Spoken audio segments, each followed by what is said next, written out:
we'll make a start, and Councillor Black can perhaps catch up. I'll make that after 9:30. By way of a welcome, can I welcome Councillor Kerr back to the committee. Ian stole my thunder on that one, so and thank Councillor Grant for his contribution while he was a member of the committee. Thank you, Convener. Item 2, apologies from Councillor Coombs. Anyone else? No further apologies submitted, Convener. Okay. Declarations of interest. Yeah, yes, Convener, I'd like to declare an interest in the agenda item regarding Grace Church, because I'm a Forth Valley Health Board member, and it's a significant interest because I have to, as a board member, they represent their interests where possible, so I won't be taking part in that debate. Right, okay, I'm not sure the connection is, it seems a bit tenuous. There is a big connection because it's been Forth Valley Health Board has a significant interest in it because of the land, so it has got a big connection, and because I'm a board member, it wouldn't be appropriate for me to take part because I could be seen to have an interest. Okay, fine. You can note that.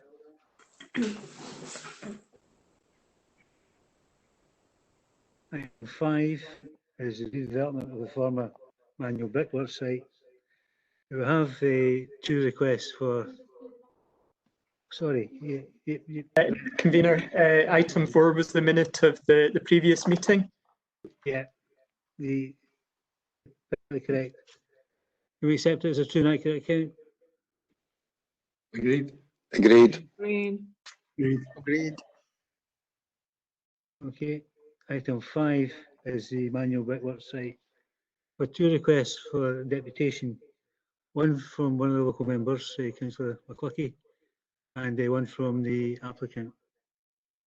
I can approve Councillor McCluckie's, the committee to approve, or otherwise, the deputation by the applicant. Of them. Agreed. Committee. Agreed. Agreed. Agreed. Agreed. Anyone otherwise minded? Okay, well, the developer goes first, and so we have their submission.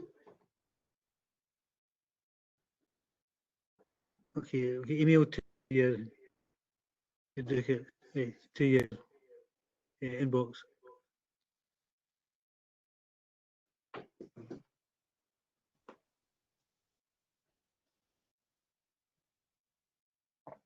Sorry, can I have the name of the emails under?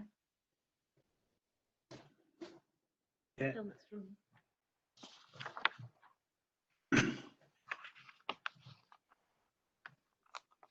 Convener, may I just explain the process, which may be helpful for viewers of the meeting? The procedure is we have received a written submission in lieu of a deputation, and it's available for the committee, as they now have, to receive that deputation request. The deputation request will be emailed by, I think, either Jack or Karen to your inboxes, and the proposal would be to have a recess for a short period to allow members to read the written submission that's been received, and then we will come back together and restart the meeting with the members having the benefit of having read that written submission. So I think, Convener, it might be worth thinking whether there's an agreed period of time for a recess. The first deputation request that we're dealing with here is a number of pages long. I would suggest probably at least 15 minutes to let members properly digest that and come back together and navigate the technology to find the item, if that's agreeable, Convener. Yeah, if anyone's looking for more time because they find difficulty in locating the email, then yeah, we'll give more time. But at this point. Agreed. Agreed. Agreed. Agreed. The Councillor McCluckie, you've submitted a request to address the committee. Yes, Feel free. Convener, I'd like to thank you for granting me permission. Can I hear him? Okay, we haven't seem to have problems, John. It's very quiet. Hello, Convener, can you hear me now? That's better. Right. What it is, I thank you for allowing me the opportunity to speak here. Again. Awareness Good has on. happened yesterday. Yeah, hang on a wee minute, John. You've gone again. The any of the techies there can help us. Hello, Hello? anyone from IT help us on this one? Maybe if you can you move the mic a wee bit closer to your mouth. Right, try that. Hello? Right, that's better. Right, I'll try again, Convener. Right, just stop me if you can't hear me speaking, yeah? We'll do that, but you're coming across loud and clear now. Right. I'd like to thank you for giving me the opportunity to speak today on what is the most important application that will ever come into the Upper Braes, because it's concerning hundreds of jobs at a time when everybody's in lockdown, hearing about job closures and, as I say, and everybody getting depressed. And this is a great opportunity for the community up there, a community that have been liaison just lately through Zoom meetings that have a new committee formed up there. Very keen to see regeneration planned for a lot of years up there. There is only one objection to this application for such a major application. It shows you the strength, the view up there that people having a problem. And sometimes in applications like this, we can 1,000 objections. But I do not feel this is a balanced report in front of members. To be honest, there's more holes in this. I got the report and I dipped it in my cup twice. I thought it was a tea bag because of the holes in the report, or what I perceive as holes in the report, and we're all entitled to our views. There's mentions in the report an uncertainty of third-party land being secured for ownership. But we're well aware, we hear from the two Ians in every meeting, that ownership of land is not a material matter. It's a civil matter. That people can put an application in to build a house in your back garden, and it's got to be looked at, whether or not you're saying they're never ever going to grant. We've seen that with a traveller's site where lawyers were saying they were never going to get access, but the reporter granted access. As I say, this is a civil matter, but it's stating in the report as a reason for refusal, a concern that's coming up. Everything in this report is the negative. The council didn't own all the land to deliver deer. But what we've done is we're going to CPO it. Because lands, as I say, is a civil thing. We need it to go there and do it, and that's what happened. Economic development should be looking to support all the hundreds of jobs promised here for the community for 15 years ago. I've been a councillor 13 years, and I mean, it was John Constable, previous administration, that put Whitecross on the map, trying to get regeneration. 15 years the people's been up there supporting it, waiting in the jobs and the houses and the regeneration that was promised to them. There's 29,000 square metres of retail up here, with the jobs that go with that, commercial units, also community units. And yet, in this report, it's supposed to be balanced on what is a material planning consideration, economic development, which is a major impact on things at the moment. There is nothing in this report from economic development. Nothing. Turns around and says we're going to promote jobs, we're going to promote recovery, and there is nothing. It seems to have fell through one of the holes in the tea bag. Nothing at all from that department to say how the jobs would be beneficial, to say something positive in a report. It is missing, and that is shocking. I just don't know, what's happening with that team. There's whole ways of supporting things like CPOs if there was a land issue. John, can I ask you to keep facing forward? All right. When you turn your head to the side, your voice disappears. It's just I was kind of glancing at some notes. I had 10 pages, but I've only got one because 9 would get me to the standard permit person, so I tore them up. As that says, this is a major opportunity for the people up here for all these jobs. It's a brownfield site, previously supported by members and planners, taken over by illegal dumpers now. That's what the problem we had up here for years. If we don't have development put in the jobs in the houses, what's happening is people continue to illegally dump. It's just a dumping ground. That's what it is at the moment. And constantly we're at the council officers to go and contact the owner to get it cleaned up. That's what people are complaining about day in, day out to me over the last few years. And then we've got the new one for the last 2 years, the motorbikes, the quads, and even a Jeep driving about the site. Police have been unable to do anything, even though they've got them in video. I've contacted council officers. They're witnessing them coming from the Madison end at six-figure sums put into the local pass from Madison up to Whitecross and from Madison itself. And people are getting run off these public paths by these motorbikes and quads. People telling them to get off the path, right, because of these things driving about. The council officers have tried all different deterrents to try to stop them and can't do it. They're wanting them driving up the pavements and roads in Madison to get on the paths. That's from council officers and development services, right? And this is what's going to continue if we don't get planning up here. As I say, I've tried everything to stop these bikers, and the community is actually stopping, and the police are doing nothing to me. That's the reality. I'm told another issue is that this 2 to 3 metre path that's coming in from it's a cycleway and path, isn't acceptable to council officers. Now, it seems strange that 5-year-olds going to school on a 3 metre path away from cars isn't a safe route to school, according to council officers. Yet when you come to the edge of the village, convener, right, the 5-year-olds have got to pedal along a main road that is classed as a safe road to school in Whitecross at the moment. So these 5-year-olds can pedal along a main road, drinking about the cars that are rushing to drop people off to school, but they're not safe walking a 3 metre cycle on a 3 metre path. The pavement in Whitecross is only a metre wide. So how's it any worse than a 3 metre walkway?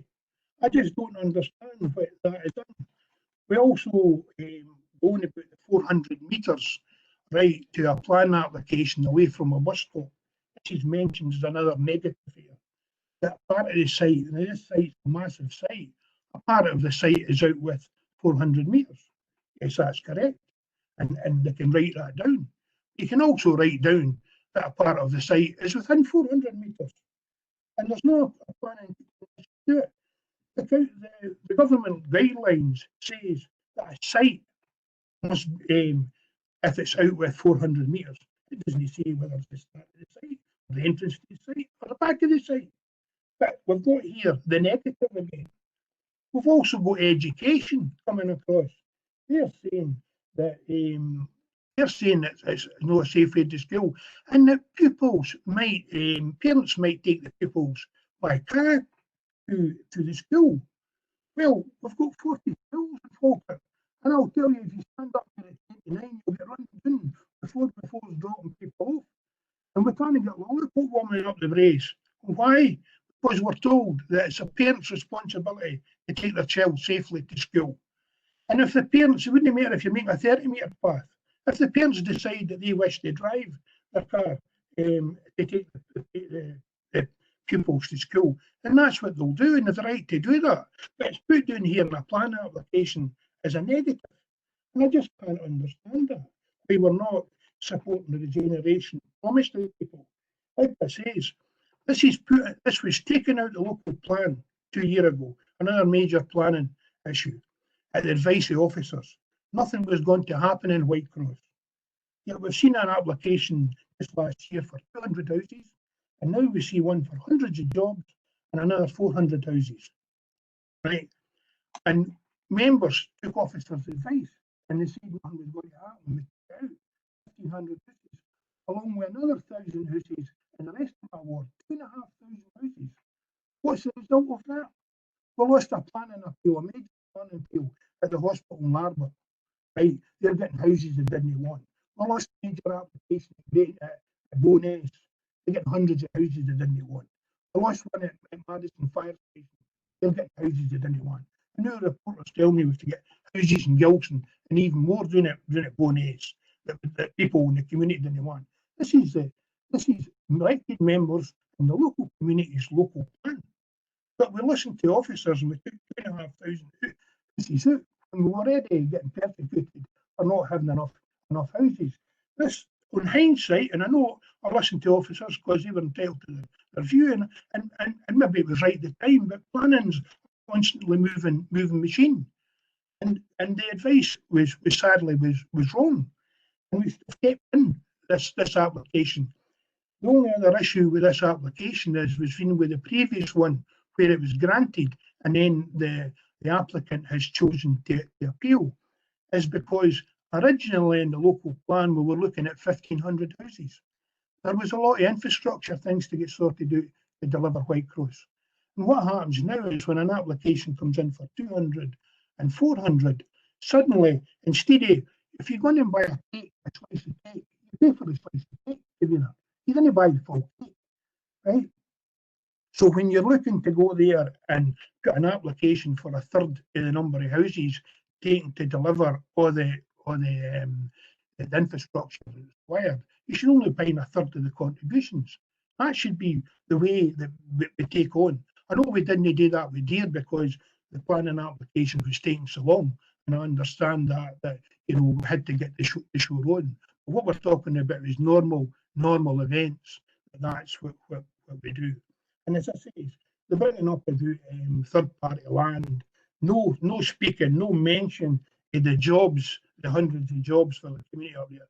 The people used to work in this site, the parents and grandparents of the residents in Whitecross, they worked in that brickworks. That's where they work, and they're looking forward to jobs coming back there again, convener.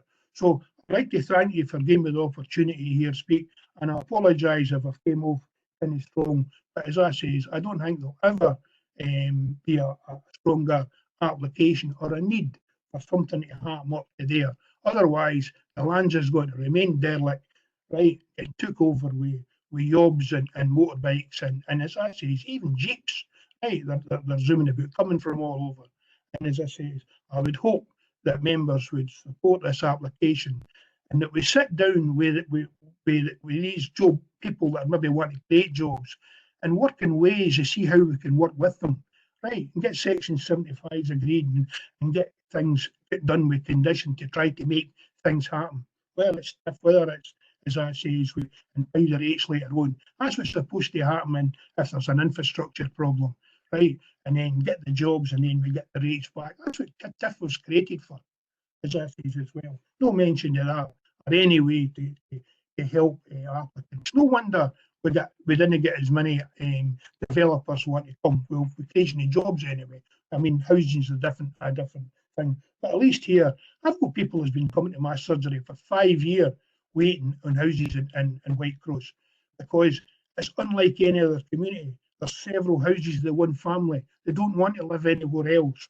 And they're living overcrowded in a 2-bedroom house because they're waiting on a 3, and a 3's never come up for years, right? And then it goes to somebody outside. So as that says, this guy's people John, could you right wind the up, jobs. I will, right, that's the finished container, and as I say, more than appreciative of the opportunity. Thank you. Okay, thank you. Mr. Dryden, can you introduce the report and could you also pick up some of the questions posed by Councillor McCluckie? Yes, happy to do that, convener. Yes, this item 5, this application is to remind the committee, this is the redevelopment of the former Manual Brickwork site. It's a mixed-use development comprising approximately 400 residential dwellings, associated local retailing and community facilities being classes 1, 2 and 3 of the use classes order. We're talking approximately 29,000 square metres total gross area of commercial units, 10% class 4 business and 90% class 6, which is storage and distribution. And this is land at east of Almond Hall Farm, Falkirk for CWC Group. And this is a planning application reference that was made in 2017, the reference being 17/0792 PPP, being a planning permission in principle. Before you this morning is the update report of where this application has got to, and you will recall the committee previously had indicated a minded to grant a planning permission for this site to reflect obviously the status of its identification in the development plan as being residential-led development with business and mixed-use development at Whitecross. It was obviously part of a larger site, regrettably through various reasons didn't materialise, and this is one of two applications. Other applications you'll see from the update report is currently subject to an appeal. This had previously been before you as a committee and refused for the reasons that given at that time. Turning back to this application itself, in the update report, progress has been made with the applicant, but regrettably, as you'll see within the report, there remain some key outstanding matters that need consideration, and regrettably, despite discussions with the applicant, we have hit a stalemate in that regard. Councillor McCluckie did talk correctly about the issue of third-party land, and yes, that is a relevant matter, and it is correct in what he's saying, but nevertheless, it's certainly useful for discussions, particularly when you're looking at the nature and degree of the improvement works that are required, particularly in terms of accessibility to service this development and to benefit the community of Whitecross as well. It's important that certain improvements are made to the local road infrastructure, and therefore it is pertinent also in discussions with the applicant and their agents that to be aware of the implications of what these improvements will actually occur and how and what impacts they would have on the land. So clearly there is going to be some need to acquire third-party land, and as part of those discussions, these improvements were being looked at.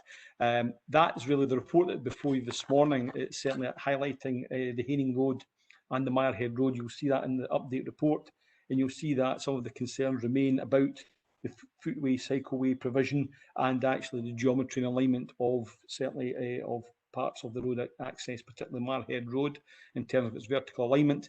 And one of the other issues that has become apparent, and then you'll see in the update report as well, is the overbridge over the railway as you come from on the north-south into Whitecross. There remains concerns about that being a single access, and the requirements of our colleagues from Roads and Transportation recommending that this is upgraded to have two-way traffic on that. So again, Mr Collins and Mr Steedman are on the conference call this morning, as is Brent Vivian, the case officer, if there's more details you want to add. The point I would want to also add, what Councillor McCluckie made about the economy, it is quite clear that clearly the site in your current development plan, Falkirk Local Development Plan, which was adopted in 2015, that identifies obviously the residential-led mixed-use development for regeneration. Regrettably, as I've highlighted and as you're aware, circumstances have changed there, and this application is now part of that site, a smaller part. What I would draw attention to, what's important, is that your emerging local development plan 2, which is now got very strong material consideration, as this is expected to be adopted this summer. And what's particularly relevant, you'll see in the update report, particularly on page 15, starting at, my apologies, not page 15, paragraph 24 on page 17 of the report before you this morning, you'll see that we have recently received in March the reporter's conclusions of the examination on the Whitecross recommendation, and you'll see that the reporter does share the view, as officers are this morning, this site no longer lends itself for the residential element. But what's important, it does stress the importance of the economy in terms of it being retained as a business use allocated site, and that's what your local development plan 2 is now advocating. So in terms of the economy, it does recognise the importance of the economy. It does recognise the fact is that that site is allocated for business use, and that remains the case. And this has been reflected by the reporter in their recent decision, and that obviously LDP2 will be coming back for a committee in the very near future. And what's more importantly, the fact that it's now moved on to this next stage and has had the ratification of the reporter and conclusions on matters, particularly for this site, that is very, very relevant to take this into consideration. In addition to that, part of LDP2 is, and you'll all be aware as a planning committee, we've had issues, particularly recently, and it was mentioned by Councillor McCluckie, about the effective housing land supply and planning permissions being granted for some developments where the ineffective housing land supply has been cited by applicants and has been supported by reporters in some appeals. Regarding LDP2, you will note, particularly in paragraph 25, references made in this update report before you, that the annual housing land target has now been refined. It has actually now identifying the need has changed, and it is certainly the net result will be now really is that the effective 5-year land supply can be provided with other sites, and therefore there's no longer the need for residential sites in certain locations. And for the reasons in the report of officers, it's felt, and I can understand the concerns of Councillor McCluckie, is that the housing site, in line with the advice of the reporter, that this site no longer lends itself for residential element of development, but does see the benefits of it being business to assist with the economy. So Convener, to conclude, I think it's really the remain outstanding matters relate to the inability or there has been a breakdown between the officers and the applicant to try and conclude the solutions to Haining Road, to improving the Marhead Road on the advice of officers. As I said, Mr. Steedman and Mr. Collins are on today if you want to seek further clarification on the detailed aspects of that. So as you will see, the recommendation, regrettably, is still that Planning Committee refuse the plan permission for the following reasons outlined in the report and as I've summarised. Thank you. Okay, thanks for that. Can I open it to questions on the floor? Convener, thank you. Is it okay? Am I okay? Yes, on you go. Yeah, Right, on thank you you, Convener. If I could ask a couple of questions of Mr. Dryden first. Let's see, on page 17, paragraph 24, right at the bottom, we have the reporter's view of the site. Tell me, reading this report, the developer actually objected to the site being redefined in terms of the local development plan 2. And in that situation, obviously we would be bound by the examination report's view. In other words, what the reporter said. So in that sense, is it the case that when a reporter makes a determination that basically that basically must then be part of the local development plan? Mr. Dryden. Certainly the comments of the reporter are very relevant and have, in terms of material, clearly this is an emerging local development plan, and the fact is that we've now had the findings and the conclusion of that report from the reporter, and specifically on this particular, and you are indeed correct that there was a representation made by the applicant. The reporter has not agreed with that representation made by the applicant and agrees with the council's stance in respect of this site is better suited for business use only, and that's reflected in Local Development Plan 2.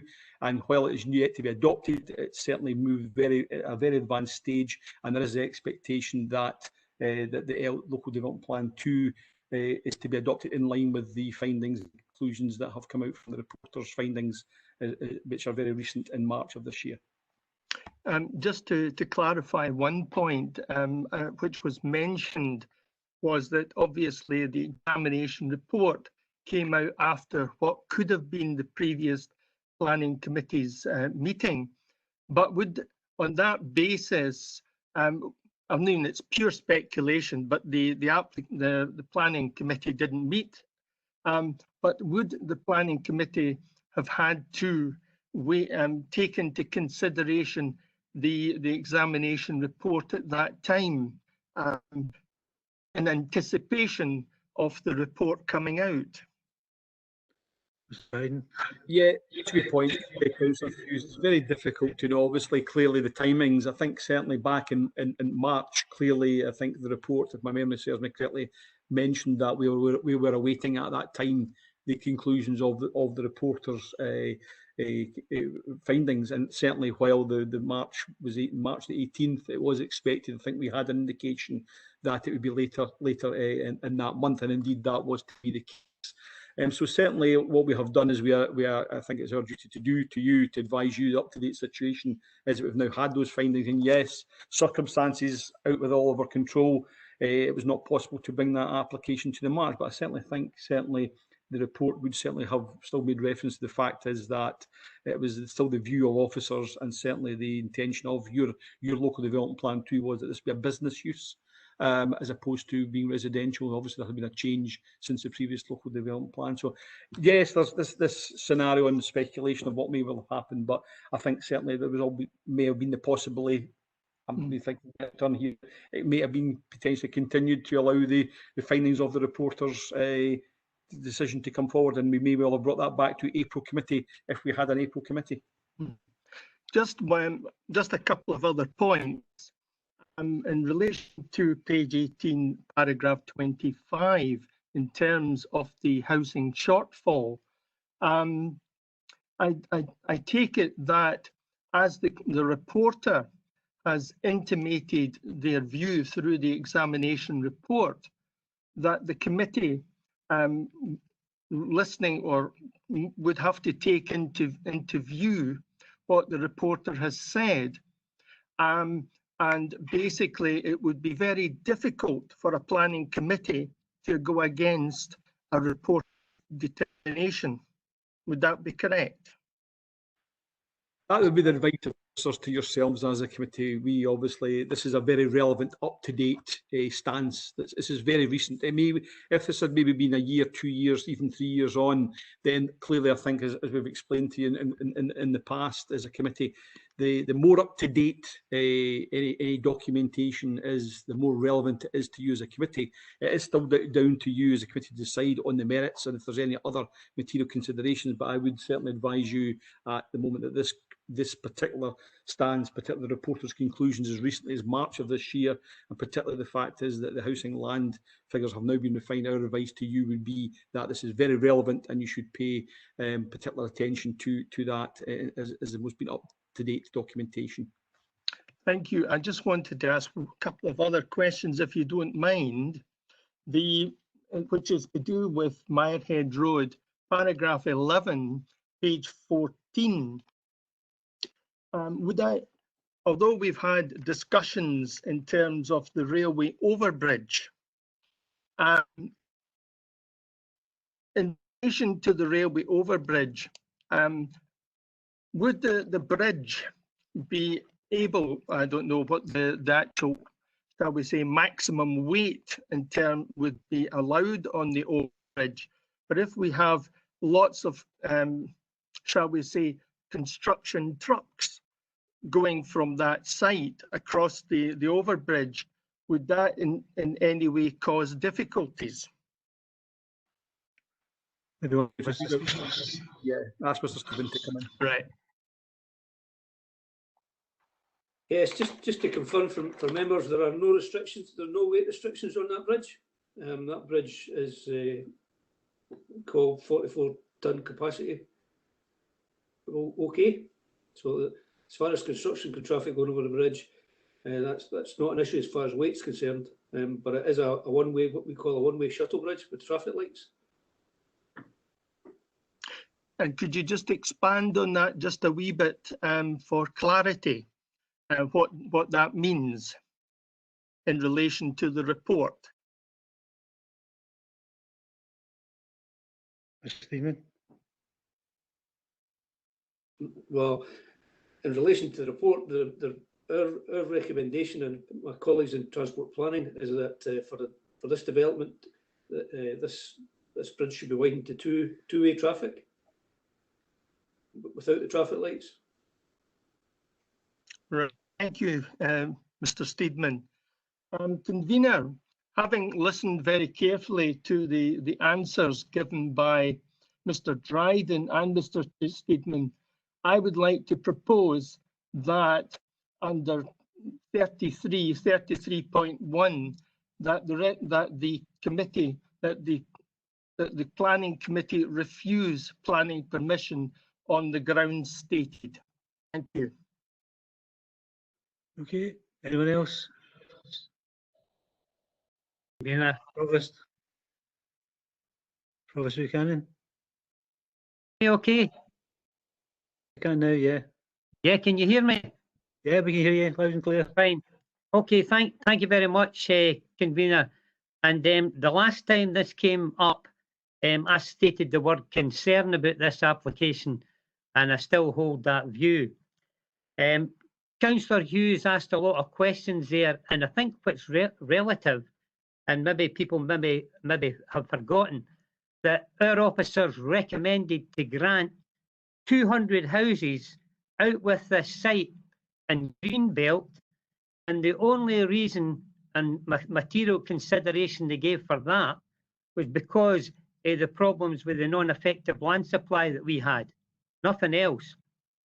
The questions that Councillor Hughes asked were never asked then, and the fact is members agreed to do the 200 houses, but eventually it came back, and the reason it came back to committee was because the company found that the conditions were too onerous, and they're now, and what happened was they wouldn't sign the Section 75, came back to committee, and what happened then was it was agreed then to refuse the application, and now they went to appeal.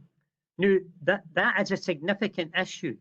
The significant issue there is that the problems that seems to be getting created within this report weren't created in the initial report by officers when they were recommending 200 houses in the Greenbelt, and it was only 200 houses, it wasn't a mixed-use development. The other fact is quite clearly is that obviously councillors that have been here for considerable time will realise that the application for 1,500 houses had been ongoing for over 10 years. Consistently, it came back to committee because nothing was getting done because of the problems with land. I've got the file on me at the moment. Obviously, members haven't got that, where people have been sending emails to the members of the committee at the time, telling them that this would never go ahead and telling officers it would never go because of the land situation. And Councillor McCluckie is right, because what happened was quite clearly that we were told all these times it came before committee that land ownership wasn't a material consideration for planning. Copies of them available. We've got to go back as well as a few months when because Councillor Hughes brought up again about the reporter. Now, I don't know whether you read the report coming in, Councillor Hughes, to the reporter in relation to the last application that went to the reporter's unit, where it came back and it was granted. The application was granted after we had refused it. And the reason that the reporter in that had stated quite clearly was that we had a significant shortfall in land supply. So the issue for me clearly, Convener, is that I moved to grant this application because it's been in the local plan for so long. It tells you quite clearly in the submission for Graham Sibbald that at the time the adopted plan remains a Falkirk Local Development Plan 2015, which allocates the site as part of the strategic growth area for mixed use. That's still the case until it's finally finalised. The issue clearly here is this is a mixed use development. This just does not provide housing, but provides the infrastructure and also provides the jobs that Councillor McCluckie was going on about. You will remember the time that we went up to Whitecross, we had the public meetings, where everybody in that community was supporting it because they wanted to see the regeneration of this area. The issue in relation to the Section 75, which I know in the paper that that's not even been discussed yet, and that's one that maybe I'll need to ask Mr. Henderson about in relation to the fact is that we've already had applicants that have come forward to say that once the committee is minded to grant, as they say, that the condition may be too onerous and therefore that they can't carry the application forward. Now, the fact of the matter is, Convener, Councillor Hughes has made a motion, he submitted a motion to refuse the application for the grounds. I'm going to make an amendment then, not the motion, that we grant this application. And the application we're granting is because of the fact is that for all this time, over 15 years, this site has been allocated, this site has been looked on as this was going to be a mixed-use development for the regeneration of that area. And I think that this is a start to that programme. And I would fully, as I did the last time, and as I have did through that 12 years that it came forward to committee, support this to give that area the regeneration. So that is my amendment. Thank you. Okay, thank you for that, Provost. Councillor McHugh.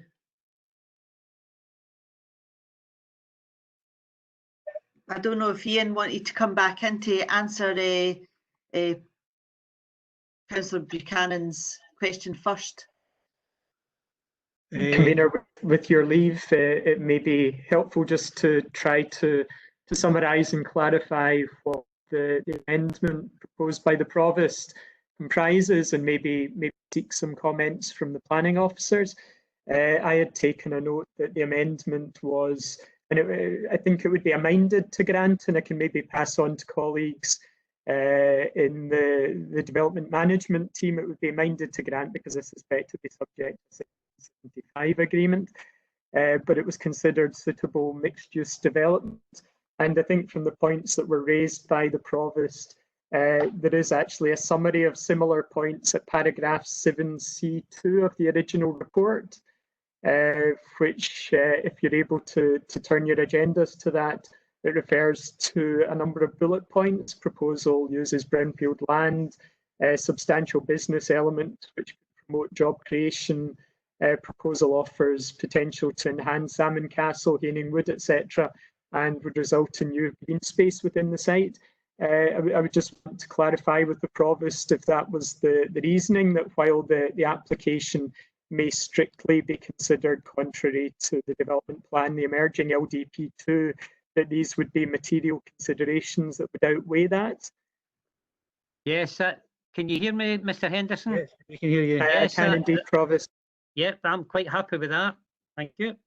Turning to the section 75 principles, there are a number of points in the report that I think would beg consideration under a section 75 agreement. And at this point, it may be worth passing back to either Mr. Dryden or maybe the planning officer that had considered the application through what they consider may be appropriate. You'll ask Mr. Dryden first.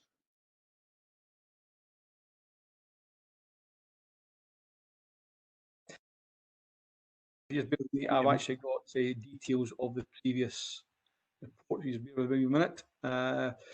I certainly recall the previous minute, and I think certainly there was a number of, as you're correct, Mr. Henderson, minded to grant would be certainly the recommendation, subject to the completion of a Section 75 agreement. This would look at a number of matters, including education contribution.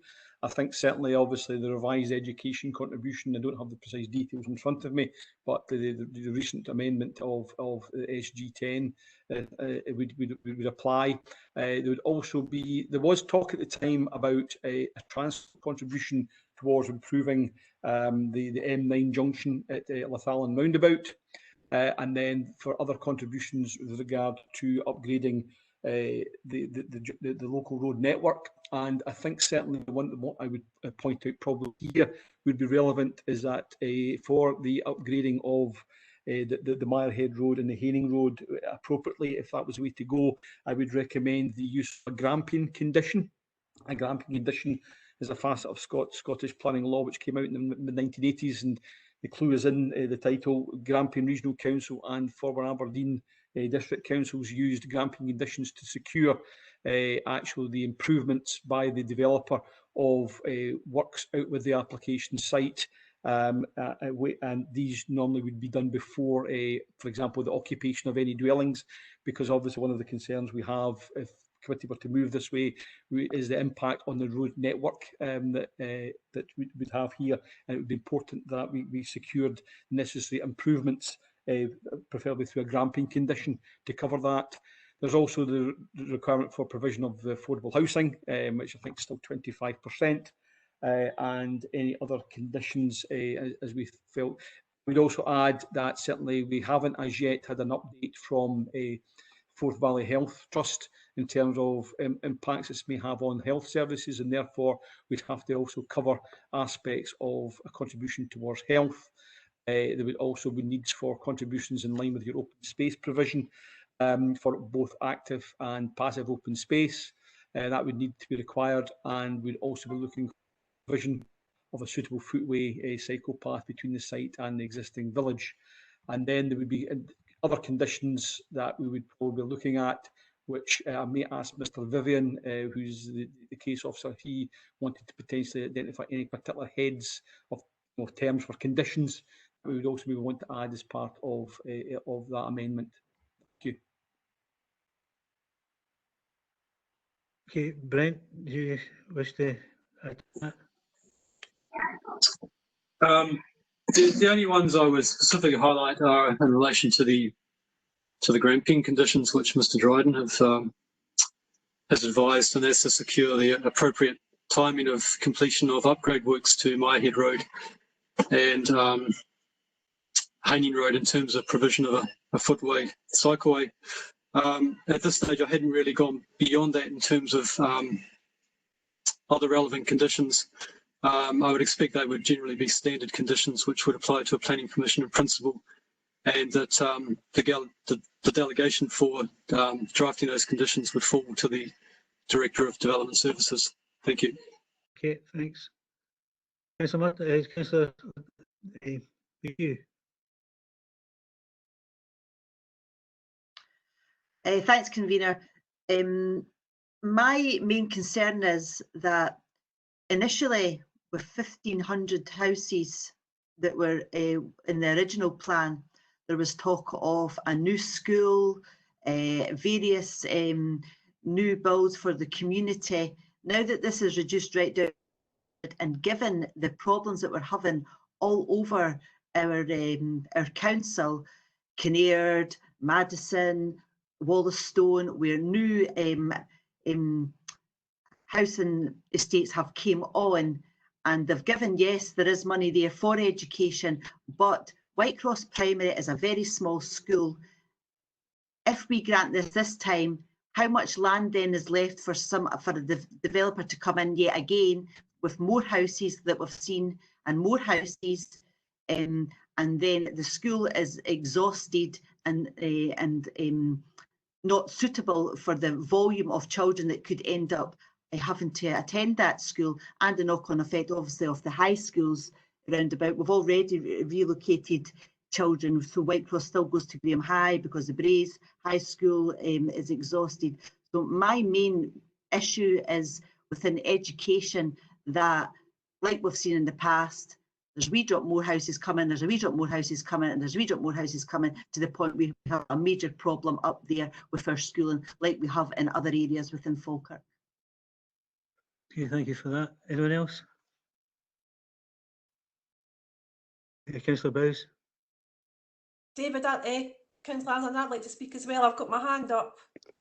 Can you let Okay. Alison go first then, convener? Fine. Councillor Black. Right, thank you.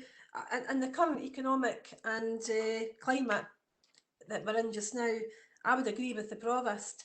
As a new councillor 13 years ago, I visited that site, and it was so full of hope, that area, with what could happen. In other parts of the district have had a lot of development, a lot of new housing, a lot of things. That area has been totally neglected for lots of different reasons over the last 13 years. And I wouldn't have believed that today we're still standing here and that area still hasn't been developed at all. And with regards to public transport links, there's loads of parts of the district, which I'm not saying is ideal because it isn't. I don't have any transport links. Skinflats, Redden, parts of Redden, they don't have transport links. And going to school, I can remember a few years ago being horrified when the children with Skinflats had to walk along a narrow lane and across a busy motorway to get to Beancross Primary. So again, these are issues that can be diverted or looked at in a different way when needs must. But the case with Whitecross, with the primary, the primary school does have capacity, or would have capacity, and the extra money would help that to be sorted out. So in this economic climate, when we have to do our best to make sure that everybody has the best chance possible, I would say that Whitecross deserves a development, and I would agree with the Provost and happy to second his motion amendment or whatever it is. Thank you. Okay, anyone else? Councillor Bowes. Thank you, convener.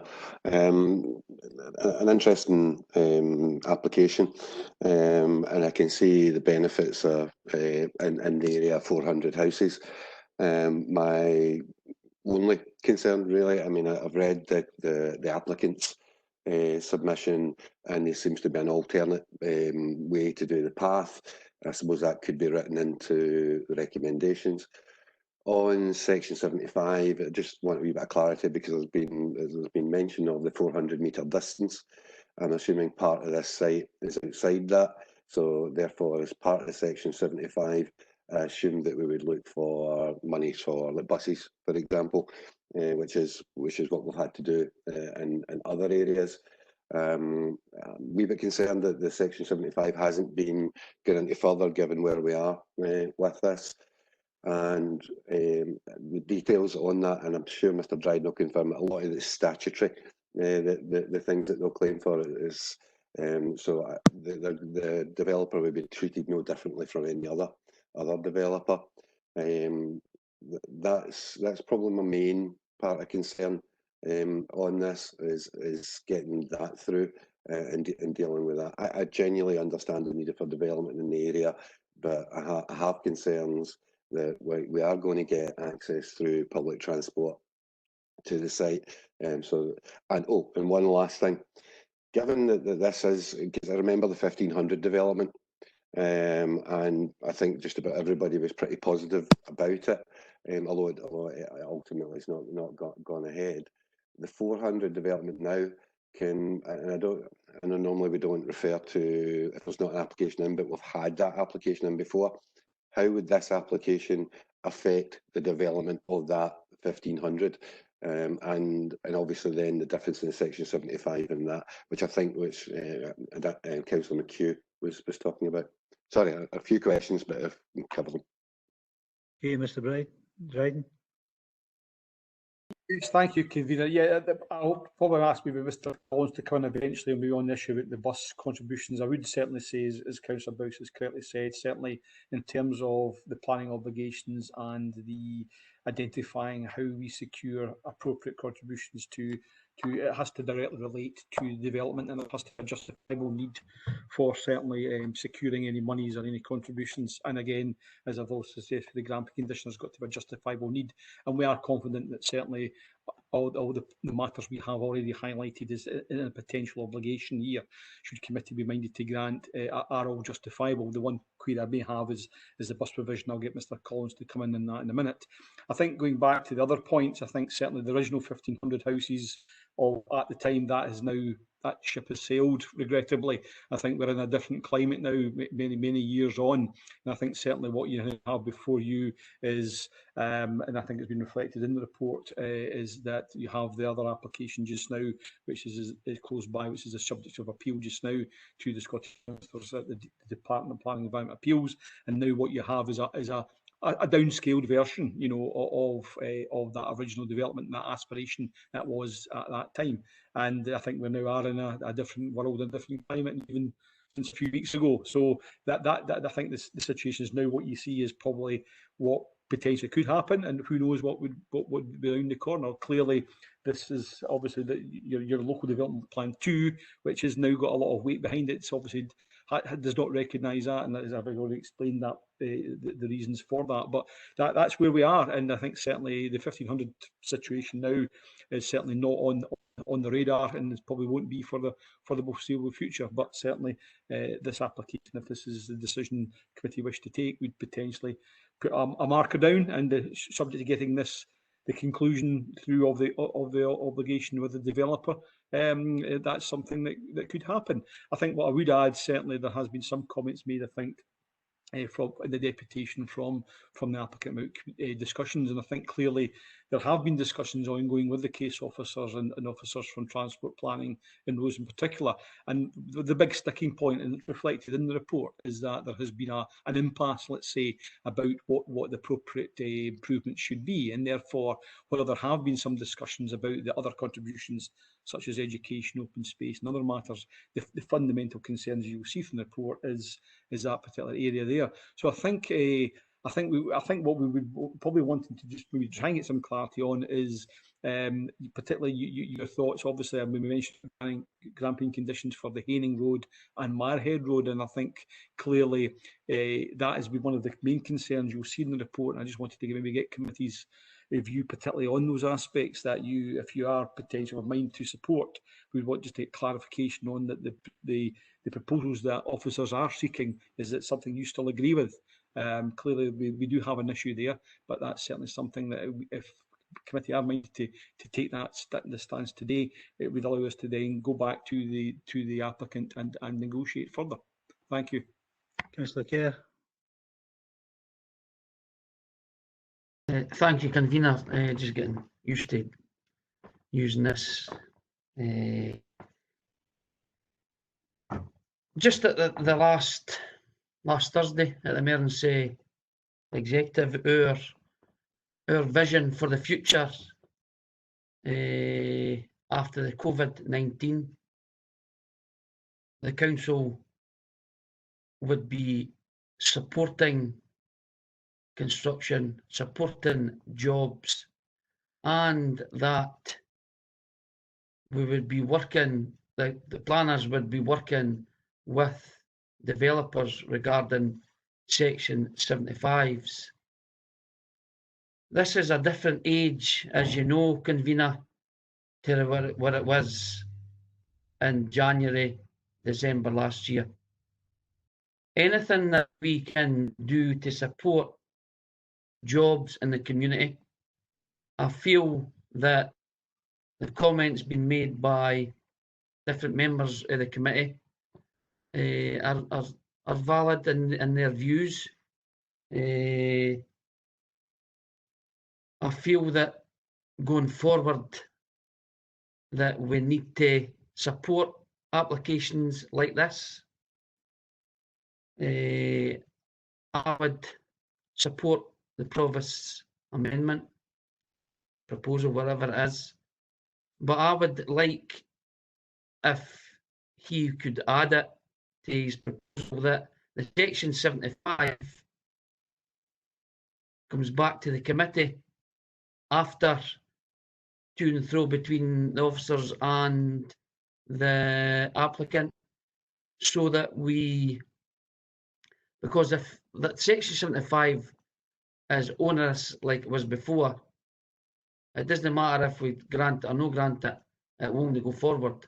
But if we can see and work as a committee with the officers and the applicant, it's maybe something we can say, yes, aye, no, the applicant needs to do this, needs to do that. I just feel that we need to have a view of what the Section 75 is when it's finalised, and we get a say in how we take it forward. Ian. Thank you, convener. I hear what Councillor Kerr is saying. The normal approach we would adopt is that the committee agrees a time limit within which the Section 75 obligation would be completed, normally to the satisfaction of the Director of Development Services in that negotiation. But as the committee may have seen, there are points at which agreement can't be reached with a developer, and at that point the matter is reported back to the committee, and at that point committee may decide to take a view on the progress that's been made. So probably my suggestion at this stage would be introduce a time limit, say 6 months for the conclusion of a planning obligation, failing which the matter would be referred back and could be looked at by the planning committee at that point. Move for the motion. Yeah, fine. The amendment was the Provost. Move for the motion. Gordon. Yep, fine. I mean, what in terms of the amendment, I have no objections to what amendment goes forward. That's entirely within the purview of the Provost. True.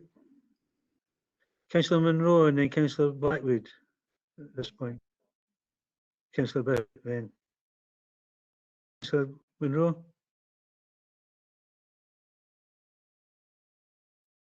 Want to unmute yourself?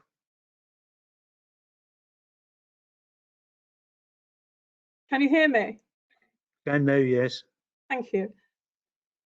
I have connections to Whitecross, and I know that lots of jobs were lost in recent years with the demolition of the bakery, the Oliphant, and there has been a lot of challenges. And I understand the need for new housing and for new industry. But what we have before us is a report which is at an impasse, and I do have concerns where it talks about, under the recommendation 3, it says the application is contrary to policy D1 placemaking, and placemaking is what we're trying to do for people of the local development plan, as the proposal brings with it the prospect of housing which is physically isolated, poorly connected and exposed to disamenity from derelict brownfield land if housing is taken forward in advance of the business land. So I think there are real issues here that we haven't resolved, and it's in front of us with issues over bridges, over roads being upgraded, a whole host of challenges still facing us. And I would like to ask the officers, is this the appropriate time to make a decision when there's so many outstanding items, and is it the best way forward? Mr. Dryden. Yeah, thank you, Fiona. Councillor Monroe came in. I was about to just come back to you anyway. Clearly, I think obviously we are looking at the report where the concerns are, but there is certainly an impasse, and I think certainly, obviously, hearing the discussion as it's evolving this morning, particularly, and I fully understand and do appreciate we are in challenging times now. This is something we never at the turn of the year anticipated. So clearly, yes, we're keen to certainly see Falkirk open for business. We certainly want to try and do what we can to try and get the economy started, but clearly there's a balance to be made there.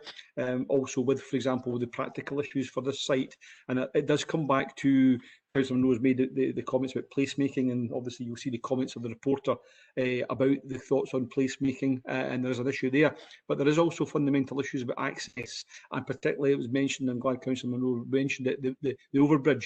It's currently obviously single way to allow us to potentially, should obviously the Minded grant be supported, officers are happy to go back and discuss further with the applicant, but I think it would be helpful to get some guidance from yourselves as a committee, particularly, for example, would you support the officer's view that it should be two-way traffic over the bridge, which would clearly require a replacement bridge? For example, what's your thoughts on the Haining Road, the improvements that officers are seeking? And I think it would also be helpful for officers as part of negotiations, should you be minded to grant, it would help officers as part of further negotiations to get clarity on improvements to the Mirehead Road as well, because clearly these are big sticking points, and obviously we wouldn't be in this position if we couldn't resolve them. So it would be useful, obviously, to get thoughts of committee, particularly about the stance officers could go back to on the scenario that we appear to be looking at. Is your thoughts on the overbridge, for example? Obviously, it's single traffic, it's traffic signal just now. Officers feel, given the level of development this is going to generate, it's important we do get the infrastructure right. And I do appreciate there's this balance between getting the economy kick-started and infrastructure. But clearly, this type of development, if it does go ahead, and in some way it'd be a good news if it could, but clearly that there will be an impact on your local network, and we need to make sure that local network doesn't deteriorate or suffer further. So it'd be useful to get further comments as a steer from yourselves as committee, should you be minded to allow us to go back and continue this and negotiate with the applicant. Thank you. Okay, Councillor, it was Councillor Blackwood and then Councillor Bissett. Thank you, Fiona. Just a quick question on the third-party land acquisition. Obviously, if this was granted and the applicant was unable to get the land, then the application would fall. Because we're using this as a refusal for it, and is even a try to get the land. I'm just asking if the applicant if it's granted and the applicant is unable to get the land, then obviously it would fall. Right. Yeah, Councillor Blackman's been that would be something as part of the further negotiations. Clearly, it's quite apparent that there is third-party land involved here. Certainly, we would go back and we would possibly use instruction from yourselves to go and, particularly, there will be a need to acquire third-party land, for example, for Marhead Road, and I think that applies to Haining Road as well. But so certainly there is other landowners involved, but clearly, if we get an instruction to go and negotiate with and that's what you're looking for as the minimum, then that would put certainly at least the applicant would then be aware of what we are expecting, and it probably would require further negotiations on that matter. Maybe I'll ask you, Brent. Brent, do you want to come? Is there any further comments you want to make, particularly on any debate that there has been so far in respect of the third-party land and discussions you've had with the applicant? Yes, thanks, Ian. Certainly from when the committee considered the application in August last year, things have moved on slightly, and that the developer has opened up discussions with the adjacent landowner along Marhead Road. And as a consequence of that, they brought forward an upgrade proposal which does include third-party land. So on that point, there has been some progression. In terms of Haining Road and providing a suitable cycleway, footway along the edge of Haining Road, in terms of what the officers are looking for, that would also involve third-party land. The applicant's position at the moment is that they would be unable to deliver on what the council is looking for, and their proposal is restricted solely to an upgrade within the confines of the road boundary, in other words, between the actual carriageway and the existing fence line. Okay, anyone else? Councillor Bissett. Thanks, Convener. I've listened very carefully to all the submissions, and we do live in difficult times, and as part of the recovery plan, we're trying to accelerate economic recovery. Clearly, we've got to consider all the infrastructure difficulties that go with this planning application, but I don't think they're insurmountable. I think if we go back to the developer to discuss them with stringent conditions attached, I don't think anything's surmountable, and if we ensure that a robust Section 75 order is in place, I would like to think that we can go ahead with this. Regarding the bridge, I think that needs further discussion with the applicant. They would suggest that the traffic lights remain in place and it remains single access, but we need the technical detail as to why exactly it should be converted to both ways. So I don't think there is anything in this report that is insurmountable, and given the right conditions attached, I think I would support the Provost amendment that we should go ahead with that.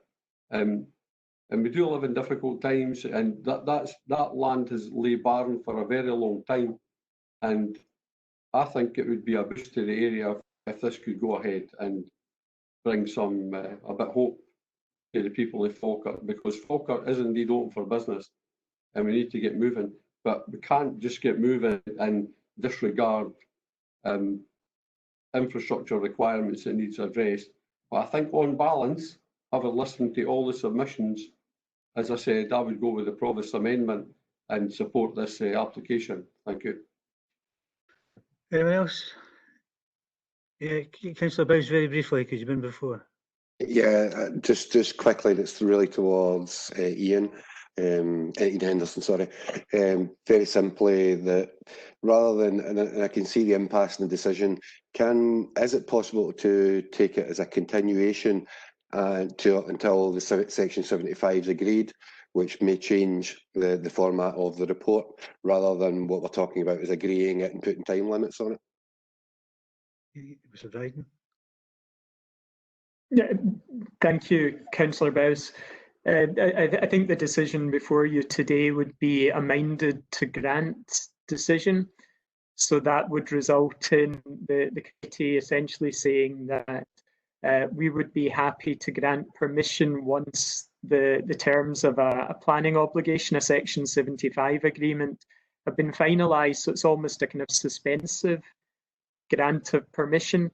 I think if you were wanting further discussion with the applicant prior to finalising the position on matters, it may be that you would simply want to say, let's continue the application full stop. Let's not take a minded to grant decision, but let's let officers go back to speak to the applicant to see if we can develop an approach to the Section 75 obligations and the conditions that we think could be agreeable to all parties. So I think in my view, it would either be continue at the moment, don't take a decision, or take the minded to grant decision with then a report back by officers, either to say, yes, we managed to reach agreement with the applicant, or no, we haven't as yet in committee. How do you want matters to be taken forward? Is that of any help, Councillor Bowes? Yeah, that's fine, Ian, thank you. Anyone else? Councillor Murtagh. Thanks, convener. In some ways, it follows on from that last point, as I wanted to clarify the situation where it does seem that there are, the reason that it's here and the reason that other ones have fallen is because we haven't been able to reach agreement, as the Provost outlined, on Section 75s that we did look at before, and that the current proposals that are actually in the plan don't include. There's been an impasse. Both officers, and the applicant have outlined that they've been unable to reach agreement, but there does seem to be some willingness in the applicant's submission to try to continue to reach an agreement. I think that the difficulty is, my concern would be that if we were minded to grant and we just end up perpetuating that situation, it doesn't really get the people of Whitecross any further down the road in terms of the opportunities for that development. So my first question would be, given that we've already obviously had to postpone in March, where are we in terms of non-determination timescales with this application if we were to continue it, rather than doing a minded to grant with conditions having to be satisfied? So that would be my first question.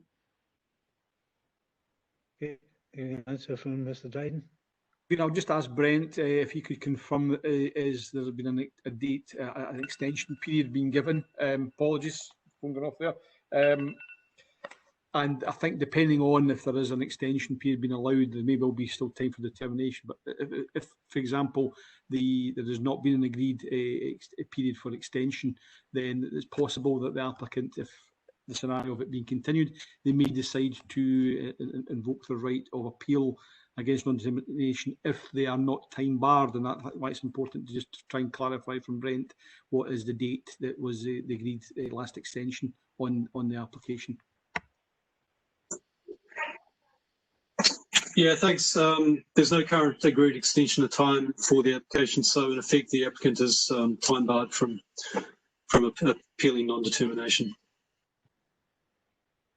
Thanks, Brent. So basically, the scenario of either the grant or continue would certainly not put us under any pressure that we could expect an appeal to be lodged, say, next week.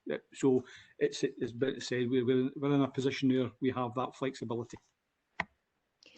Thanks for that. I mean, there's a clear willingness with the committee to be constructive, to try to reach some sort of conclusion for the benefit of everyone here. I mean, I do think that as the proposal stands, my opinion would be that there aren't proposals contained within that would indicate a completely sustainable development because of the what's outlined in the conclusions, particularly in terms of the access and issues around the roads. But I totally take the points, and particularly the paragraph 7C2 of the benefits and the context of the current climate.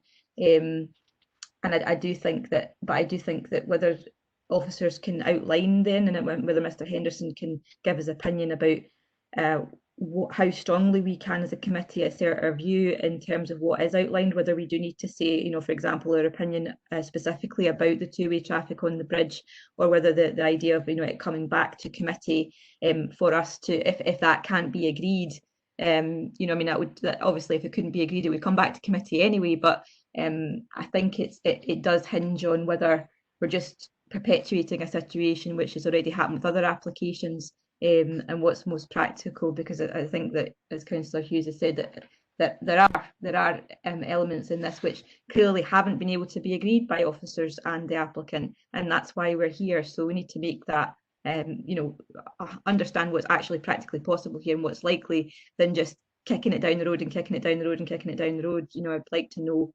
what is the most feasible outcome here. Okay, anyone else for have a few words? Convener, with your leave, just touching on what Councillor Murtagh was discussing there, I must confess I would have some concerns that there is a lack of clarity on the back of this meeting. So, for instance, if the Provost's amendment is agreed and we have a timescale to agree a Section 75 agreement, I would have a degree of concern if we're not as clear as we possibly can be of what is then being presented to the applicant. And I think as things sit, I'm certainly lacking a wee bit of detail over what officers may be recommending we go back to the applicant with, in terms of, say, a Grampian condition, which, as Mr. Dryden explained, is a suspensive condition. It's not part of a Section 75 agreement. That's a condition on the permission that would say development can't be commenced until you have done this piece of work. So I think we would need real clarity over what officers would be presuming those conditions would be, and then also what the Section 75 conditions would be. And with your leave, Convener, I wonder if this is maybe a point at which you may wish to consider a short recess to enable the planning officers to maybe get their heads together and work through exactly what that would be for consideration by the members, so that when we take a decision, if the decision was minded to grant, we would be very clear, you would be very clear, the committee is very clear, the officers are very clear, and the applicant's very clear on what's being expected through the development. Thank you, Convener. But I'd like to make a contribution myself first before we go for a recess. Okay. I've listened very carefully to what's been said in this particular application today, and also recall supporting a temporary continuation of previous application, or it may even have been this application some months ago. The issue of housing-based regeneration is a very, very difficult one, and is open to interpretation by all the economic development spokespersons that I know of. Some local authorities find it useful, some local authorities don't. What we do know is that the Section 75 benefits that will come to the community will be a fraction of those that were considered to be appropriate when 1,500 houses were earmarked. How much regeneration we get with 400, I don't know. I would like to get more information with regards to that one. What I'm prepared to do is we have an emerging local plan, and if the motion is successful today, my interpretation is it would be in conflict with the emerging local plan, because the local plan for that site is for industrial and commercial. And what I'm prepared to do is happy to do so, is to meet with the local members in the capacity as a economic development portfolio holder, to discuss what could be achieved in Whitecross and beyond if need be. But at this point in time, I do think that there's so many uncertainties, there's so many ifs, buts and maybes in relation to the motion that I've no alternative but to support the amendment. But that doesn't close the door to the developer coming back with answers to the questions that have been put, and with proposals that may meet terms of the emerging local plan, and certainly may meet the desire, which I think we all share, for jobs and community investment in Whitecross. I'm not sure how much it provides at the moment in terms of how it's laid out just now, but I'm sure in in the very near future could improve that. But I do think we have to go with the emerging local plan on that one. Well, Ian Dryden. Sorry, Convener, can I just clarify a point with your leave? Are you seconding? There was actually a motion by Councillor Hughes to refuse the application per the recommendation of officers, and then an amendment by Provost Buchanan, seconded by Councillor Black, to be minded to grant. Were you seconding Councillor Hughes' motion to refuse the recommendation per recommendations? I thought someone else had already done that, but I could be wrong. If it's so, then or if not, then content to do so. Thanks, Convener. I've no note at the moment of someone seconding Councillor Hughes, but I will take a note that you would now be prepared to do so. Thank you, Convener.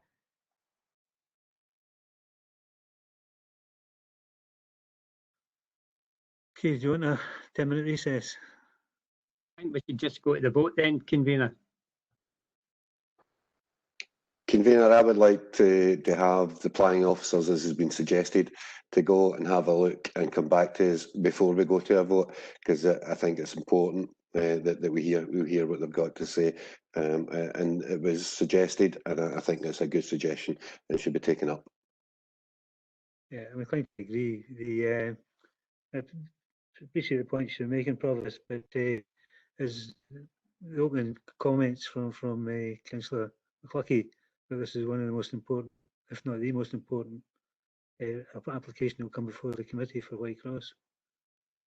Can we agree? 15-minute recess. Agreed. Agreed. Okay. Agreed. Right, something you want to say? Yes, thank you, Convener. Can I just say, right, I mean, I've listened to the planning committee this morning, and I should actually make it on the record that I personally am not against development. In fact, I have been for many years positively in favour of the regeneration of Whitecross. In some respects, the discussion this morning brought out some of the reasons why I thought it would be appropriate to refuse the application, because obviously the committee has spoken about the school, the overbridge, and in some respects, it's actually, this has been going on for many years in relation to the overbridge as well. Because I remember when I was not on the planning committee, the actual planning committee met in Whitecross Primary School on a fact-finding mission, listening to, at that time, it was the Morstan Development people. And you get to the point. Yes, and I just wanted to say that at that public meeting, the person that actually raised the issue of the overbridge was myself, and I was not on the planning committee. So I'm not being inconsistent in my approach. Obviously, issues like Haining Road, Mirehead Road, transport, placemaking, the lack of progress by the developer, etc. That was some of the reasons that I thought a refusal would be appropriate. And also I thought that by refusing the application, that it would bring pressure on the developer to bring back a refreshed development approach.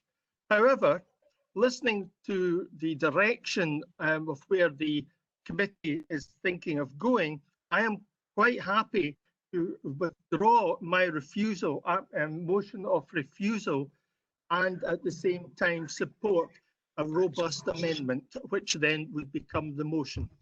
Get one in my office. Okay. That's assuming, of course, that my seconder agrees with that. Yes, well, I would certainly agree with it.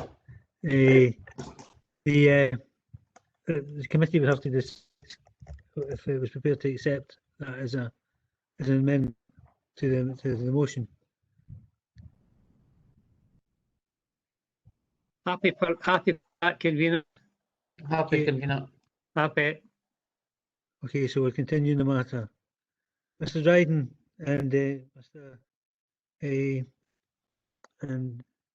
Dryden, first of all, the views of the department. Effectively, the withdrawing of the motion obviously has changed the dynamics of the situation. Are you content with the, you have enough information from this meeting to openly discuss with the developer, the section 75? Can I seek a point of clarification? At the moment, we have a withdrawn motion that was made by Councillor Hughes to refuse the application. There was an amendment by the Provost Buchanan, which was amended to grant decision. Now, at the moment, we have a withdrawal by Councillor Hughes of his motion, but we are left with the Provost's amendment, which would become, I suppose, the substantive motion, which is still amended to grant decision subject to a Section 75 agreement.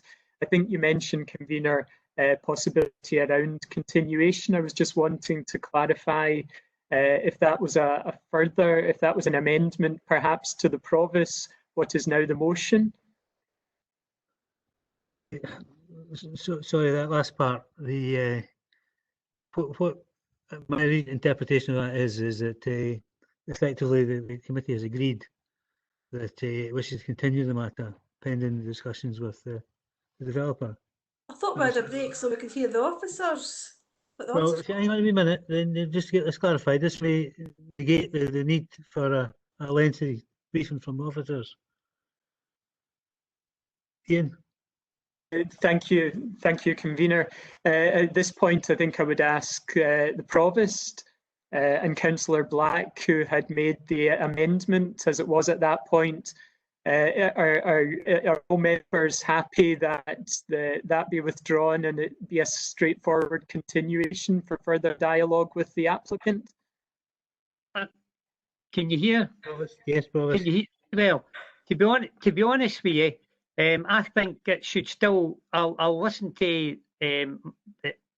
Councillor Black on this one, but I think it's cutting the banana in half, because I would still go for minded to grant, subject to discussions ongoing, and then in the fullness of time, and then an agreement on the Section 75. I don't think that I would change that in any way, because I think it's the same thing. We're continuing it, but I wouldn't come back in terms of there wasn't any agreement with officers in relation to the Section 75. Okay. Don't know how Councillor Black feels. I agree with you, Provost. The legal team and thank you, Convener. I think it would be worthwhile trying to clarify the position we have at the moment. I'm just slightly concerned that there's a lack of clarity over what is meant by continuation in this case.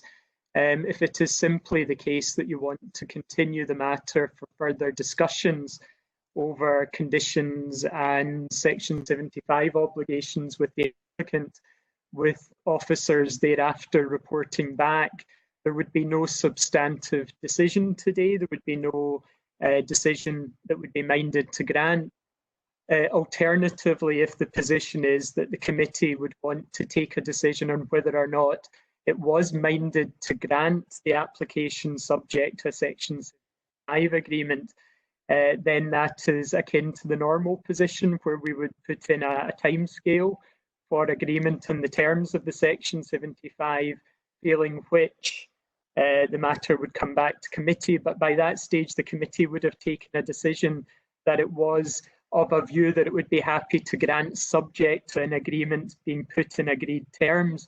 So I think there needs to be a decision either way. Can I also suggest that what officers were doing during the recess is officers were looking at what proposals the applicant has made for road and transportation issues, and the officers were happy to explain that to members and then also explain where the divergence lies between the applicant and the officers, in order that maybe committee could help to inform where matters are taken forward.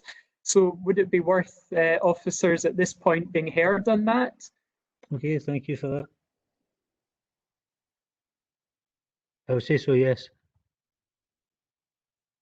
Sylverian? Yeah, convener. Thank you, convener. Yes, I would pass over to Ian Dryden at this stage. Yes, thank you, Ian. Thank you, convener. What I'll do very briefly, obviously, the areas that we are looking at and was discussed was there's two particular areas of Mirehead Road, improvements to Mirehead Road and also improvements to Haining Road. And you'll recall from deliberations earlier on this morning, we are recommending that these be dealt with by a suspensive gramping condition. If we look at Mirehead Road first, I'm going to ask Ian Clemenson. Ian, could you come in, please, and could you put up on display the document 4, which is going to show you Mirehead Road. So hopefully you all see that on your screens.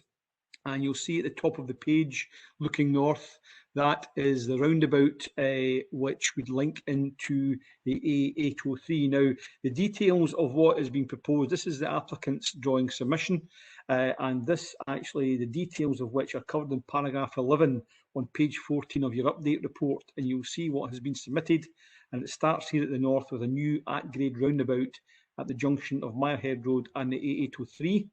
And if we start to move the document down, Ian, thanks, moving south, this will also comprise the widening of the carriageway to 7.3 metres, the provision of a 3 metre wide footway, cycleway and a 2 metre wide verge on the east side of the road, extending from the A803 south past the farm access, which we've just passed. Now, there's also provisions to provide, obviously, drainage to form basins to the existing ditch.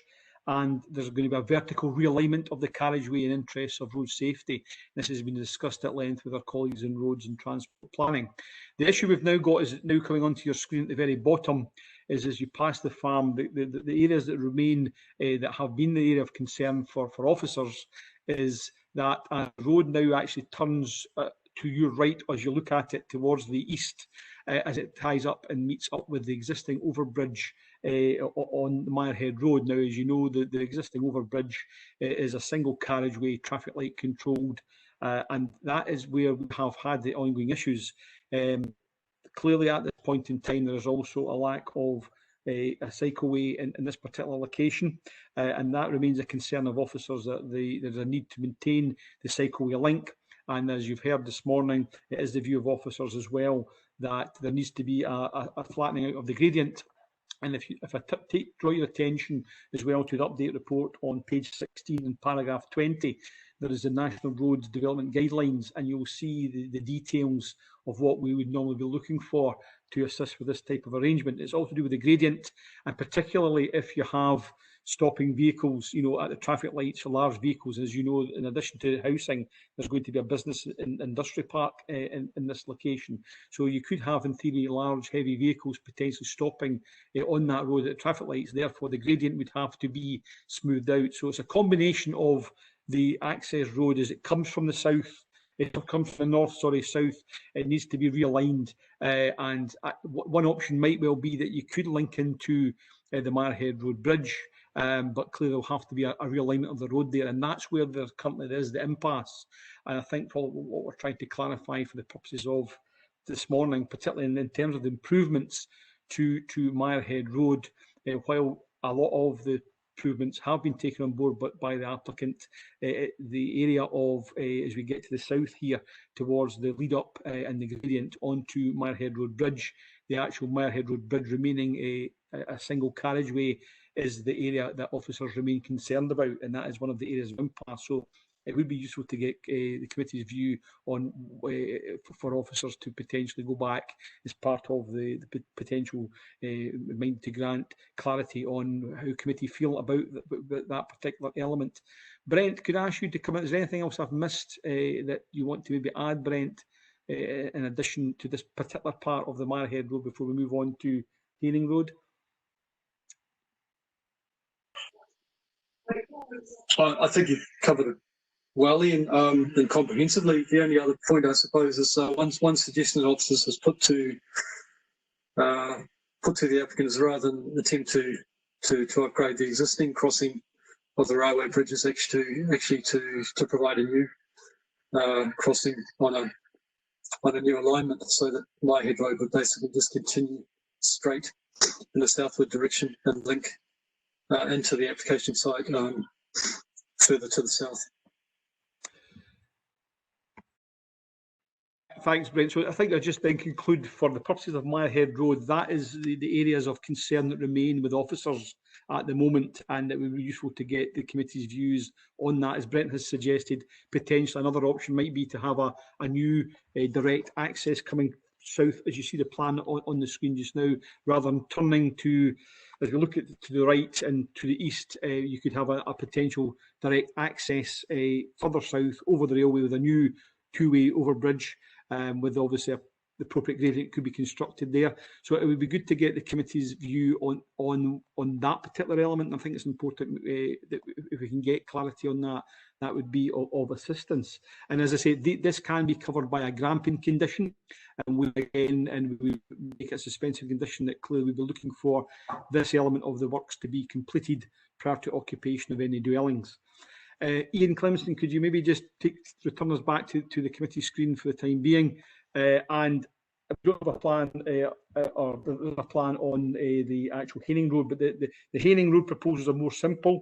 It's simply the provision of a 3-metre wide cycleway with a 2-metre buffer between the carriageway. So we're looking for an area of 5 metres to be reserved, for a cycleway with the appropriate safety provisions in place. That again is in line with our guidance, and therefore again that is the other area that we've had issues of debate and discussion with, and currently as things stand that is not being proposed by the applicant. The applicant is proposing just to provide a small upstand. Kevin Collins, do you want to maybe come in just to clarify what is being proposed by the applicant and what the very quickly the deviation is between what we're looking for and what the applicant's provided on the Haining Road? Thank you, Ian.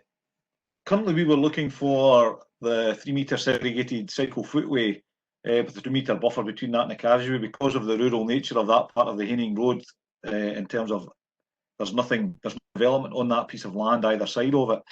The developer has proposed a 3-metre wide footway that narrows to 2 metres as it enters into the village, with a 300mm upstand kerb. There are similar footpaths and footways in the council area. The trouble with the 300mm upstand is it would require a pedestrian barrier to stop pedestrians and cyclists falling onto the carriageway, given the higher. A normal kerb upstand is 100mm. This is 300mm as in terms of the carriageway, the distance above the carriageway.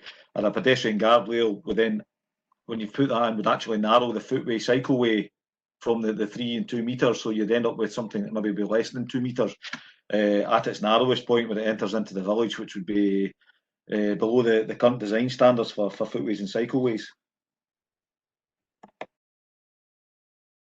Okay, if that's the submission, or that's the views of the officers. Gordon, do you still wish to pursue your amendment, or go back to the original proposal? No, it's okay. I'm quite happy. When I said that I would withdraw my refusal, listening to the conversation there, Brent's submission of a new bridge across the railway would certainly, I would certainly be in favour of that proposal. So you support the motion? You just want the amendment? You withdraw the motion? You withdraw the motion? Join the motion, yes. Okay. So what we have now is a motion that's moved by Councillor Provost Buchanan. Is anyone otherwise minded? Councillor Bowes. And thank you, convener. I think I said in my original contribution that we're actually getting to a point where we're discussing various items in here, and it's not just a section 75, and that's why I suggested at that time that a continuation was most likely to allow the officers not just to speak to about section 75. We've got the new path, we've got safety has been mentioned twice there in those presentations. We've got a transport assessment, which then leads on to DO1, DO2. Yeah. We're back overall debate. Yeah. I appreciate no one has come in to replace Gordon Hughes' motion. Mm-hmm. So therefore we only have the one thing on the table. That's a bit of further amendment. Yes, you can do that. Councillor Murtagh. Obviously, the situation with what's just been said by the officers would need to be accepted by the committee, that that's what the committee would require out of that amendment, that on those conditions. And I think that what Councillor Bowes is saying, and I share the view, is that it's not just the items of the Section 75 that need to be discussed further in terms of conditions for planning here, and that if we are not able to actually put them down right now in those conditions in the Provost Amendment, because we need to discuss that as a committee to determine that, then I would say that I would move a continuation so that those items could be discussed, because I personally don't feel that I have enough understanding and information, despite what the officers have then just explained, to be sure that everything could be coped with under just the Section 75, which would be what would come back to committee if we were, we were saying we're minded to grant just now. And given that it's been confirmed that there's not a threat of non-determination here, I would rather than perpetuate the situation which we already know, which is that we've had other things in this area where it's granted and then fallen because we couldn't agree Section 75s. I would rather that we spent some more time so that the committee could actually know exactly what it was that is changing within the plan to make the development sustainable and accessible, and more detail about those things. So I would move personally continuation on those grounds rather than, I feel minded to grant, but I don't feel that I have the adequate information to be able to list within the amendment. And obviously it's the Provost Amendment, so it'd be up to him and Alison as the seconder to list them. But personally at the moment, and I haven't heard a list of those that would make me feel comfortable to support that. Would you second that? Seconded. Right. Okay, can we now go to the vote? Thank you, Convener. Can I clarify where we are with Provost Buchanan and Councillor Black in particular? What we now have with the withdrawal of Councillor Hughes' original motion is a motion by Provost Buchanan, seconded by Councillor Black, and that is a minded to grant decision, and it would be based on the committee being satisfied that the development plan considerations were outweighed by the benefits of the development as were listed at paragraph 7C2 of the report, and that it's a suitable mixed-use development, and thereafter the matter was subject to conditions. And I think this is where it's maybe important to make sure there's real clarity on this.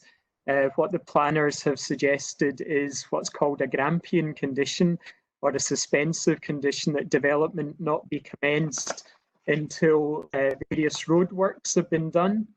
And these roadworks would be essentially the works that had been proposed by the applicant, but with the addition of what the officers are saying is there would be a two-way bridge treatment, and that would be on Mire Head Road. And at Haining Road, there would be a 3-metre wide cycleway with a 2-metre buffer zone, creating a 5-metre area in total. Is that the position that's understood by members in terms of the motion? Provost. Provost, it's your motion. Yeah, well, the fact of the matter is I was trying to just keep it simple and minded to grant. If you mind to grant, that then gives the opportunity for the applicant then to maybe have more direct and positive discussions with officers.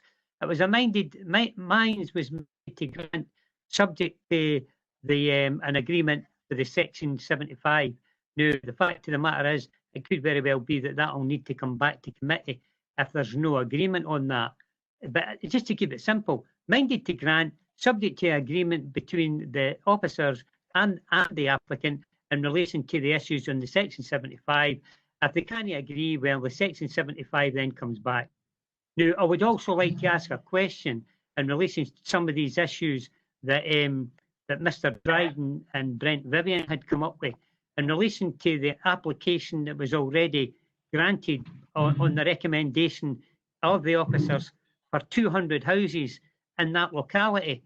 and whether these some of these stringent measures had been put in place for that. I know it's another application, but it's still got a determination with this one. Thank you.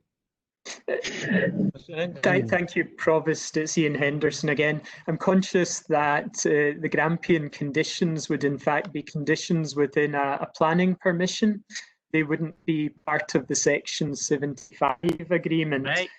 That said, and my planning colleagues can keep me correct on this, that the permission would not be issued until the point at which a Section 75 had been satisfactorily agreed. So I think we're almost in the nature of that motion in a slight hybrid of saying that there's a period of time for agreement. Our starting point would be that there would be conditions for two-way traffic, but if agreement can't be reached in the Section 75, which may be triggered by lack of agreement in the conditions, then the matter would have to come back to committee for reconsideration. Would that be fair? That's fair. And in terms of Section 75 obligation points, more specifically, there would be requirements for education contribution, a transport contribution to fund diversion of the existing local bus service, transport contribution towards the upgrade of the M9 Junction 4 Lathallen roundabout, the provision of 25% of the units as affordable housing, an open space contribution, and a healthcare contribution. So is that a fair summary of the motion? That's fine. Councillor Black, are you in agreement with that?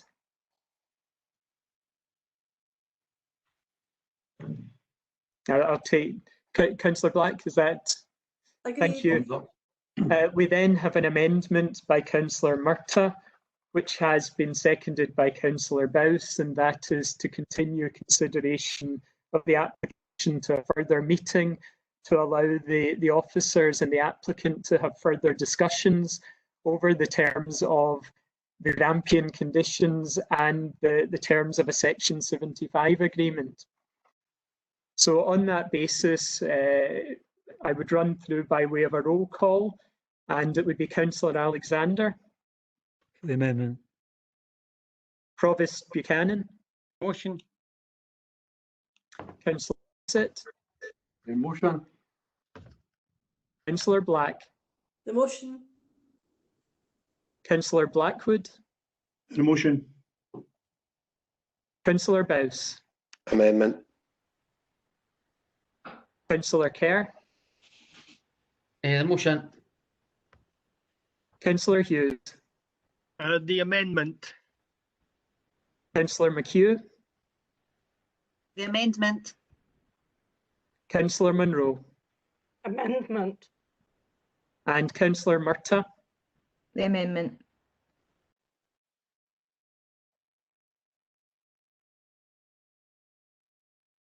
Can I just check with the clerk to the meeting? I have voted 5 for the motion and 6 for the amendment. Karen, do you get likewise? Yeah, I agree. So we have 5 for the motion, 6 for the amendment, and the amendment is duly carried. Thank you, convener. Okay, thank you.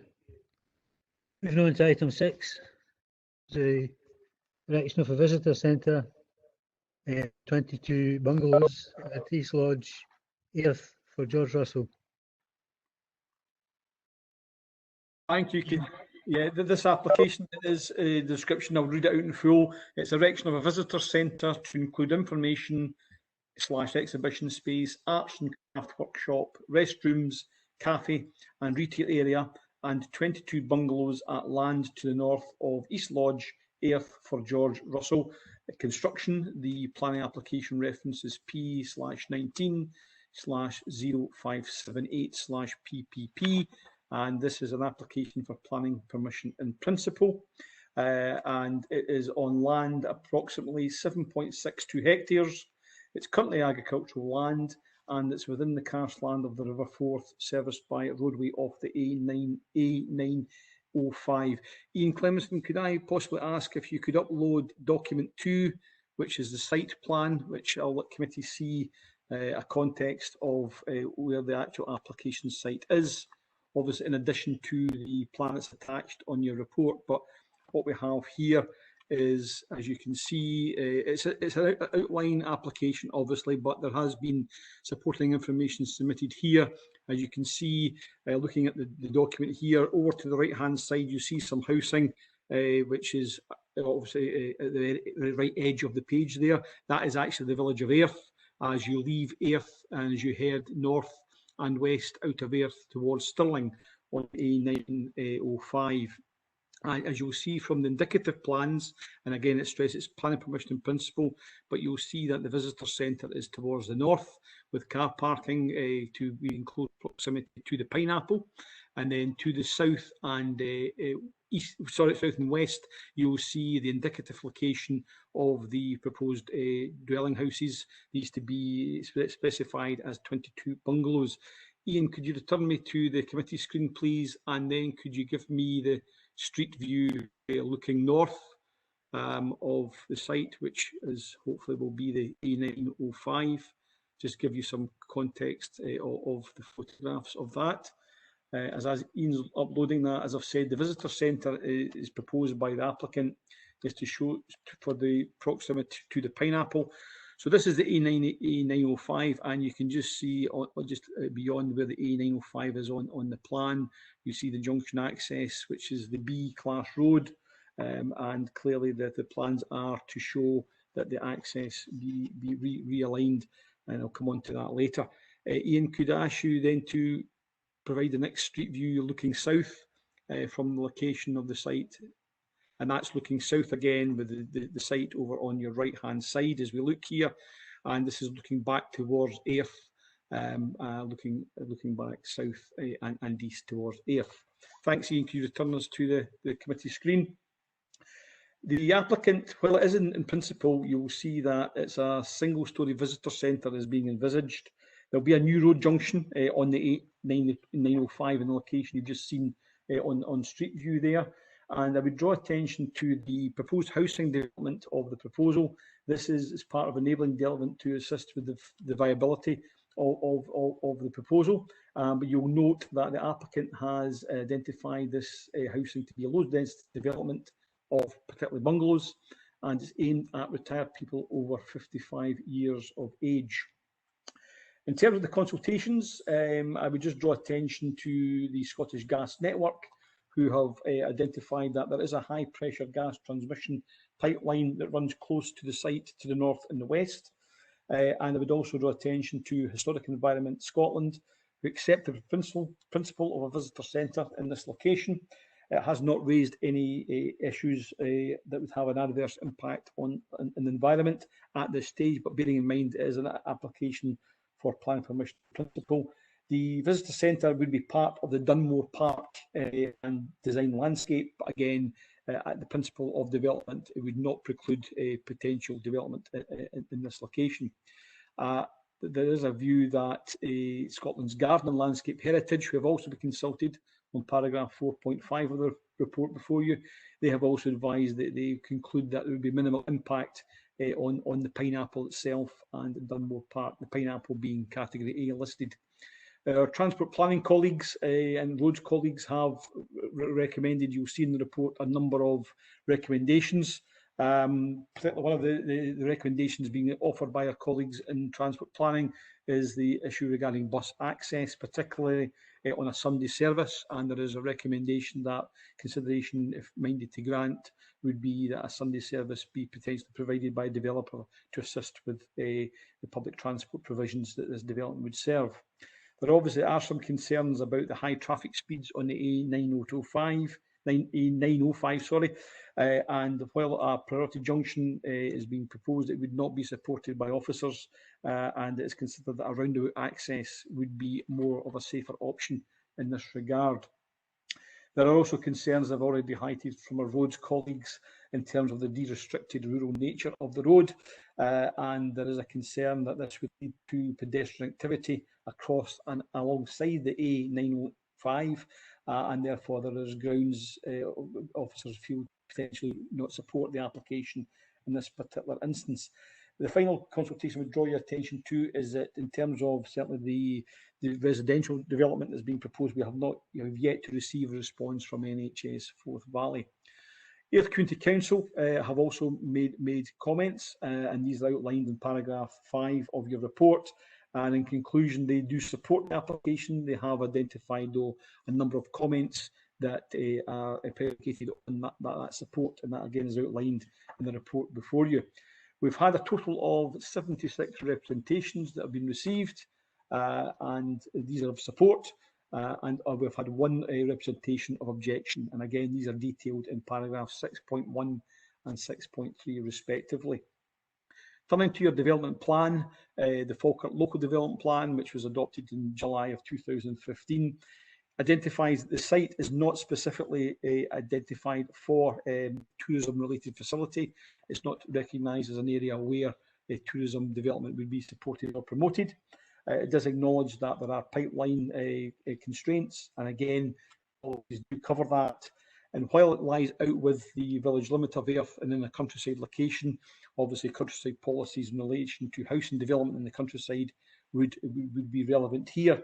And the housing element, although a bit close to Ayr, is actually in the countryside, and it would be a concern. It would be not in accordance with the general provisions for providing housing in the countryside, as the criteria that are deemed as being acceptable under policy CGO3.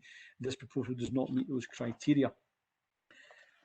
In terms of other policies, again, while this is generally in principle, there's obviously some supporting information has been provided through the landscape character assessment, impacts on the biodiversity, and while at this stage there's nothing that would raise particular alarm bells in that regard, further detailed analysis would have to be undertaken in terms of full assessment of these policies. But I think it would be worthwhile mentioning that in terms of, while the applicant has suggested that the age limit be 55 years and over, there is still a requirement, notwithstanding that in terms of policy provision for affordable housing, there would be a requirement to provide 25% affordable housing provision in that regard, because the application proposal that has submitted has not provided any further details in that regard. So certainly that's something that we'd have to be mindful of if committee were of a view to be amended to grant this application.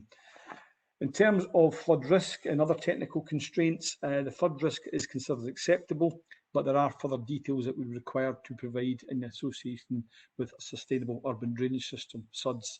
And again, that type of detail would normally come through at the detailed consideration of matters. In terms of the transport statement, there was a transport statement that was submitted, and this has been subject of review by our colleagues in the Transport Planning Unit. And it would seem that the principle of the site serviced by improved transport infrastructure would comply with the current requirements, and it may well be acceptable, but that again would be subject to detailed scrutiny. In terms of other material considerations, clearly we have highlighted, which is actually relevant to the development plan, is education and new housing development contributions through SG10. Again, at this point in time, as the age has been identified as being a certain age, you'll see the criteria would be at this point in time there would be no need for an education contribution to be made as the housing development being proposed is of a certain category, which would not trigger a contribution at this point in time. Healthcare, again, it would be anticipated that 20 units would have an impact, but again, in the report, and as things stand, we have yet to receive a response from Forth Valley Healthcare in that regard. In terms of the representations by Ayr County Council, you will see that the comments that have been made by officers, and again, there is acknowledgement about the monitoring of the 55 years plus restriction. The applicant has identified and acknowledged this and has willing to look at that through a title restriction. And again, that's something that could be considered should be amended to grant. But certainly it would be difficult from a planning perspective to monitor and enforce such a condition. Your emerging Falkirk local development plan LDP2, as you know, is well advanced and is soon to be adopted very shortly, and therefore it does have a fair bit of weight in terms of material considerations. The policies contained in your local development plan 2, they're not raising any new additional policies that would change the interpretation of LDP, the original LDP at this point in time. So just to conclude, the application is in a rural area. It's out with the urban envelope of Ayr Village. It's considered contrary to your development plan and also contrary to the emerging local development plan 2. The housing proposals are age specific, and normally we would look for this type of category of development to be in a more sustainable location rather than on the periphery of Ayr as it relates. Obviously, there has not been any affordable housing identified, and while the proposed visitor centre has been put forward, and obviously the explanation and support for that has been given by the applicant, it's not identified in your development plan nor the emerging local development plan as a key strategic node for tourism development. And therefore, Convener, we conclude by recommending that officers recommend the refusal of the planning permission for the reasons that are outlined in paragraph 8 of your report. Thank you.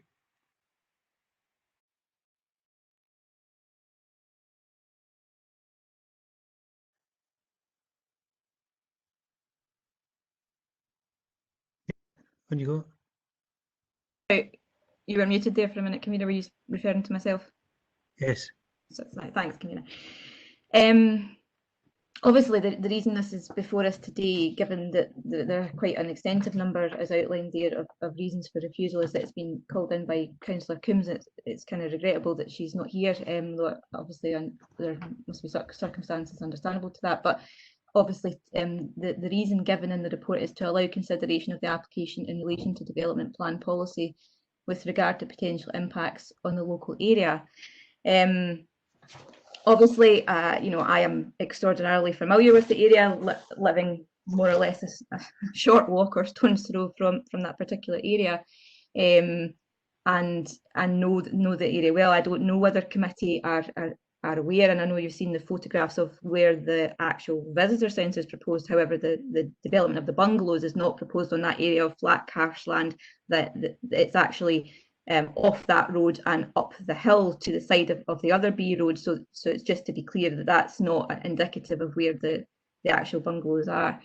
I think that there's very many reasons that have been outlined as to why this is not a suitable proposal, but I obviously, and I think that anybody who's spent any time in my company will know that I have a love of the pineapple, and encourage everybody to go there at every opportunity to try to see what wonderful heritage we have here in the Carse and the beautiful environment we have. So I'm certainly, in principle, very sympathetic to the idea of having a visitor centre.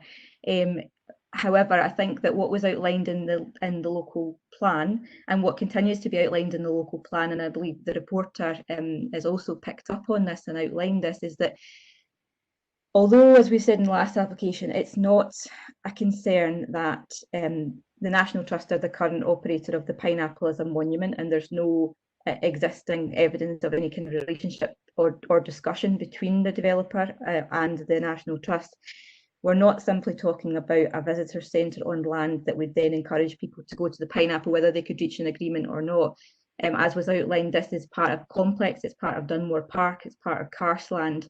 We haven't judged that as a council it's suitable for a visitors attraction, because there would have to be, if there was such a proposal for a tourist centre, wider understanding of how the land management in that area, the path networks, the woodland networks, what the impact of that would be. And we've certainly not, as a council, gone down that road, I think, which is why in our development plan it's not allocated as that, even though obviously the pineapple and Dunmore Park has a great deal of heritage which should attract people to the area to see. So I think that it's important to highlight that there is no there has, and it's said in the report, there's been no discussion or outline from the developer as to what the nature of the development of the relationship with the National Trust and the other landowners are. And it is in fact actually pointed out by the Scottish Government reporter when this site was brought, when the comments of this site were brought for this proposal from the developer. for our emerging local plan, and that they said that it wouldn't be sustainable, and that they didn't accept that the enabling development of those bungalows would be sustainable, and would, so I think that's important to say. Obviously, I very much, I think that the question about the over 55 bungalow and the legal agreements, I understand, and I think the Community Council supported that it would be extremely difficult for the planning authority to have any role in enforcing, and therefore, and the developer said that they would be willing to enter into some sort of legal title, which I think that Mr. Henderson might be able to explain to us a bit. However, in the matter of the school, and it's kind of regrettable that we don't have a representative from education here today to further outline this, I fundamentally don't accept that even if you could 100% say that the title deeds would be limited to those over 55. One, people over 55 can in fact have children who go to school, which I would just point out, either their own natural children or adopted children or whatever. That's certainly not within out of the realms of possibility. Also, there's no way to, even if you had a legal agreement as to the title about who would actually occupy those houses, I'm sure my parents would love to buy me a house which I could then occupy. There's nothing that we could do, or any legal, as far as I understand it, could do about that. But also, the more fundamental point is that, I understand the reason why people would want to have bungalows in the village in order to move out into those houses, and that's what's coming through from the representations. Unless you have something which says nobody from Earth can move out of the houses which are here into those bungalows, and therefore backfill the houses which are here with families, then you can't say that the school role won't increase. And therefore, I do not accept the idea that the educational contribution isn't relevant in this case. I think it is very relevant in this case, and I think it's particularly relevant in this case because the developer is making the argument that the reason why if there has to be a good reason to get round an equalities assertion that this housing should be for over 55s, and the report outlines that there doesn't appear to be one, then if that reasoning is there, you can't say that there's a need because people in the village want to move out into it, but then say that won't have an impact on potentially families coming into the village on that housing scale. I don't think you can have it both ways. So I suppose first, in terms of a question to Mr. Henderson, to outline exactly what the proposal is in terms of the legal mechanisms for restricting to over 55s, how that would be monitored, how that could be enforced, and what the equalities position is with that, or perhaps if Mr. Dryden could come in, that'd be my first question. Okay, who wants to pick that one up? Ian Dryden or Ian Henderson? Yes, Kavir, thanks. I'll come in first. I just wanted to pick up on the valid point that Councillor Murphy made about education. What I did do, I managed to speak to Richard Teed yesterday in advance of trying to anticipate questions, and I do know, having spoken to yourself and other people in the community, I know there is a concern about the education capacity. So trying to think of this various scenarios, what I can say to you is Richard Teed has advised me that notwithstanding the current restriction just now, it does raise a number of issues, and I'll leave that for Mr. Henderson to come in and offer advice on. But Richard has advised that even based on the number of units that are being proposed, it would require a contribution with children.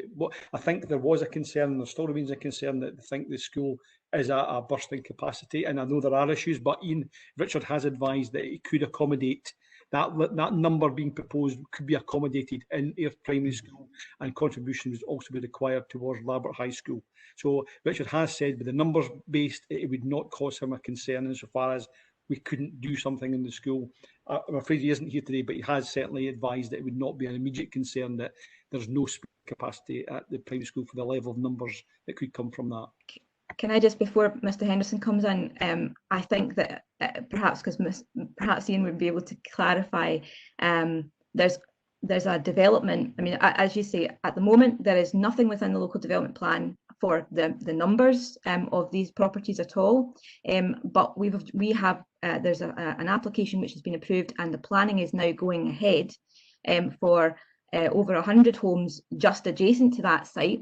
And I well remember the discussions from those from that application that number of houses would take the primary school to the capacity. So at the moment, they're not at the capacity, but with 108 homes being built adjacent to that site, there will be, and I should say I've been on the parent council at Erith, and I was at the parent council at Erith when this particular previous application was, which has been going on for a very long time, that there is no more building space at Erith Primary School in terms of being able to build on that site.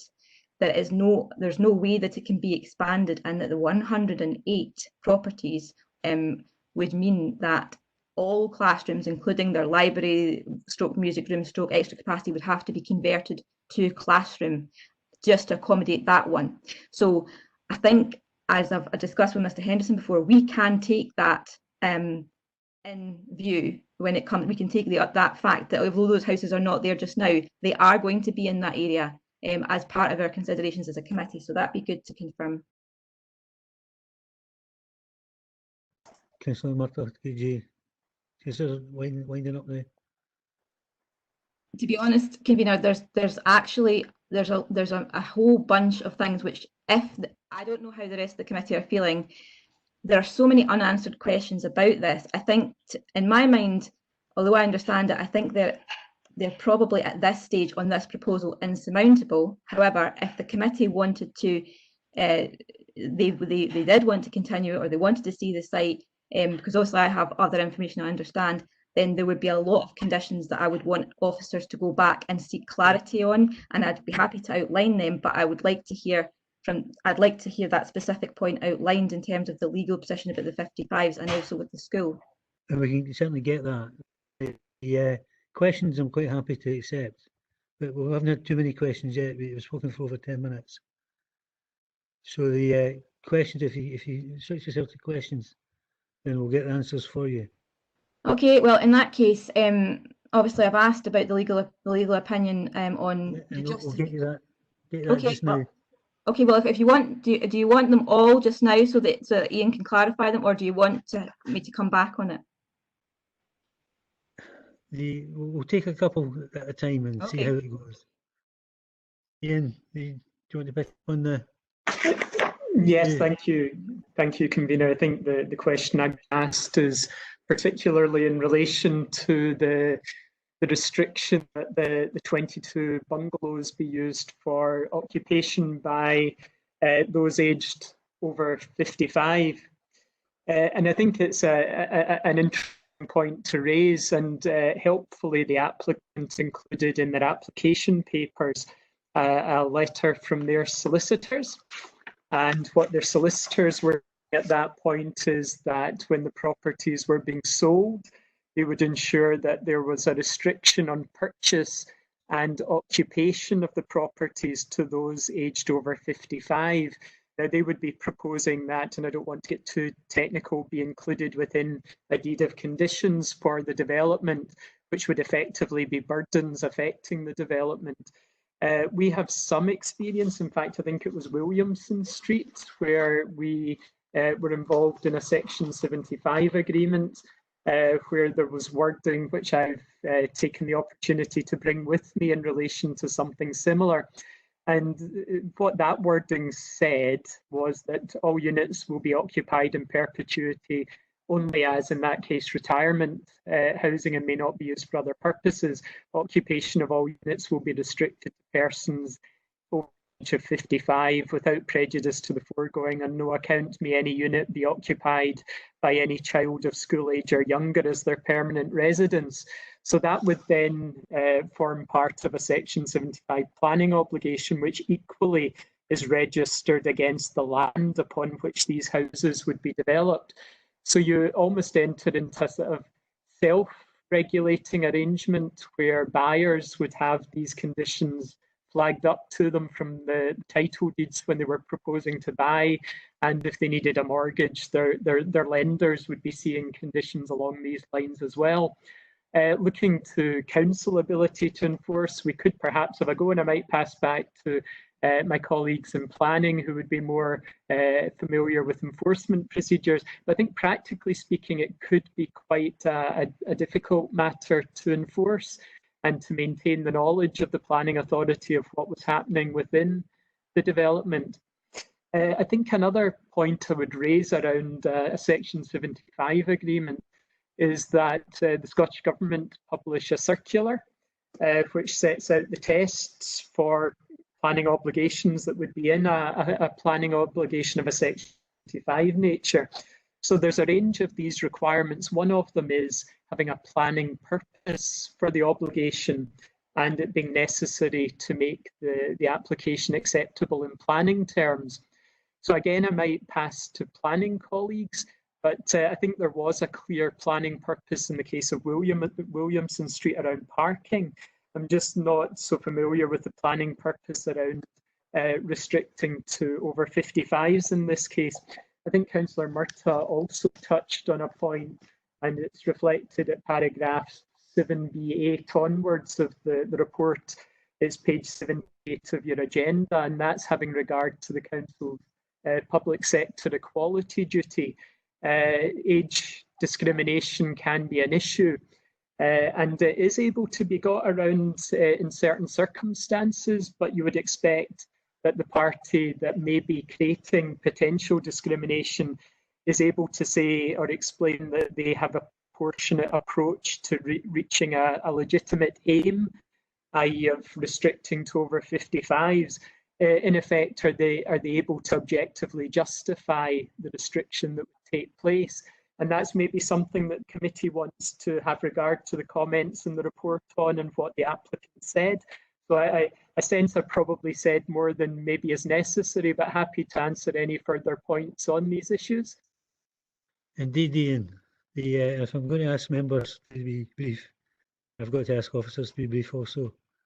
Councillor Murtagh, did you get the answer that you were looking for within what was said?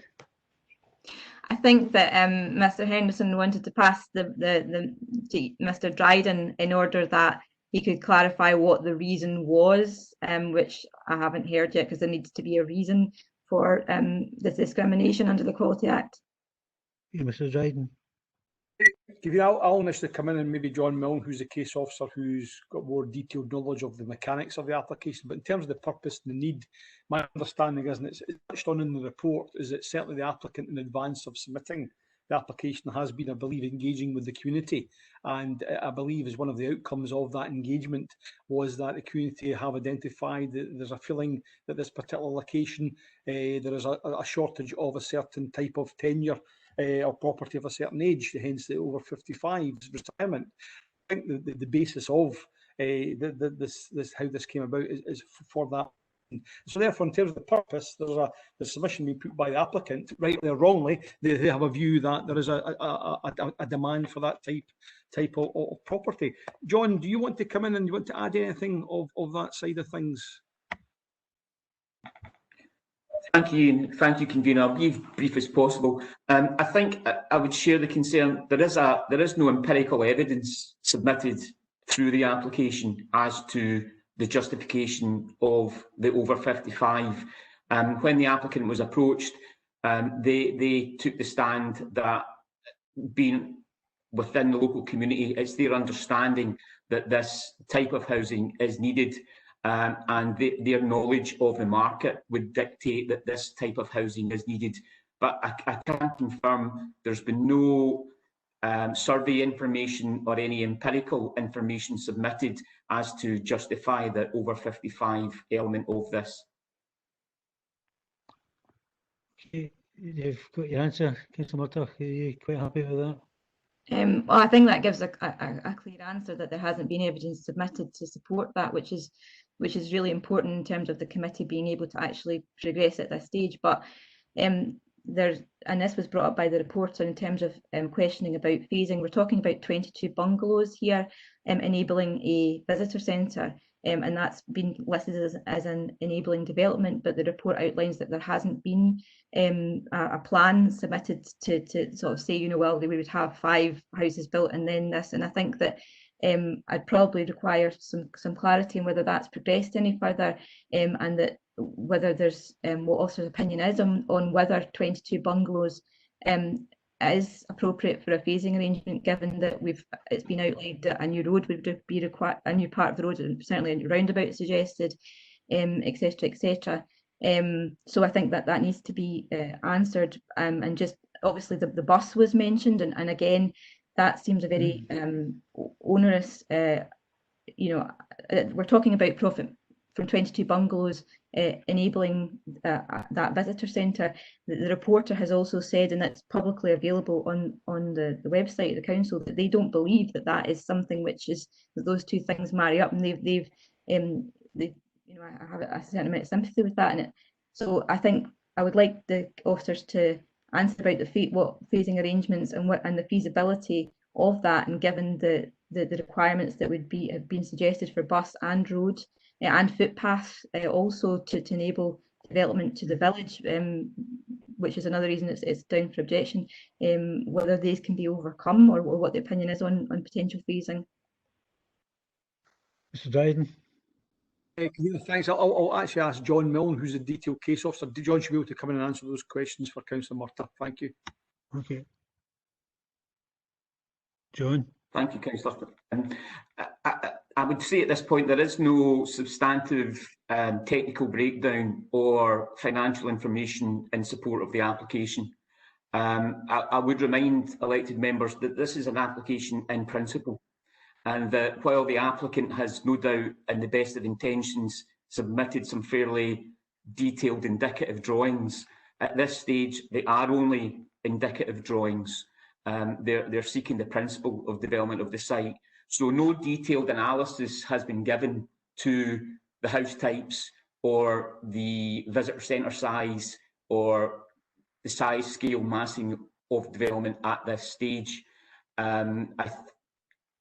In terms of the economic viability of 22 houses supporting a visitor centre, I'm afraid I can't really comment on that. I suppose it depends on the size of the houses, on what they're marketed for, but that would be for the applicant to provide that information. I don't think it would be for me as an officer to speculate as to whether that was in fact a viable project. If Councillor Murtagh wished, we could go back to the applicant and try to seek more substantive information on these matters if it would help inform her opinion on the application. But in terms of the application submission, I'm afraid we don't have those details, and any approach to the applicant to provide more substantive details hasn't really resulted in any further submissions. Can I just say, the reason why it's relevant, obviously, is because listed as an enabling development, no work can take place on the visitor centre, or the proposer is saying that they will not begin work on the visitor centre until the bungalows are completed and sold, and there's no phasing proposed here, so that would be in its entirety. And obviously we're well aware of what happens if you build an entire development and then there isn't enough money in order to then build or the conditions or agreement can't be reached with the National Trust or the other landowners or whatever, or the roads, and therefore it falls, because regardless of what's been agreed. And I think that's why it's important, and that's why the reporter has highlighted it in their issues about land, because it. Sorry, have I cut off there? No. Can you hear me? Not with me. No. Right. Okay. So basically, it is, to me, it's the case that we have to be satisfied as well that if 22 houses, we give 22 houses the go ahead, but it's not an enabling development. There's no evidence it's enabling development, then the visitor centre would not in fact happen. So I think that's why it's important to understand whether what evidence has been submitted and what evidence of phasing or what that would be like, so that we can make an informed decision.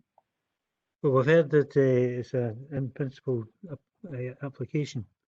So what would happen would be the next phase, where we get the detailed application, that these issues would be addressed at that point. Am I right, Ian?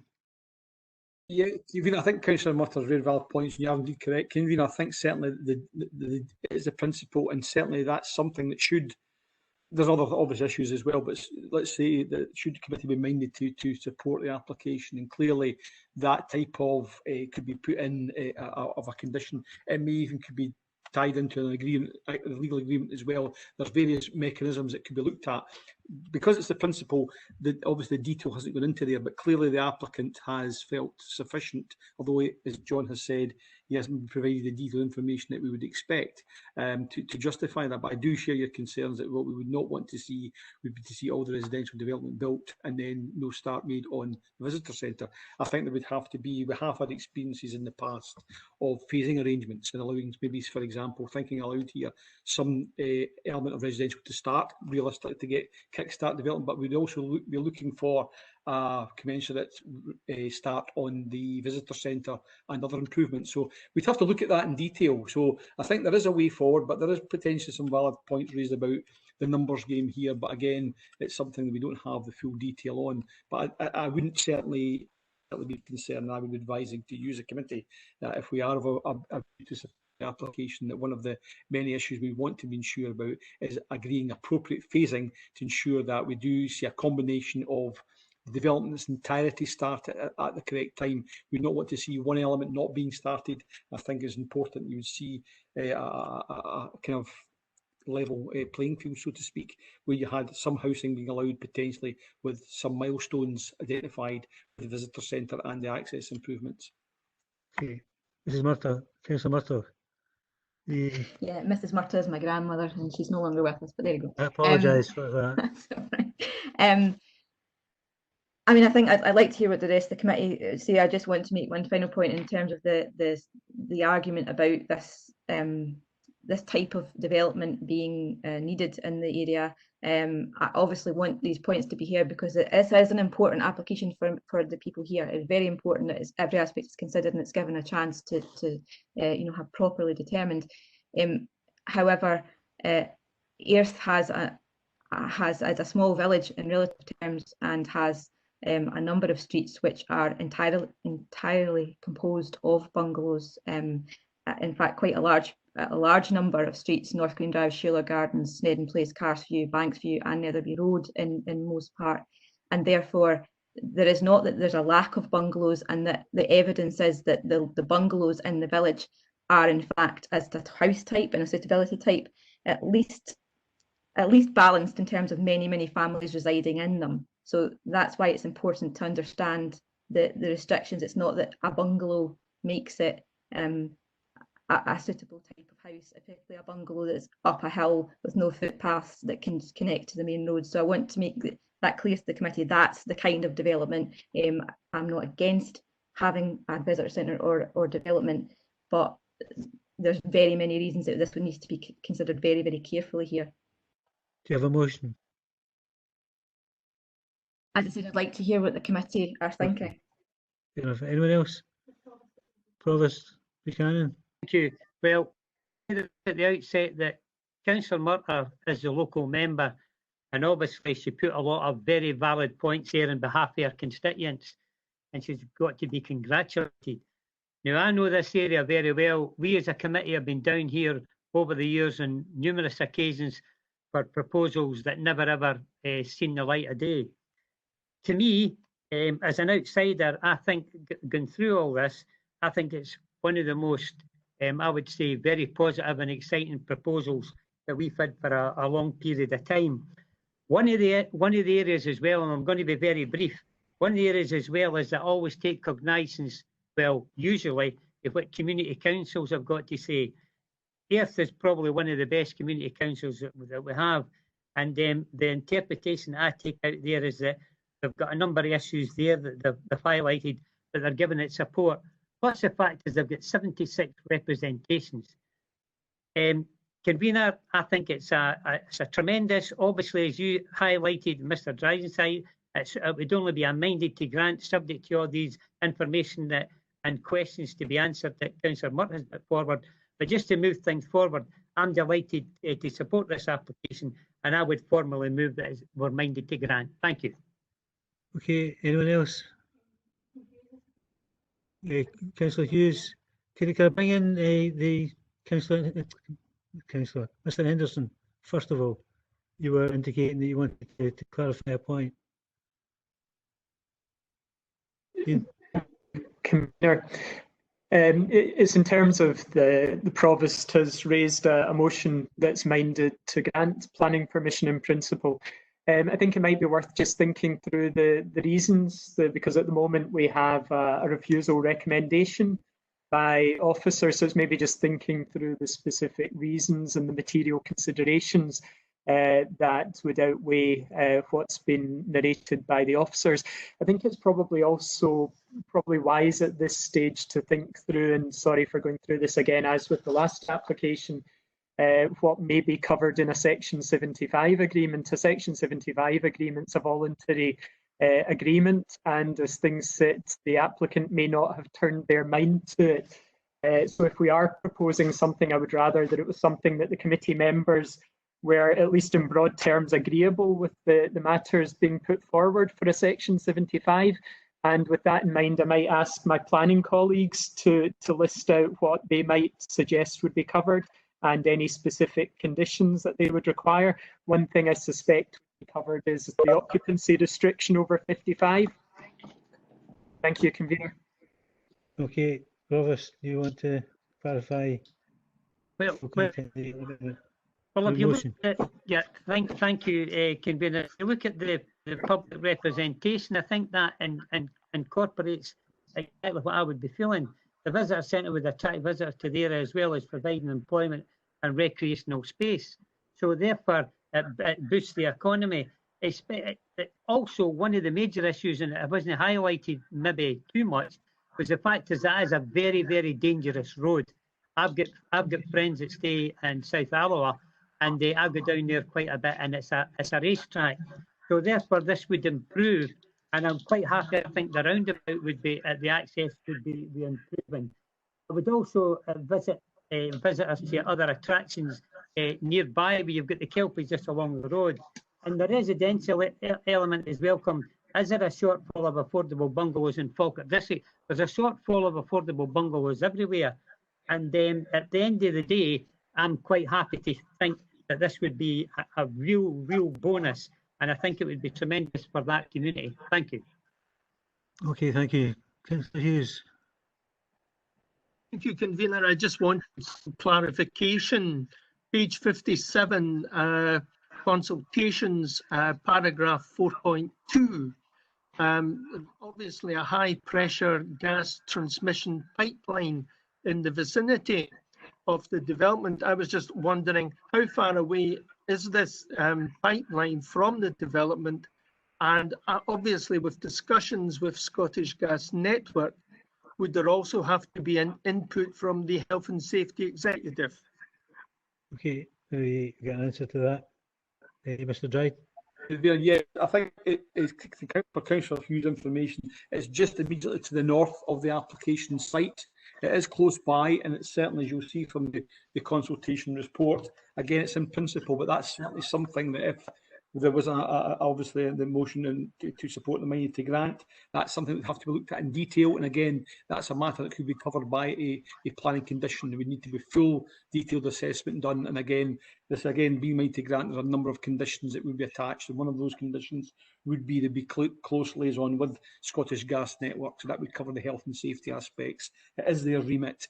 And again, detailed consideration would have to be undertaken to go into the detail of that and identify any restrictions or any zones of influence that may well be affected there.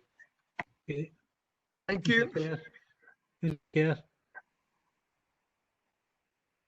Thank you, Convener. Listening to other members were very, as I've said in previous, after the COVID-19, this country is going to be struggling. A visitor centre, another attraction for the area of Falkirk, is something that we should be encouraging. I understand, Councillor, and regarding the schools, people moving out there, moving up there, but that could be said about anything, that somebody, a single person moving out their house in Earth, moving away, and a family of 6 coming in, it's the same. So I'm going to second the Provost minded to grant. As Mr. Dryden says, these issues can be looked at after the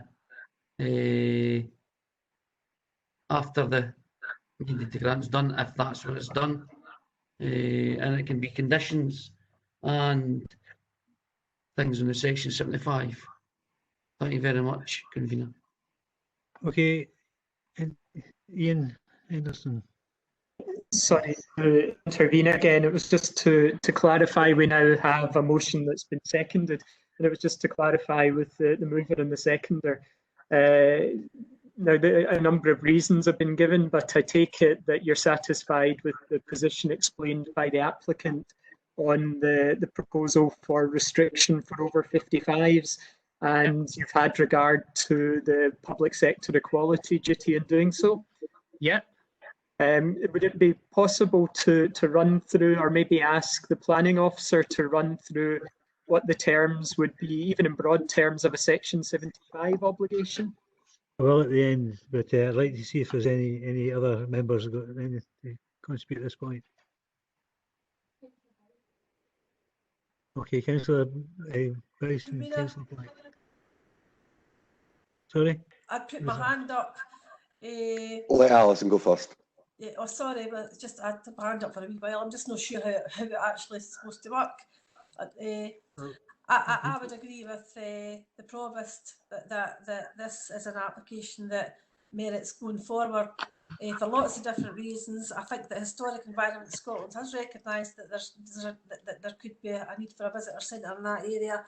I think that there is a shortage of bungalows, and I think that there is a shortage of older people's housing in general in the district. So I think that that's a welcome proposal as well. I don't think there's anything in the application that can be overcome with the right help and assistance. So I'm happy to go with the I'm not even sure if it's the amendment of the motion, but I'm happy to go with the Provost. The motion. Whatever, like the motion. Thank you. Okay, anyone else? Councillor Bowes. Thank you, convener. As another local member, not quite as local as Laura, but still a local member, I'm quite aware of the area. I am very much in support of this. The north side of Falkirk district would need the support in the way that other areas have benefit from tourist attraction. The town and the business in the town very much in tourism has grown and grown. So another attraction here, I think, would add to that. I think it would bring additional business as well to the small businesses in Earth. I am very much leaning towards the Provost. What I don't want to do is discourage this developer, but I do believe in the phasing. I do believe very much in the roundabout.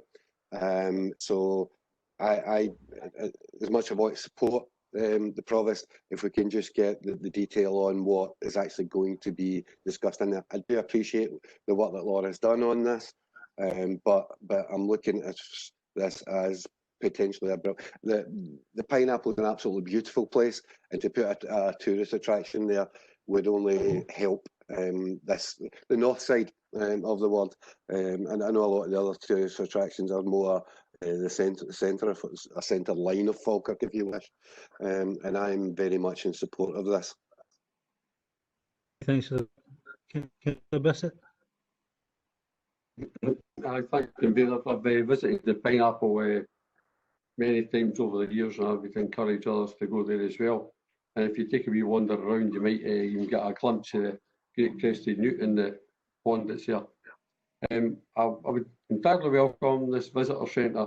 I just kind of wonder why they split it up. It's two different applications, one for the visitor centre, one for the housing. But I believe with what's been said, that the housing development enables the visitor centre.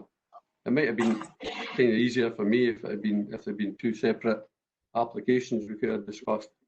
I think I would agree that if a roundabout could be fitted on that road, it would make a significant difference, because it's a busy road, and certainly people fly along there. So road safety, it would make a significant difference.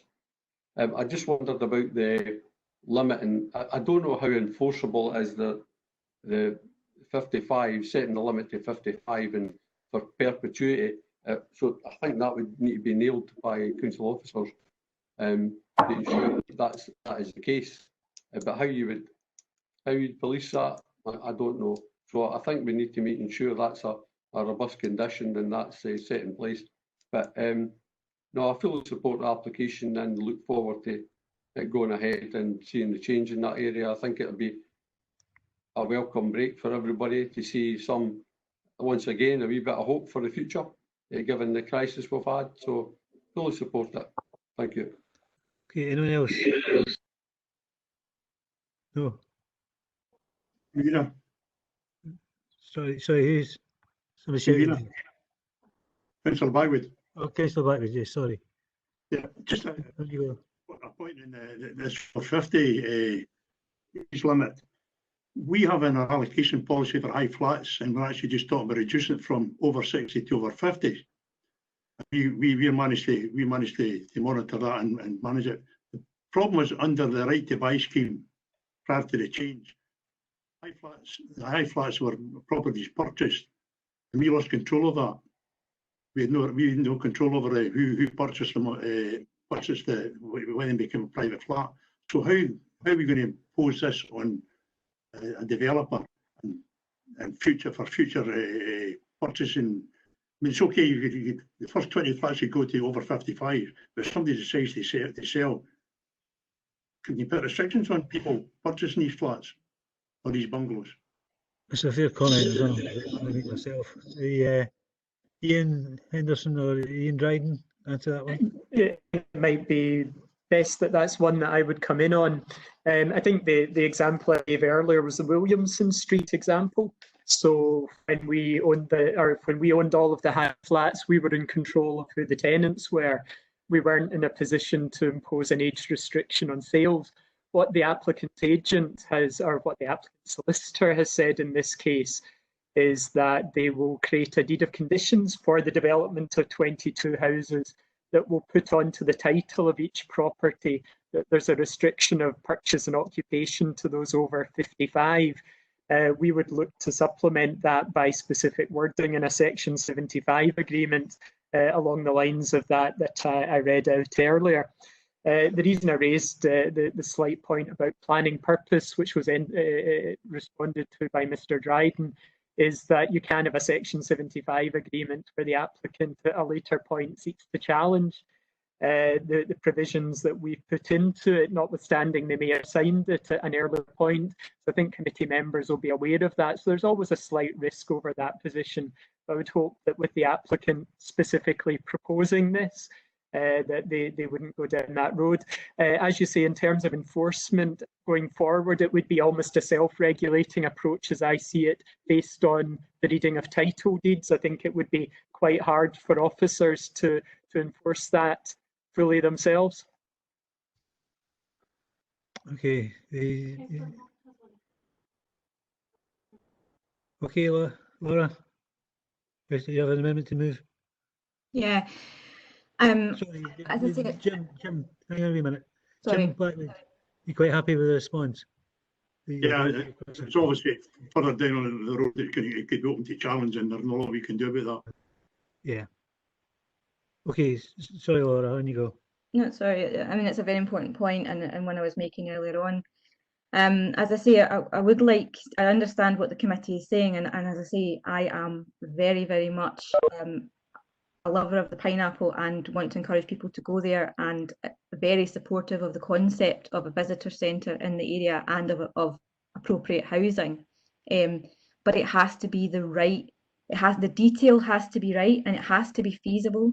And I would ask that the committee continue the application to make sure that we have the information. There's a lot of reasons in this report that have been given for why it isn't you know, it doesn't currently meet the policies. And the committee have to be aware that this would, as you say, have a major impact on the area, a positive impact if it's done right. But you're talking about something which is effectively going to join up Erith and Dunmore to a large extent and have an impact on the environment and have an impact on a lot of things.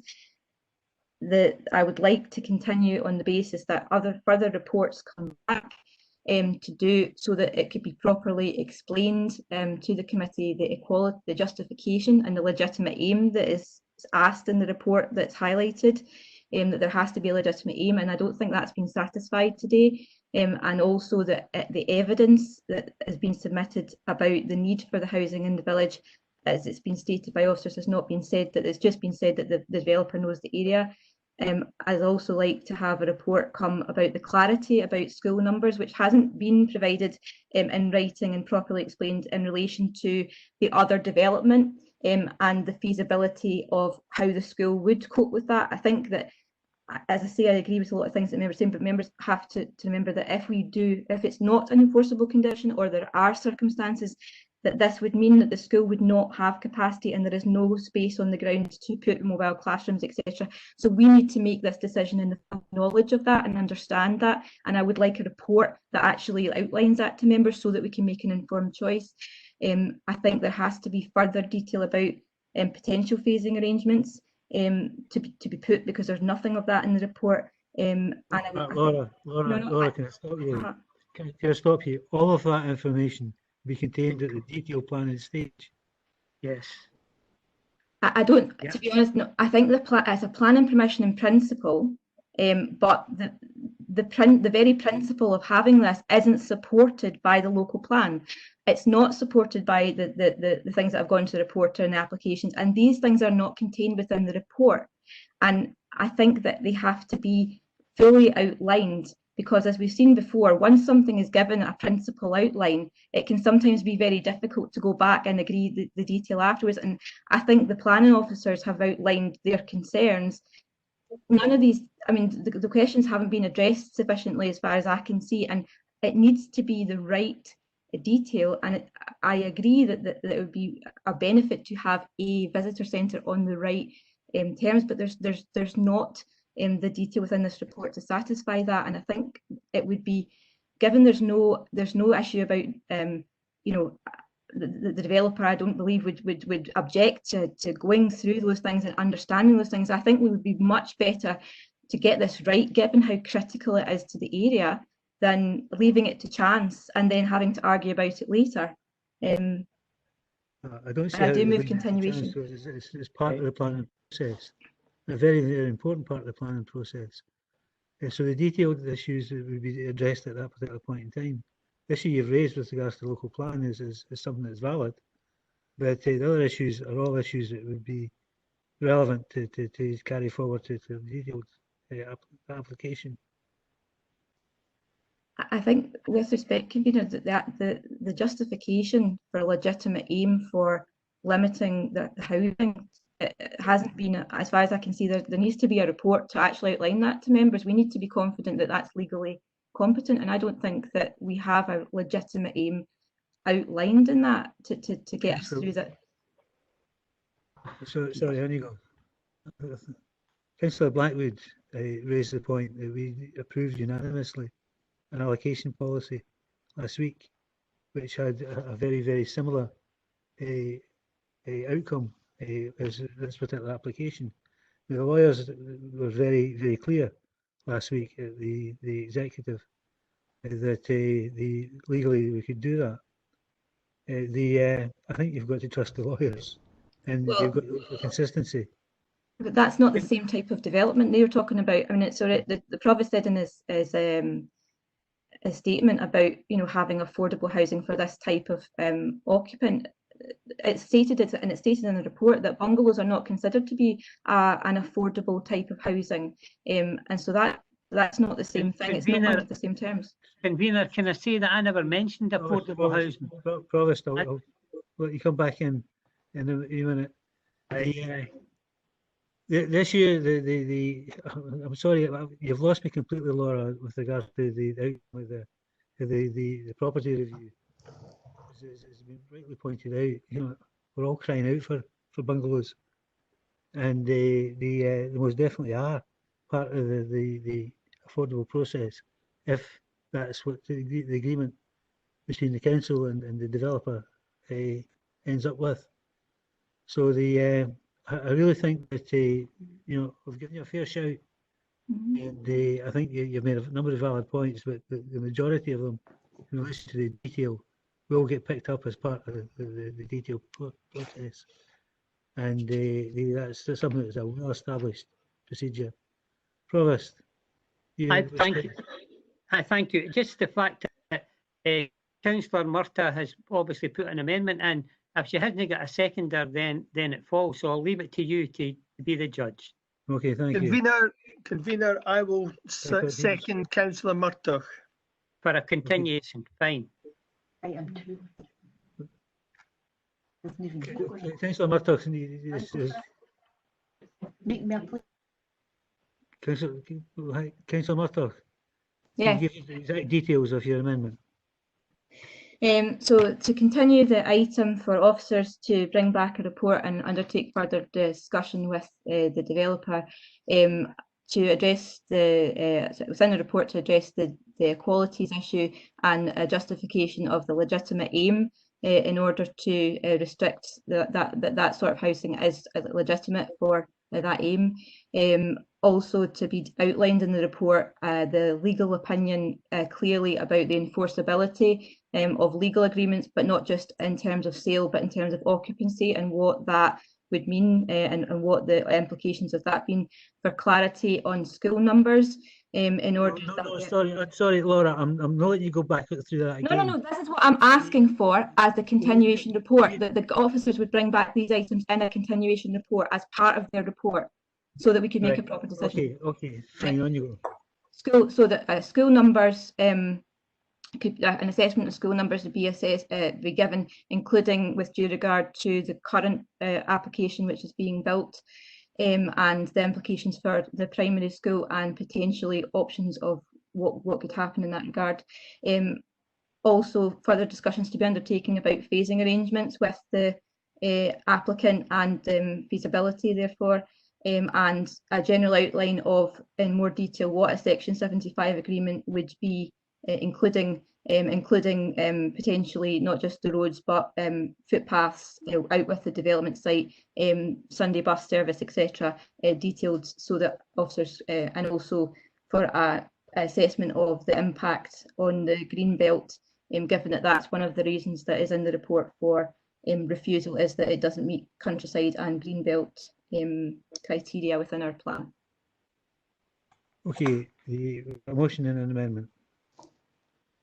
Ian, do you want to take us through it? Thank you, Convener. I think it would probably be quite useful, given that the motion is amended to grant, motion that perhaps the planning officer runs through what the proposed or any specific conditions would be and what would be proposed to be included in a Section 75 obligation, so that there's some clarity.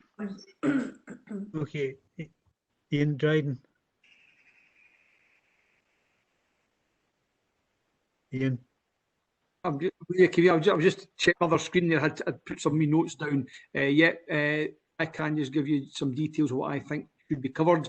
If we start with the Section 75 legal agreement, I'm thinking that we should be looking at potential commuted payment towards active and passive open space, affordable housing and public transport provision with bus schedules, new bus stops, aid restriction to the owners, occupants of the residential element, phasing of the development to ensure completion of the visitor centre, probably definition of floor areas to the visitor centre to ensure the principal use, because clearly in addition to the visitor centre there's other elements being proposed.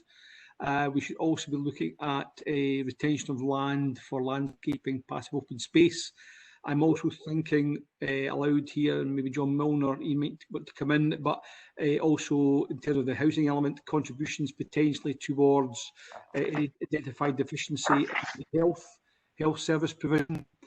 And I know the complex issue of restricting the phasing, restricting the occupants, is there some potential legal caveat we could put in the legal agreement that in the event that children do potentially become occupiers of the house, that there's potential some contribution towards the education. That's a very carefully worded, but I think we should look potentially, if we can, look at the safeguarding situation, that education contributions may well be applicable if circumstances do change. Moving to the conditions, off the top of my head, I think we should be covering conditions covering landscape, visual assessment, design landscape and pineapple, flooding and drainage, ecological assessment, landscape assessment and maintenance, road pedestrian access to the sites from Earth Village, contaminated land and air quality, coal mining risk, proximity of the high pressure gas pipeline, archaeological trial pits, public road pedestrian access arrangements to the area during construction, pedestrian access to public transport, no land raising to take place, particularly in terms of its impact on the karst and flooding, restriction to 22 units of bungalow type as the applicant has prescribed, scale massing and design of development, and any other conditions that may well arise that could be considered appropriate to the Director of Development Services to add. John, do you think there's any other conditions that you think we could potentially add to that?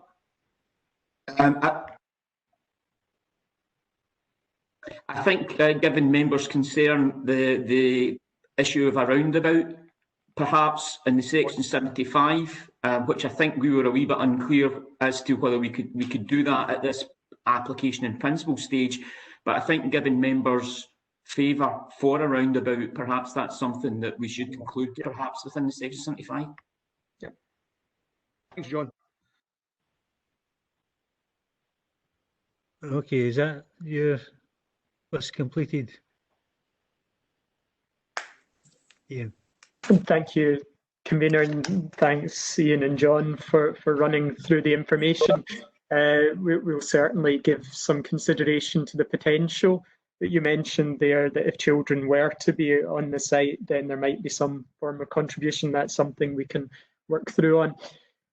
So we have a motion by Provost Buchanan, seconded by Councillor Kerr, which is amended to grant motion. And it's been noted that the committee is happy with the position as explained by the applicant on occupation for over 55s and has had due regard to equalities issues. The benefits of development are seen to outweigh the development plan, being the improvement for tourism and visitors, employment, boosting the economy, provision of recreational space, and indeed, per the section 75, I think the Provost mentioned improvement to the roads that the roundabout would bring. I won't go through all the section 75 terms again.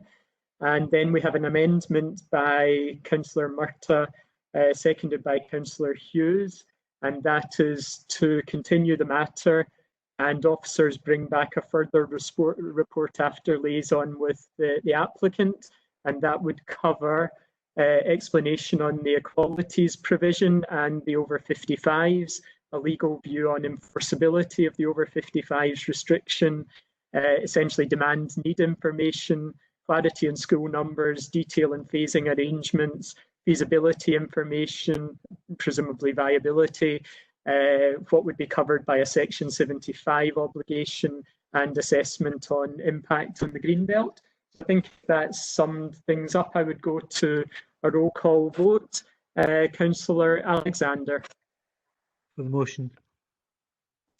Provost Buchanan. Motion. Councillor Bissett. Motion. Councillor Black. Motion.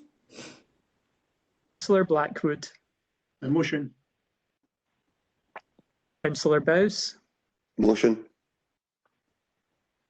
Councillor Hughes. The amendment. Councillor Kerr. The motion. Councillor McHugh.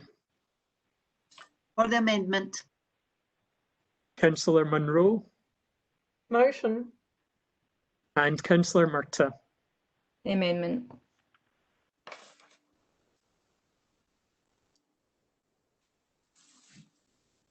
once again checking with my clerk, but I have 8 for the motion and 3 for the amendment. Is that what you also get, Can? Yeah, agreed, Ian.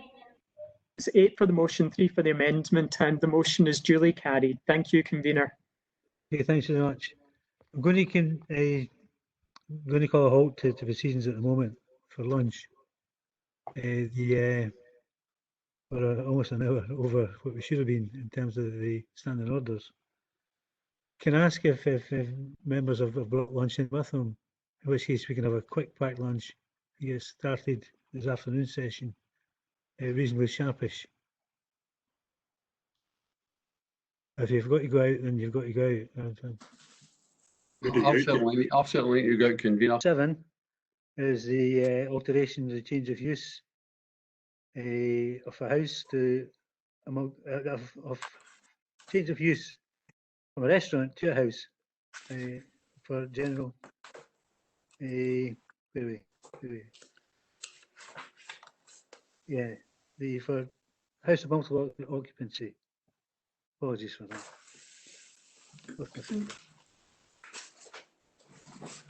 Is Ian back? Yes,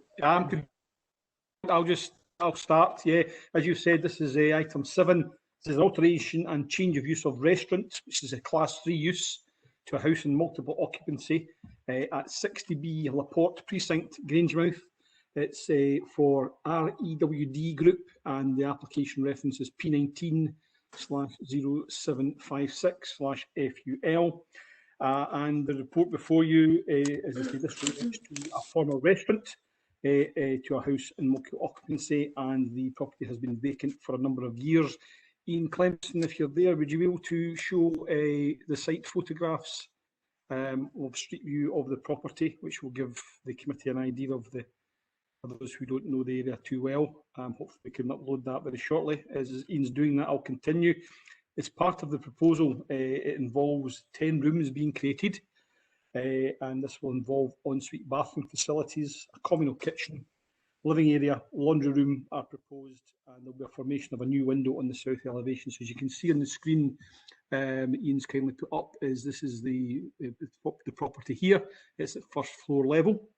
Ian, could you move on to document 1, the composite plan, please, which gives an indicative layout and shows a layout of the actual rooms, the communal kitchen area. You can see there, again, you saw the building, and at the very bottom of the page there, you'll see on the end elevation, there's a new window being created on the elevation, so that'll make 2 windows. That's the only external alteration that's been proposed as part of the proposal. In terms of the consultations, we've had a response from the Council's Growth and Investment Unit, which welcomes the conversion of this long-standing vacant property back to residential. It would increase opportunities for town centre living. And I would draw attention in particular to paragraph 0.4 of the report, which is the Health and Safety Executive. They have advised against the proposed development on the safety grounds, and the reasons for that are covered in a bit more detail, which I'll touch on later on in the report. There has been a representation from Grangemouth Community Council, that's in paragraph 5.1, and you'll see the details and the comments that have been raised by the Community Council. And we have received 1 letter of objection from a party. Again, the points that have been raised include parking, and there are already licensed HMOs already in the area, and therefore question the need for that facility.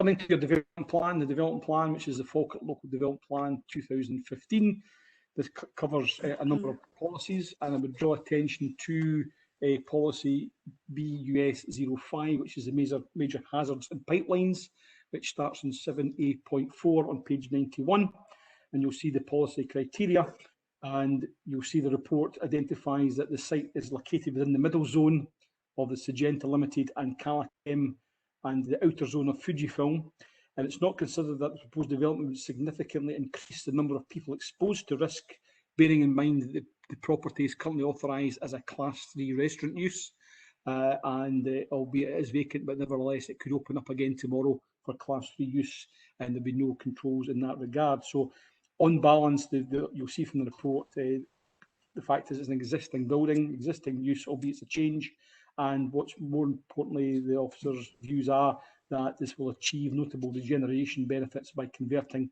a floor of an empty building, which has been laying vacant for a while now, back to residential use in a town centre. Other policies are TCO2, development and change of use in town centres, and obviously the thrust of this policy is really to try and maintain the vitality of town centres to promote regeneration. And certainly you'll notice that a thrust of that policy is that residential development in the upper floors of town centre locations is generally supported by policy TCO2, and it is the view of this report that this proposal would assist in doing so by redeveloping the building back into use.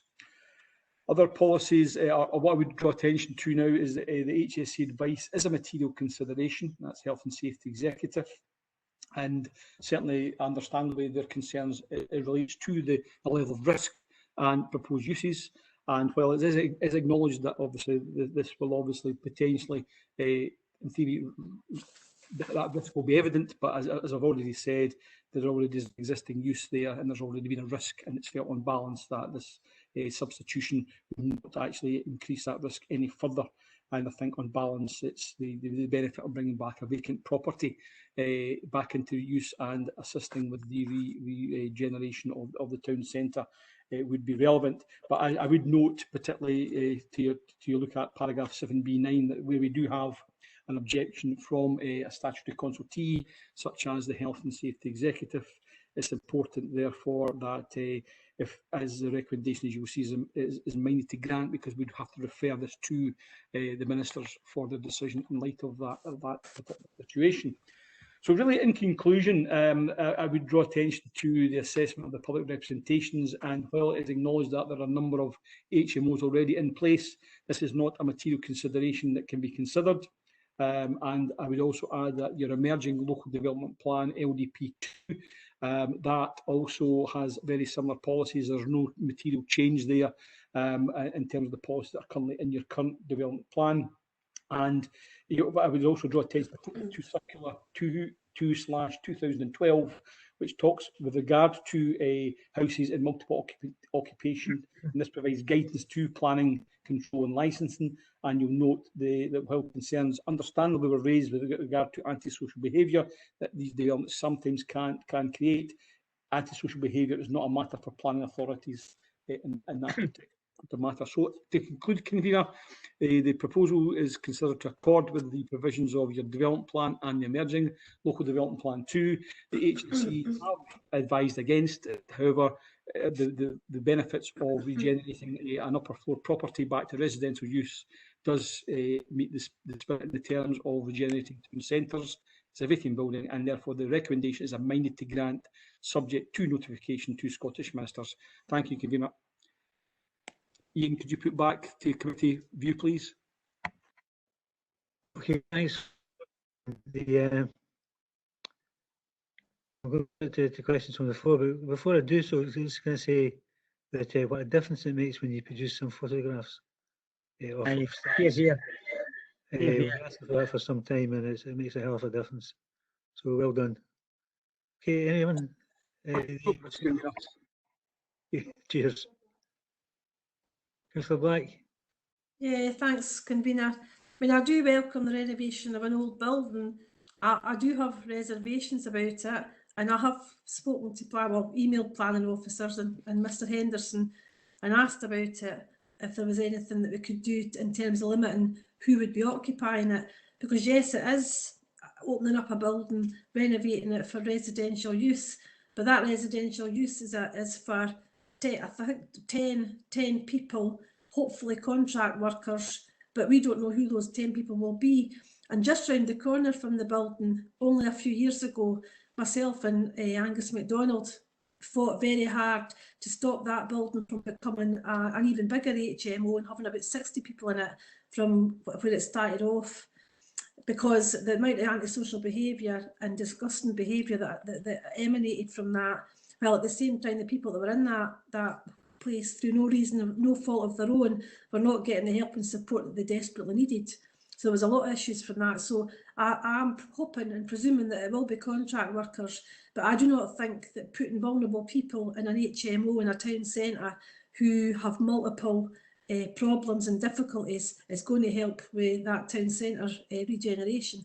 So I know it's not a planning consideration, but I do think it is a big consideration.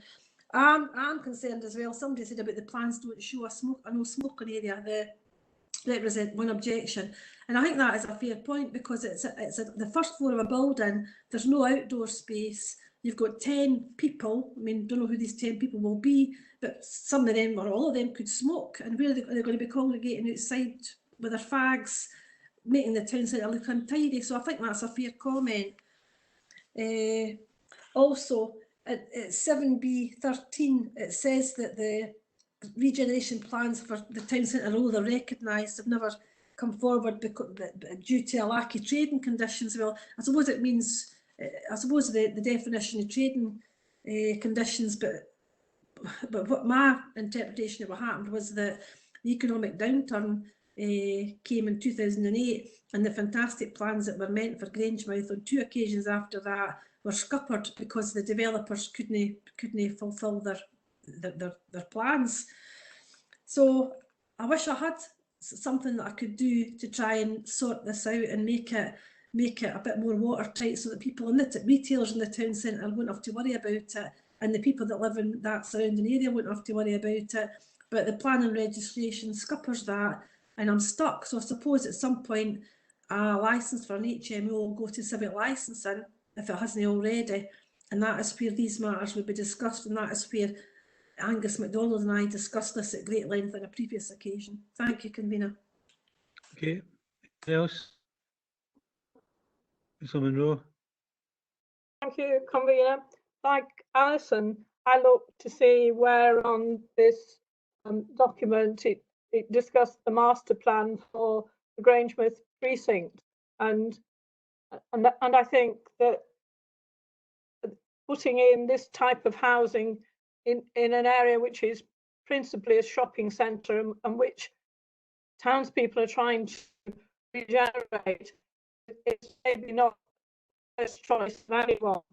I'm also concerned that there are, I think, 11 flats in this proposed development, and I can't see where they do their laundry or anything. They seem extremely small, and whilst, like Alison says, we might end up with contractors, we have no way of knowing.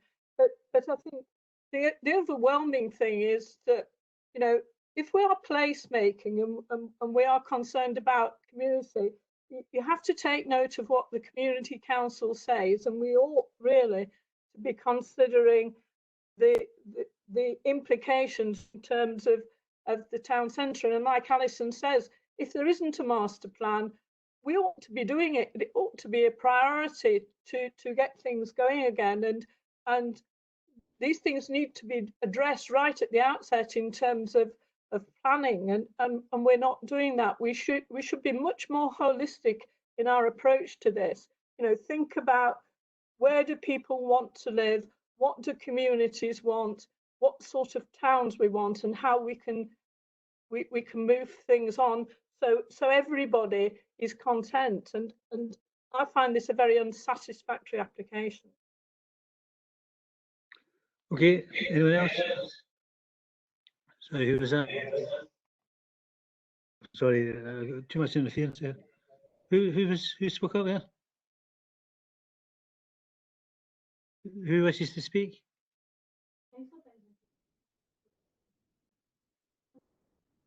Right, Laura, Gary, your cameras are facing the wrong direction.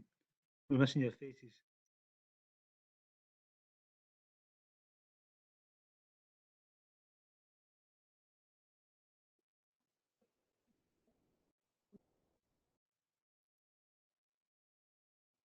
Let's see. I think it's the Provost convener that wants to speak. I'll call the Provost next one. Just looking to see who's missing.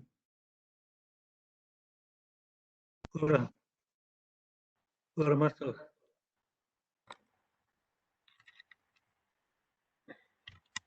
I'm here. Here, right. Okay, Provost. Just to clarify, Convener, Was Councillor Black moving a motion to any type of motion? I can't, because there isn't anything in the planning legislation that allows me to do it. I've spoke with officers, I've had a chat about it, and I would have liked to have put some type of condition on as to what use it was going to be put and who was going to be in it. So that it wasn't going to be used as an HMO for people with problems or homeless, which I want to help, but I don't think that's the right place. But there wasn't anything in the planning legislation that would allow me to do that, unfortunately. Okay, thank you. I admire your honesty. Anyone else? So the application is approved unanimously. Okay. Item 8 is the erection of a dwelling house and associated infrastructure, including change of use of quarry to garden ground at Hillview, Glen Road, Torwood, by Mr. and Mrs. Gillies Guthrie. Right, we have deputation request from Mr. Guthrie. Can we agree to hear agree to read the deputation? Read. How long is it? One page, right? Okay. Have members got that in there? That's what's sent. It should be in your inbox. It's only one page. Yeah, thank you, convener. Yes, this application, item 8, this is erection of a dwelling house and associated infrastructure, including the change of use of quarry to ground at Hillview, Glen Road, Torwood, Arbert, for Mr. and Mrs. Gillies Guthrie. Application references P/20/0083/PPP, which is a planning application for permission in principle. And the proposal, as you say, is for the erection of a dwelling house within the grounds of existing property at Hillview. As part of the deputation request that you've seen before you today, there has been further clarification sought that the drawings that had originally been submitted by the applicant and the applicant's agent were a little bit confusing because of confusion as to the extent of the boundary of the property to which this house would be situated. And certainly you'll have seen from the report, and some of you will be familiar, there's extensive planning history with this particular location and these sites. And at the outset, when the application was submitted, it was acknowledged that it would appear certainly that the application also involved the partial change of use of the quarry, and that the garden ground area was actually extending beyond the garden boundary that has previously been approved. Obviously, as part of the deputation and ongoing discussions with officers, that's now been confirmed that actually the proposal before you doesn't involve the quarry. We've had a revised location block plan to take account of that. So to bear that in mind, that the description now would not, and what's being considered for you today, doesn't involve the change of the quarry. It's actually the part of the garden boundary. So I could ask Ian Clements. Ian, could you potentially just pull up initially, please, the site photographs of the location, which will hopefully provide some assistance to yourselves as a committee for the location. So you'll see coming up on the screen before you, this is the property itself. This is the application. This is taken from Glen Road itself. And you'll see the property Hillview, Woodside, I think it is, it's called. And obviously this is the grounds of the location of the proposed application. Ian, could I ask you to pull up document 1, which has the location plan and the indicative layout, please?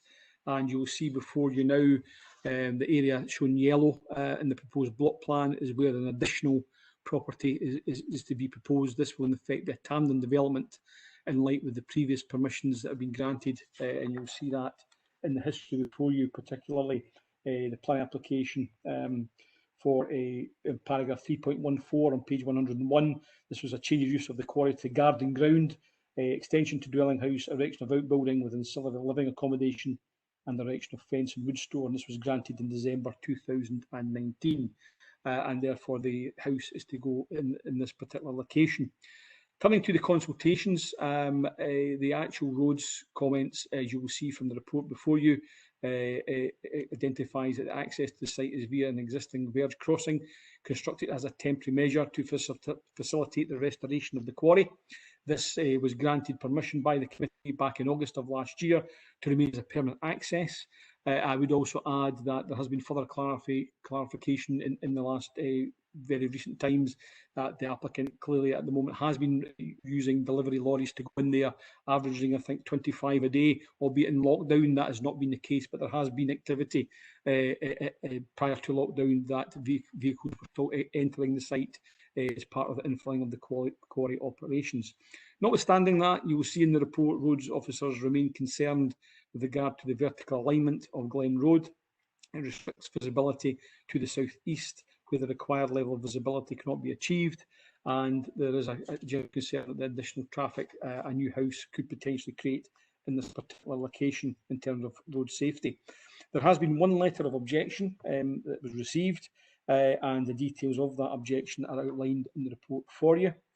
Turning to the actual development plan, the application is, while it being garden ground, it's still actually in terms of your development plan within the countryside, it's out with the actual urban limit of Torwood, although it is acknowledged, and you'll see in the report, that obviously planning permission has been granted for a house which is currently occupied by the applicant.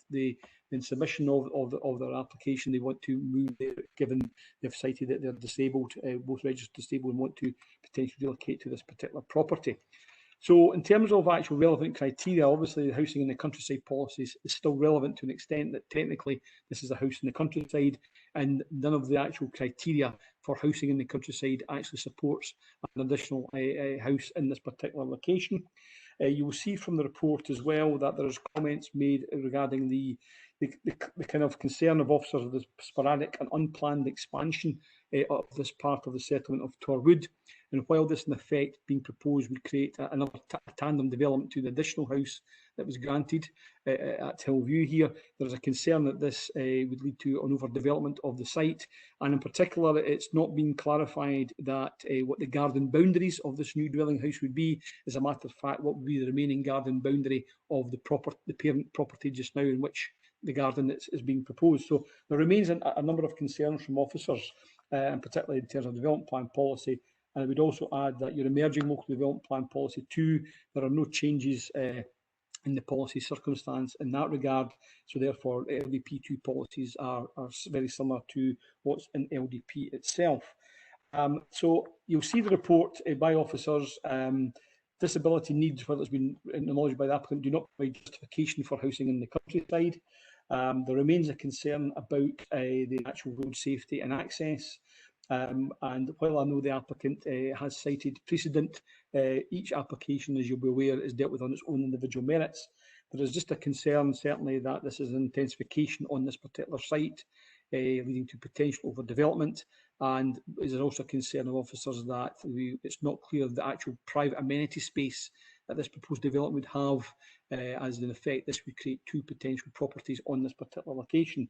So in conclusion, Convener, it's been assessed against the policies in both your local development plan, which is adopted, and the soon-to-be adopted local development plan 2, and you'll see that the officer recommendations to refuse plan permission for the reasons outlined in the report. Thank you. Ian, could you return to committee view, please? Okay, thank you for that, Ian. You're open to questions or points from the floor.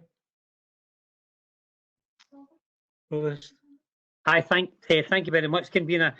We've been up here on a number of occasions at this area. We were up there with the planning committee. We've also been up there with the local review body. And the fact is that it's always been a statement that they would continue to use that quarry. But one of the questions that was asked by one of the members was, how long can they use that to bring in lorries? And they said, well, we were told at that particular time that they could keep doing it because there was no time limit. Now, the fact of the matter is that clearly in the submission from the applicant, it states the planning department are also wrong re the increase in traffic. It will soon reduce from the permitted one household and 25 lorries to two household. The 25 lorries a day permission for the quarry infill will cease in the building of the new bungalow. Well, to me, it's a no-brainer, Convener, because the fact of the matter is that in terms of defining the type of ground it's in, the ground it's in is getting used daily Up until the lockdown, we're told 25 lorries a day sometimes to take stuff in to that quarry. Now, the fact of the matter is then, how then can you state definitively what ground that is? Because some people would say that it's not, in terms of the local plan, exactly the type of ground it is. But in terms of the overall, if we can stop 25 lorries a day getting into a site and we reduce it to just 2 per household, that to me would be perfect. Because of the fact is that I'm staying quite clear that the reduction in terms of closing up that quarry is going to be beneficial, not just for the amenity of that area, but also for all the households in that area, because obviously Glen Road is a very tight road and 25 lorries going up and down there all day is something that we would be supporting. So I'm happy with the content of the deputation request, and I think it's valid that and I don't think in terms it talks about ribbon development, and when we talk about the extension of the village limit, if you go to the initial incoming to Torwood, because I'm a local member, one of the local members, you'll find that the council are soon be coming forward with a planning application to extend it. Well, it is extending the limit right out because of the fact is that we're going to be building council houses, hopefully, in the site of the old Torwood School. So, taking all into consideration, taking into consideration the fact that I think it will be benefit the wider community of Torwood with the closing of that quarry altogether, taking away these lorries off the road, and I'm happy to support it. So I'll formally move that we grant it. Thank you very much. Okay, thanks, Provost. Anyone else? Councillor Blackwood. Yeah, I mean, is this a condition for removing the lorries for travelling into that quarry they get permission to build this house? Because I'm concerned that permission to build one house will go to 2 houses and 3 houses and will fill that space. It's just a question. Okay, gentlemen, who wants to answer that question? Kevin, I'll come in on this. I've got Julie Seedles on the web, on the conference today. Julie's the detailed case officer, but my understanding is that obviously that would continue. I don't think, certainly, obviously there will come a point in time, as I understand it, that the infilling of the quarry will cease at some point in the future. But certainly, as I understand it, that's not the case, certainly in the near future. And in theory, potentially, permission be granted for the house. That could happen is currently a possibility, and that lorries would continue for a period of time. Julie, do you want to add anything to that? Thank you, Ian. Yes, just to point out, with infilling of the quarry, there's been a number of years where there's been absolutely no change to the levels in the quarry. Mr Guthrie's not had a SEPA licence to enable him to bring anything into the site. Certainly in the time that I've been involved with this site, which is a few years, there's been no changes. However, I have had discussions with the applicant as we're quite keen to get the quarry in activities and the restoration completed. As I understand it from recent communication from Mr Guthrie in the last week, that he has very recently had some lorry activity going in, and that was backed up with a couple of photographs that would certainly show what looks like some materials that have been imported. Certainly my understanding is that the levels are nearly completed, and we would need some clarification from the applicant, but it's nearly completed. But the granting of this house, I would say, is in no way linked to the completion of the quarry. Thanks. Okay. Anyone else? Mr Bowes. Thanks, convener. I appreciate what Julie's just said, but obviously once the quarry's filled, it would stop anyway. My concerns more are, and it's going back to what Ian Dryden was talking about earlier on, was there's no definition of the garden space. So is it possible then we could get a situation that you grant this and then the garden space comes in, basically covering a massive area, and then we're looking for a further development in the area. Also looking at the size of the plot that is showing, I can see where we're looking at overdevelopment of the area. Can you maybe expand on that a wee bit, Ian? I know you touched on it, but if you can maybe expand on that a little bit. Yes, I'm happy to take that forward. And Julia, again, who knows the application inside out, can come in further. But as I've explained previously, and you've picked up, certainly there's a lack of clarity with the drawings in terms of, there was an issue with the accuracy of the drawings, it's fair to say, which was a concern for us. But certainly, as what you've seen before you this afternoon, we still are unclear as to the boundary of what this property would be in terms of, and normally if you look at the general character of that area, I know that the planning history for that immediate location has seen one or two buildings converted, but there's been a degree of private amenity space than you would normally expect with a dwelling house, and then it is a concern of us that we do not are able to confirm whether that is the case or not. And I think that's where the concern remains, that this in effect would create a tandem development, and we feel that it would be an infilling of development which would not be appropriate for the amenity of the area.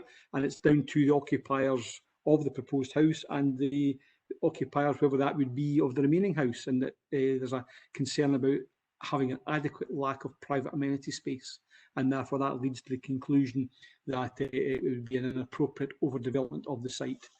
Julie, do you want to add anything to that? No, I think that sums it up quite well, Ian. I think it's raised in the report that there has been this sporadic. Mr Guthrie originally lived in Woodside. Oakview, which he still owns, was originally his garage, was converted into a house. Then Hillview, which was an outbuilding, has now been converted into a house. We've recently approved an application, which you touched on, Ian, to extend the garden area associated with Hillview, fences and whatnot, just to create a reasonable level of amenity for Hillview. It also included a very substantial two-storey garage with ancillary accommodation at the front of the site, which is yet to start construction. This proposed house would be, in effect, squeezed into what I consider to be the amenity area for Hillview, and also to reinforce the fact that it is an additional housing in the countryside without any justification. Okay, thanks.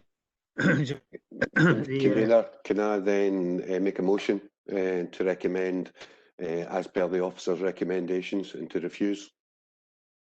Right, I think Provost has already moved the motion to refuse. Do you want to second?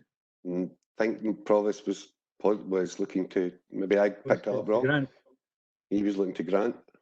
Right, apologies for that. The thought he moved against. Both motion and amendment are on the table. I neither have a seconder at the moment.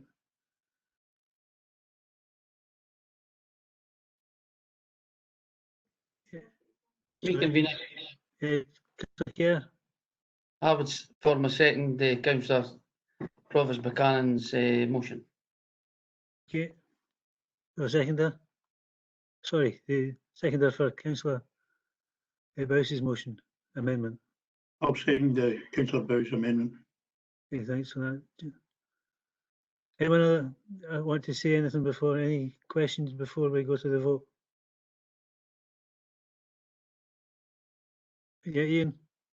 As per previous matters, it may be worth if the Provost and Councillor Kerr would be able to work through with us the reasons for the grant of permission, and then it may be worth the planning officer perhaps touching on any conditions that would apply.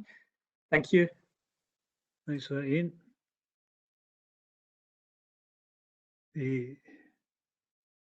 With a clarification from yourself, Provost, and your seconder with regards to the detailed issues, the grounds of which you've recommended they go against the views of the officers.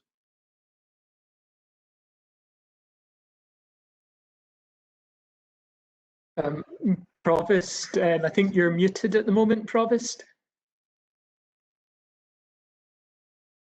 Can you hear me? Yeah, you know, yeah.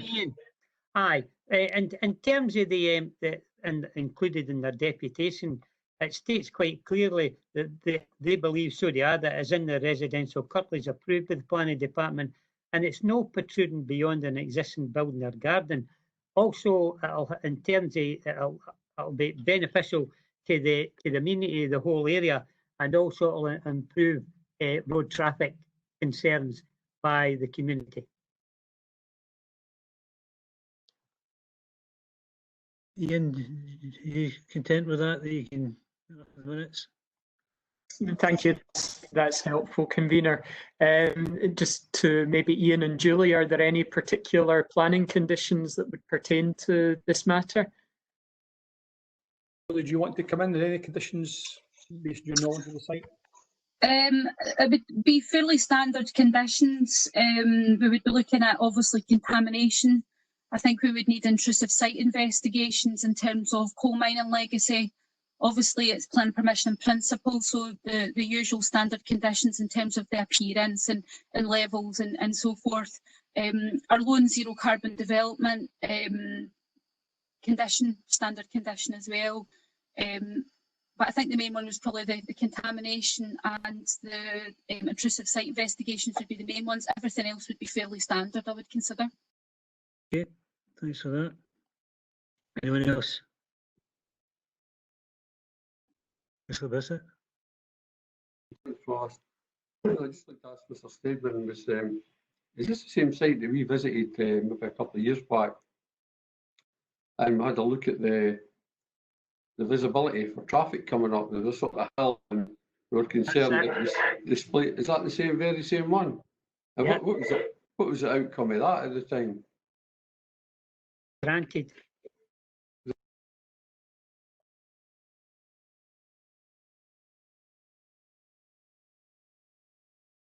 I was just asking because I remember going to look at there was a difficulty with the traffic at the time. But if that was granted, well, fair enough. It must have resolved it. I just couldn't remember. There's Russell wanting to come in. Russell?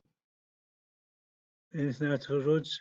Yeah, just to confirm, convener, in paragraph 4.3 is our response regarding visibility, and it's still the same as it was previously, the previous application that Councillor Bissett referred to.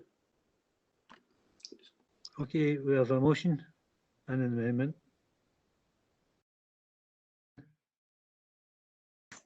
Thank you. Yes, we've got a motion by the Provost Buchanan, which is seconded by Councillor Kerr. And that is that notwithstanding the terms of the development plan, it's considered that there are certain material considerations that would outweigh the plan being accorded preference, and these would be the site is already within the residential curtilage of the existing property, is not extending beyond the current site.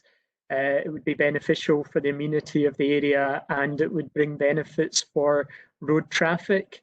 It would be planning permission in principle and subject to standard conditions and those noted by Julie Seedle. We then have an amendment by Councillor Bowes, seconded by Councillor Blackwood, to refuse the application in accordance with the officer recommendations. So in terms of a roll call, Councillor Alexander? Amendment. Provost Buchanan? Motion. Councillor Bissett? Amendment. Councillor Black? Motion. Councillor Blackwood?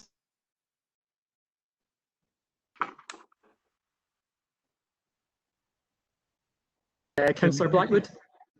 Amendment. Councillor Bowes? Amendment. Councillor Hughes? Amendment. Councillor Kerr? Motion. Councillor McHugh? Amendment. Councillor Munro? Amendment. And Councillor Murtagh? Amendment.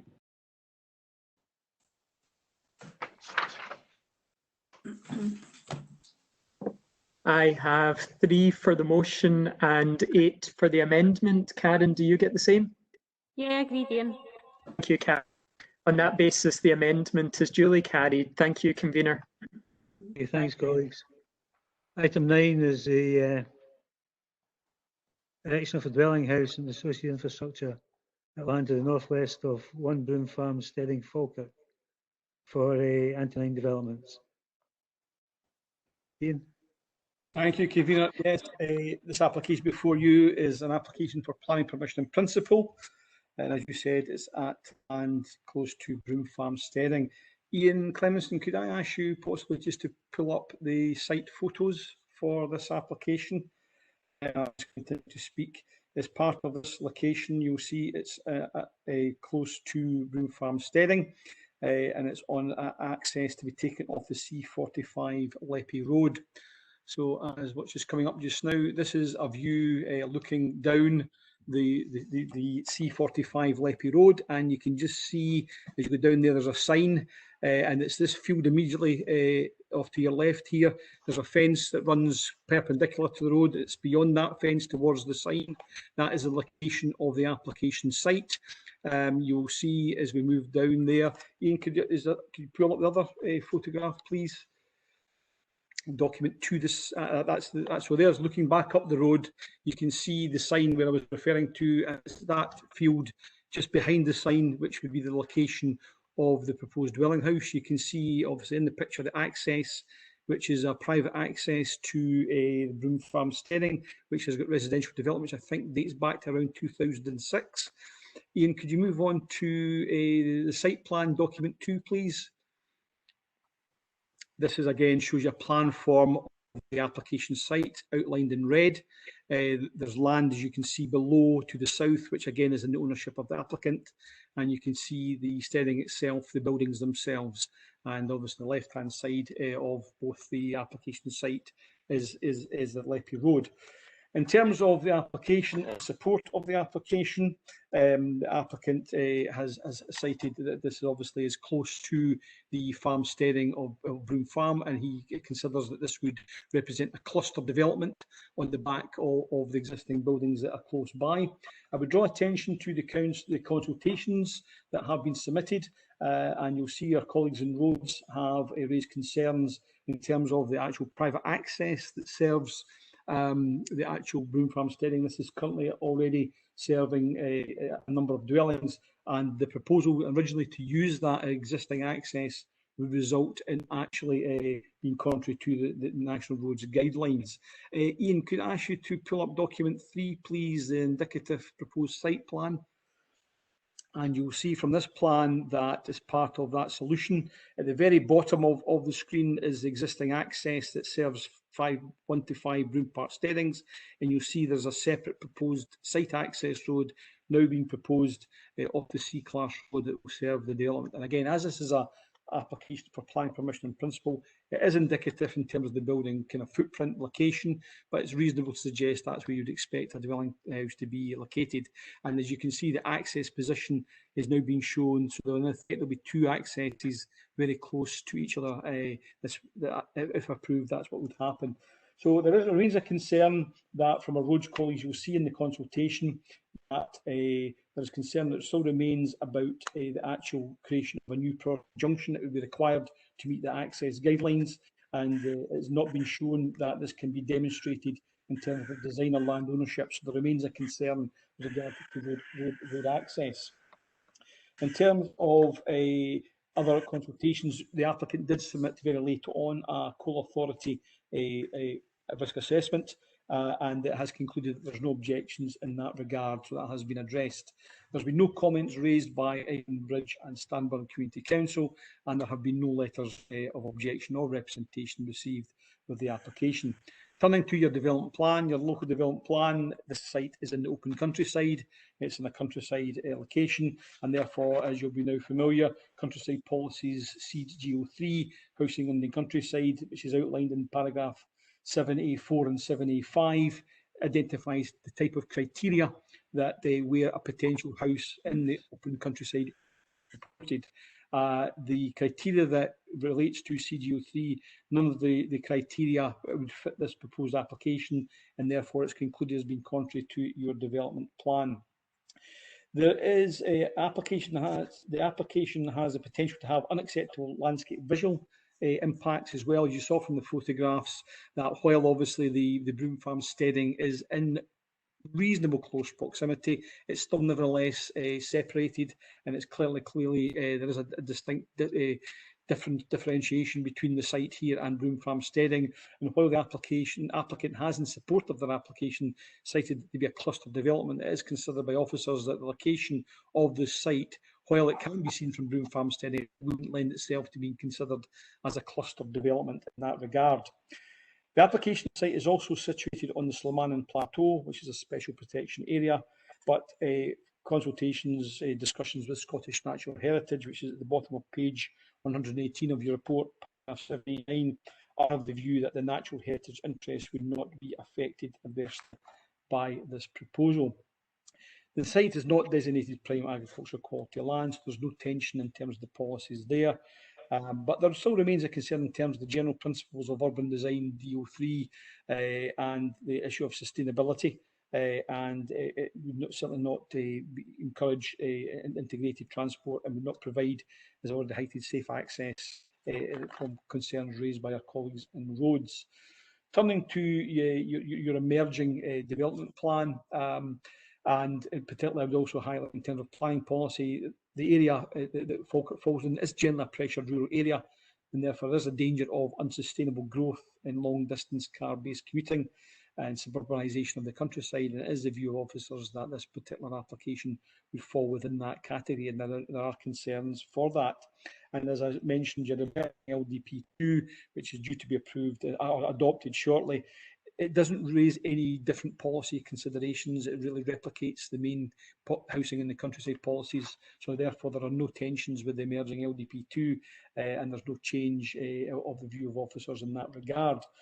So to conclude, Convener, it's considered and it's been assessed as being contrary to the Falkirk Local Development Plan, as it does not meet a justifiable criteria for housing in the countryside. This is echoed by your emerging Local Development Plan 2 for new housing in the countryside. It's not been demonstrated that a suitable access can be achieved and would be contrary to the best interests of road safety. And therefore, Convener, the recommendation, as you will see in paragraph 8 on page 124, is to refuse the planning application for the reasons following. Thank you. Ian, could you turn back to committee view, please?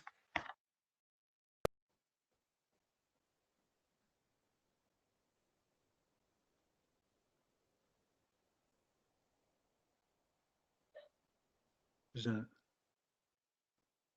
beeped? No. Okay, can I move that the application be formally refused? Oh, Councillor Kerr. You wish to speak? Yes, Convener. Convener, I'm very familiar with the area, been brought up in this area. I knew the Broomhill Steadings when they were ruins. It is a C-class road. It says in the report that the design of the house would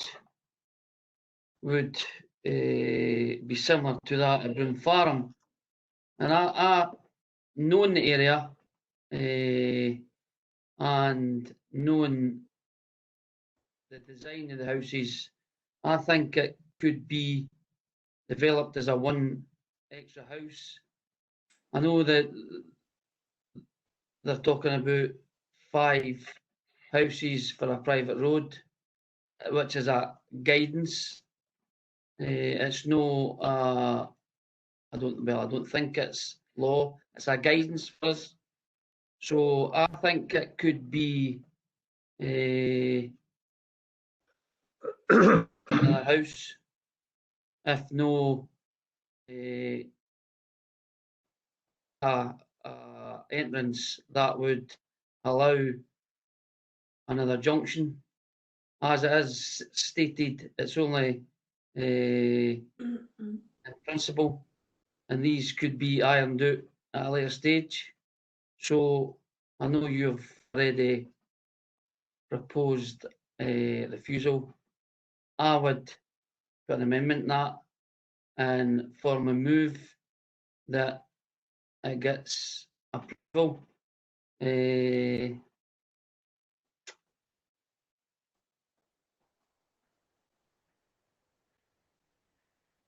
That's it. Okay. Okay, thanks for that, Councillor Kerr. Yours is actually the motion. I didn't complete the a motion. I was only moving it because I didn't think anyone else wanted to speak. Councillor Hughes. And probably Convener, I'll second Councillor Kerr. Provost. Aye, that's fine. That's fine with Councillor Hughes being in, convener. Thank you. Okay. Convener, with your leave, can I just clarify what the material considerations are that would outweigh the development plan in this case with the councillors, please? Thank you. Gentlemen. I'm looking for some guidance, Ian. This is where I maybe throw you over to my planning colleagues who will be maybe more au fait with the planning reasons that you might. Okay. Certainly the advice I would give, obviously, it's as Councillor Kerr has said, he's familiar and knows the area very well, the history of Broom Farm, and clearly how that's evolved into, as you can see from the photographs, it's been a very good, successful conversion. So it may be that what Councillor Kerr is looking for is that he feels that this potential location of the site and its proximity to the Broom Farm steadings, and while it's only a planning permission principle, clearly there is mention about that a good quality form of design development could go into that location, and it would complement the relationship of Broom Farm steading. And while obviously he has mentioned concerns regarding the road safety, is of the view that the guidance is a private access, but obviously this is now a proposed separate access. And while obviously there is a concern from roads officers, it may be that Councillor Kerr feels that on balance, given the actual from the geometry of the road, and feels that an additional access in this location would not have a detrimental impact on road safety. Thank you, Ian. Okay, anyone else?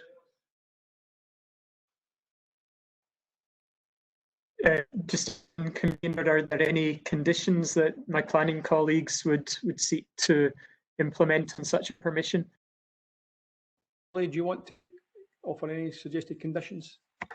Thanks, Ian. I think it would be similar to the last application. Certainly contamination. There would need to be intrusive site investigations to investigate historic mine working within the area. The standard conditions for a PPP in terms of the appearance, levels, landscaping and so forth. And also our Lone Zero Carbon policy condition, apologies.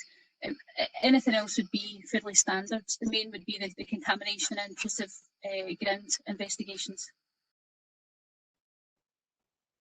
Okay, thanks very much for that. We have a motion, an amendment. No, I don't think we have an amendment. Ian, just clarify. Have a motion? At the moment, we have a motion by Councillor Kerr, seconded by Councillor Hughes to planning permission in principle. As things sit, we don't have an amendment. I think you had mentioned something early on in the discussion, but that hadn't been finalised, convener. Thank you. No, then I'll leave it as it stands at the moment. So, anyone otherwise minded? Okay, thank you, colleagues. We're on to item 10, which is the erection of a church with associated community facilities, land to the northeast of Kinnaird Village for Grace Church, Larbert. Can we perhaps agree procedures first before we're going to hear about the application? We have 6 requests for delegation for the objector side and 1 from the applicant side. Can we agree to accept the deputations? Convener? Yes. Could I maybe come in at this stage? This is one of the most controversial applications that we've had. It's a huge application with a huge amount of community interest. It's just unfortunate, as you know, convener, and the rest of the committee, that we're going through this lockdown period that doesn't give the opportunity for other residents over 2,000 to come forward. I believe that this should be continued until things change and allow the opportunity for all members of the community to have an opportunity at a special hearing or a special planning meeting, because I don't think that this is, although we're trying to do our best, I don't think that this is the right way forward today. And I would formally move, if possible, convener, that we hold this back. Can I come back to you on that, Billy? Because that was one of the options. Okay, that, sorry. Apologies. When you put, no, it's okay. You're quite right in terms of what you've said so far. The problem we have is that my understanding is that we're very close to the deadline where the application could be taken out of our hands and taken under non-determination. Ian Dryden, anything you want to add or confirm? Yeah, no, you're quite right. I think, as I understand it, that the extension to the determination date has been granted to the 18th of June. And obviously the officers have been in discussions with the applicants and their agents, and that extension to date has been to reflect that the expectation that this application was coming before the planning committee on the 17th of June.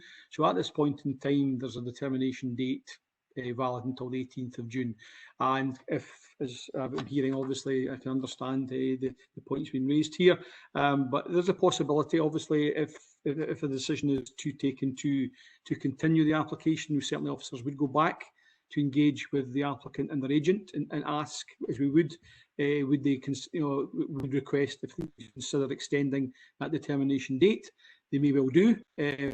Clearly, obviously, we're now towards the summer recess, so we might have to think of a date potentially. However, the other option they might decide to not agree anything, may think over things, and there's a possibility that if they don't agree an extension, there's a possibility that they could appeal non-determination after the 18th of June if they don't agree to a further extension.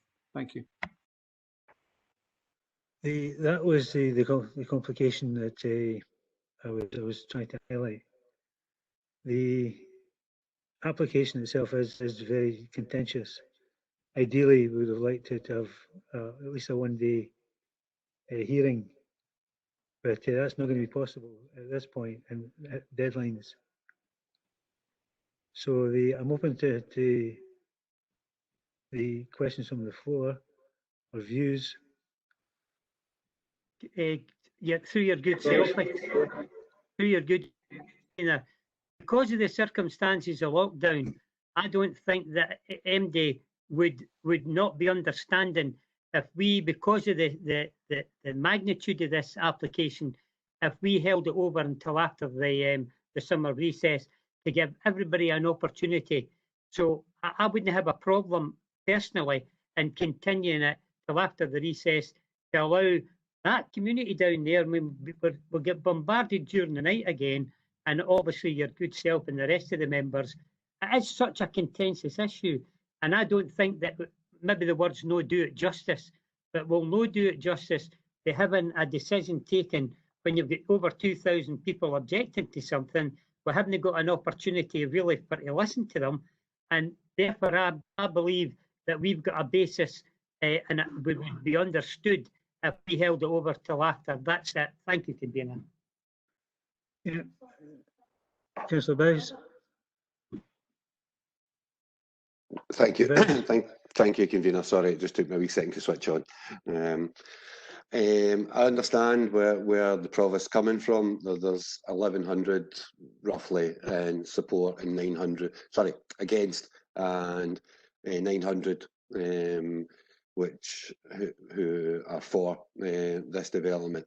One of the things I've been speaking to Ian Dryden is, I'm sure he'll nod and agree. I sent him a nice wee list of questions on this. My concern is that, and it's maybe worth giving this to Ian, because even if we, in whatever way we went on it, there could be an appeal against it. I'm assuming we would still determine it no matter what. So if we determine today, for example, somebody could appeal tomorrow or the day after. If we don't and they put it to the Scottish Government, or to the reporters, sorry, it's not the Scottish Government, it's to the reporters, we still have the hearing, we still have a say in that before the reporter returns, or is it just blindly given that whatever the reporter says from there? I'll let you come in. If I could come back in, convener, yeah, Councillor, but just as things stand, obviously at this moment in time, yes, there's a possible. Let's say that if the application is determined today, and obviously if the outcome, you know, one way would lead to potential appeal if the application was refused, then clearly appeal could come in, and then that would follow due course, and obviously the decision taken would be part of that process. Obviously, if a decision is taken today to continue the application, I think, as I've said, we would go back to the applicant and the agent in the first instance to ask, in light of the decision that you've taken, could we request an extension to time? They may want to just sit on that for the time being, but they may decide no, and they will appeal non-determination. And therefore, what would happen, that would be then taken, the decision would be taken away from the council as a planning authority. The decision would then go with the reporters unit. However, as part of that process, as you'll be familiar with applications we've dealt with recently, we would still have to be asked for an opinion of how the council would view, because it would be considered as a deemed refusal. So it's likely sometime over the summer recess, it's possible maybe have to convene to potentially find a decision, an outcome that we could then participate and provide comments to the reporter if they do decide to appeal against non-determination. So that's what would happen. Thanks, Ian. I've just that just confirms what I thought. I'm not wanting to start getting into details just now until we decide what we're doing with it. But say if we decide to go with it, there's a good number of questions and stuff that I've looked at. But however, I've always been led by the rest of the committee.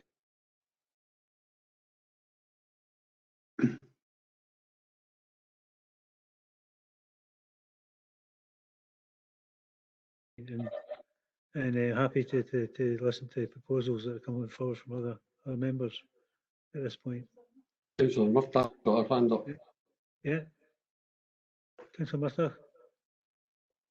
Thanks, Convener. Apologies, I've had to put my migraine glasses on. I've not been very well over the last couple of hours, which is why I've kept my video off, but hopefully you can still see me all right. Obviously wanted to remain on the call, as this has been said, is a very, very important application and very important to our constituents, and wouldn't feel comfortable not having taken part in it. I think that, as the Provost says and as yourself says, Convener, the difficulty is I would feel very uncomfortable going ahead with this application to determination without having an opportunity for the many complex issues to be presented and the views of the community given the opportunity to air that in person in some fashion. I think it's going to be a big challenge for us to read all of those deputations and give them the full justice that they deserve, given the kind of format as well, potentially of what's been sent to us as a precursor. But I am also very concerned that if we don't determine that could be taken out of our hands, and even if we're given a view, it wouldn't necessarily mean that we could have any kind of hearing. So those views couldn't be heard, even if we were asked for a view.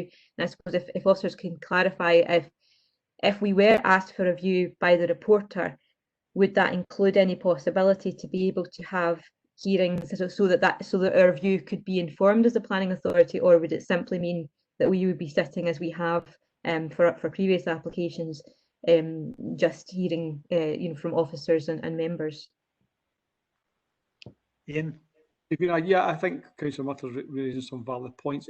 The ultimate, if of the scenario that is then, if it's appealed against non-determination and the decision then rests with the reporter appointed, the reporter obviously will have with the early part of the process, we will be asked to provide a statement of our stance in that appeal process. The reporter then will normally have a look and have regard to the submissions that are coming in.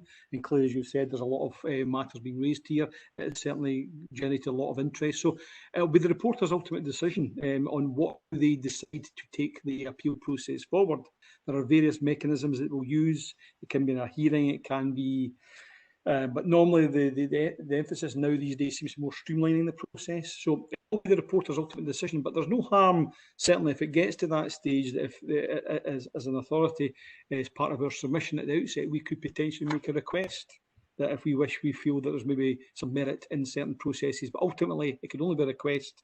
Now, ultimately the reporter's decision on how they decide to determine that appeal. Okay, so you've heard it. We still have an outstanding decision to make whether we hear the deputations today. But convener, just to move things, I'll formally move at this particular stage that we don't hear the deputations today, and formally move that this is continued till after the recess to allow a full, frank, open and transparent hearing, to allow every member of the community to voice their opinion, whatever. So I'll formally move that. Convener, I'm happy to second. Okay. Can I just say that, can I get a wee bit of clarification from the Provost? Where would you propose to have the hearing? Well, the fact is, it's not the first time we've had contentious issues with hearings. Take, for instance, the situation at St Bernadette School, when there was quite a lot of controversy, and the fact is that we had it in the high school. Now, the fact is that we could have it wherever. I mean, that can be decided.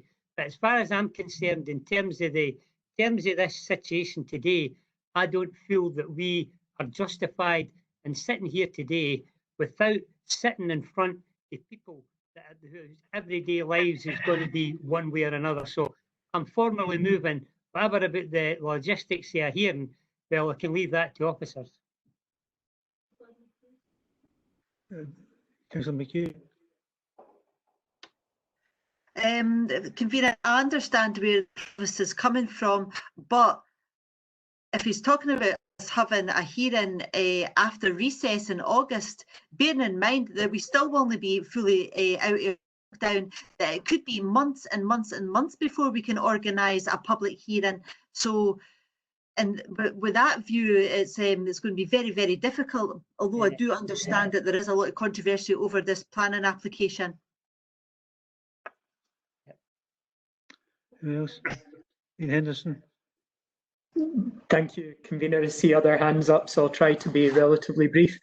The report that was agreed by Council on the 6th of May said that things like site visits and hearings could be sought by the committee, but they would take place at a point after which restrictions had been lifted sufficiently in order for it to take place. So I think Councillor McHugh is correct in that we couldn't really define at this point, and I suspect it would probably be phase 3, maybe even later, that you would look at a hearing of that nature where you would have extended hearings. So we would just have to keep an eye on that. In terms of the Provost's request around how a hearing would be conducted, there is provision in standing orders for the Planning Committee to conduct hearings in such manner as they consider appropriate, having regard to the subject matter under consideration and the requirements of law. So that said, from what the Provost is saying, I almost get the sense it might be a bit like, although it's not a predetermination hearing type format, maybe an evening meeting in a local school and following a similar format, and then reconvene to a planning committee for determination. Yep. The only problem I see with that is you've got 2,500 almost objectors and supporters.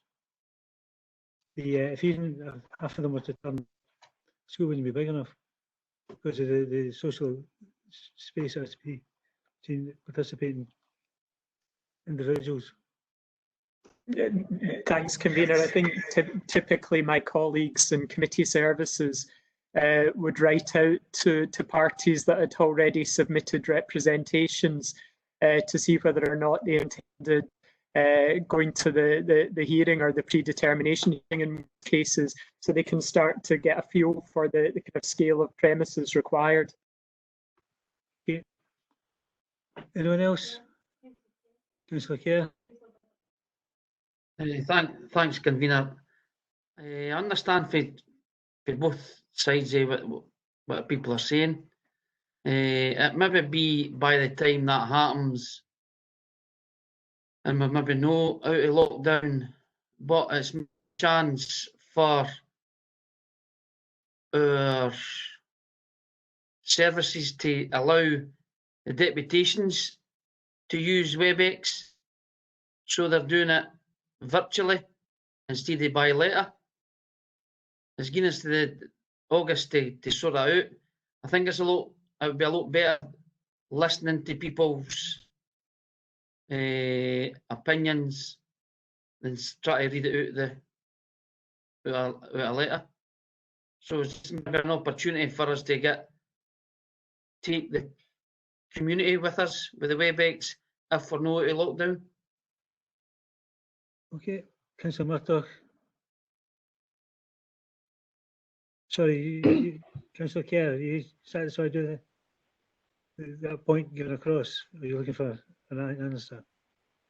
I'm looking for an answer to see if that would be viable. Since people are saying that where could we hold it, I totally agree with the proposer and the seconder saying that it's a bit much to take everything in today, reading reports. I'm asking if by the time August comes and the lockdowns into the next stage or the next stage, would it be possible to get these deputations to use WebEx? It may be worth me coming in at that point, convener. It's an interesting point. And maybe an approach to this would be that if at the point of the August Planning Committee, we're still not in a position where we could foresee a hearing in person, maybe this matter could be for consideration of holding, if feasible, a meeting on WebEx. My only slight concern would be the scale of allowing everyone to speak, but if it was maybe around the deputations, that might be more manageable. So maybe there's a kind of hybrid of, if the committee wants to have a hearing, that's what we aim for. But if we're still not looking like it at the point of the planning committee in August, officers could bring something back to the committee to see if members might want to take a different approach. Okay, happy with this here? Yes, convener, thank you. Councillor Murdoch. Yeah, I had a similar point to Councillor Kerr, which I agree with that point. And I think that, but potentially I was going to ask legal. I mean, I think that what we agreed at the full council in terms of, how we would conduct planning and emergency meetings, etc., meant that up until the end of June we had decided in effect, and then we kind of haven't decided beyond that. So it would be up to full council at the end of this month to then put proposals forward to say perhaps that it was within the scope of the planning committee to determine themselves what sort of hearing would be appropriate, which would be the kind of thing that I would look, because we're obviously much further down and the situation continues to be changeable. I would like to ask, however, my concern remains that the voice of those deputations, even if we did say, well, rather than reading them out, we would allow those people only in person, excuse me, to contribute. The likelihood of there being any discussions in theory with the applicant as to whether an extension could be sought, because I think it has a bearing on our decision here at this moment. Ian Dryden. Yes, thanks, convener. Just following on from Mr. Murdoch's point, it's bearing in mind that obviously one of the deputations is from the applicant's agent. That deputation request is also from the applicant's agent, so he's part of that deputation. As I said, we certainly, if we're happy as officers to certainly make contact with the applicant's agent thereafter today, and obviously ask them in the first instance to obviously extend the determination period to allow this situation that we find ourselves in, which is challenging. So, as I said, they may decide time to reflect, and it doesn't rule out the possibility there's always going to be that risk. But I think certainly it should be bearing in mind that the deputations do include applicant agents, so they may decide to potentially take cognizance of that situation that we're now looking at potentially to invite deputation requests in as part of WebEx, and that may be a way forward. We can ask the question. Okay. Anyone else? Mr. Bowes? Thank you, convener. As I said, I would listen to the committee. I just want to confirm that if we end up having the meeting and the client, sorry, the applicant, sorry, force of habit, the applicant has went to a non-determination, what weighting would our input have at that point if we're doing it after that point? Just following on from what Councillor Bowes is saying, clearly, as I mentioned earlier on in the deliberation here, we will certainly have to then, if we do get an appeal against non-determination, we will then be asked, you know, as part of that process, our position with regard to that appeal process that will then require to. We did something very similar recently with another application at committee, so we will have to convene at a convenient time, and this is something we probably need to bear in mind with the summer recess, that it all depends obviously if the appeal is made, you know, if it's made, let's say, quite quickly, thereafter the 18th, then we may have to move reasonably quickly, and we may have to find an appropriate time as a council, as a planning authority, to seek a position. And we will have to bring a paper back at an appropriate time to allow you to consider and agree a stance that the council takes in the appeal should that come in. Okay, just confirming. So that would carry the same weight with the reporter than if we went through and we made a decision, whatever way today, or should it go against the applicant? That'll have the same weight then as if we made a decision today. It's very difficult to know how much weight you can put. I think the facts are that clearly, you know, there's an officer recommendation. There's obviously going to be minuted and clearly here quite understandable the deliberation that's going on that it's justifiable given the application that's here. So all this information will be put together, and ultimately what will be relevant as well will be if we get, assuming that we're talking the scenario here of it, appeal against non-determination, it'll in the stance that you decide as a committee to take, and then obviously you'll have our paper which is a recommendation, but as you say, you may decide to take another view, and then whatever view you take, we'll have to then put that together and submit that, and it'll be down to the reporter. But I do think certainly, given the uncharted circumstances we're in with COVID-19 and all the challenges that we have, there will be a degree of understanding. How much that will be is difficult to tell.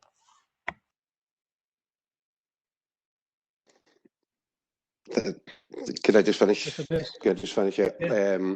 Okay, I understand what Ian's saying. I would have preferred to go through indeterminate today. I know that would have been a better task. I totally appreciate the fact that having the objectors being able to voice their opinions on what they're doing. As I say, I personally would have preferred to actually determine it today. However, I understand what the committee's saying. All the committee have actually expressed their views yet. So, Councillor Bissett. Thanks, convener. Yeah, you want it to be postponed and then it goes to non-determination. I think it's that important that we need to make a decision. So, what is the latest date that we can decide this before it would go to non-determination? If Ian could answer that, then I'll come back in. Okay, Ian. As it stands just now, today's the date. As things stand at the moment, as I said, it's not. There's a few permutations here, but certainly as things stand just now, the 18th of June has been the agreed determination date at this point in time, and I think certainly that's purely that the applicant, as understandable, wants to see what decision outcome is taken today, and they will then decide. Obviously, there are a number of factors I've mentioned that as part of the deputation, the applicant's agent is a deputation. They've made a deputation as well, so we don't know. But as I say, we could certainly ask the question if that's what the committee decide to do, they want to continue it. I'd be happy certainly with officers to go back and make that request, and we will find it, but we won't know for sure. But if you're saying, going back very quickly, today's the actual date today, we have to take a decision to definitely stay within our hand. It may still, but we don't know. So just on the representations, one of them is from the applicant. The other 5, are they a mixture of supporters and those that are not for the application? No, there are 6 in total. One's the applicant, the other 5, understand, are the objectors. They're all objectors. There's no anybody, there's no any representation from supporters, no? No, not in terms of the deputations, other than the one that's coming from the developer himself. Okay, well personally, I would go along with Councillor Kerr, if we could set up a WebEx meeting and have these representations over WebEx. I'm sure we could manage half a dozen of them, and if we could set up a planning meeting as soon as possible. I mean, if we had these representations today, we could have heard them, and then we could have decided. But maybe even, I don't know if it would be too soon to set one up next week and get the representations over WebEx, and then we can make a decision. Certainly, I think we need to hear the representations from the individuals. So I think that's all I've got to say at the moment. Thank you. Anyone else? Ian? Thank you, Convener, and thanks, Councillor Bissett. The restriction we have at the moment is we've got a session of council on the 6th of May, which dispensed with deputations in person. So we're restricted at this point to the approach of the written submissions pending any further decision by council. Convener, if I could just come back on that. I take it that meant in person, no digitally in person.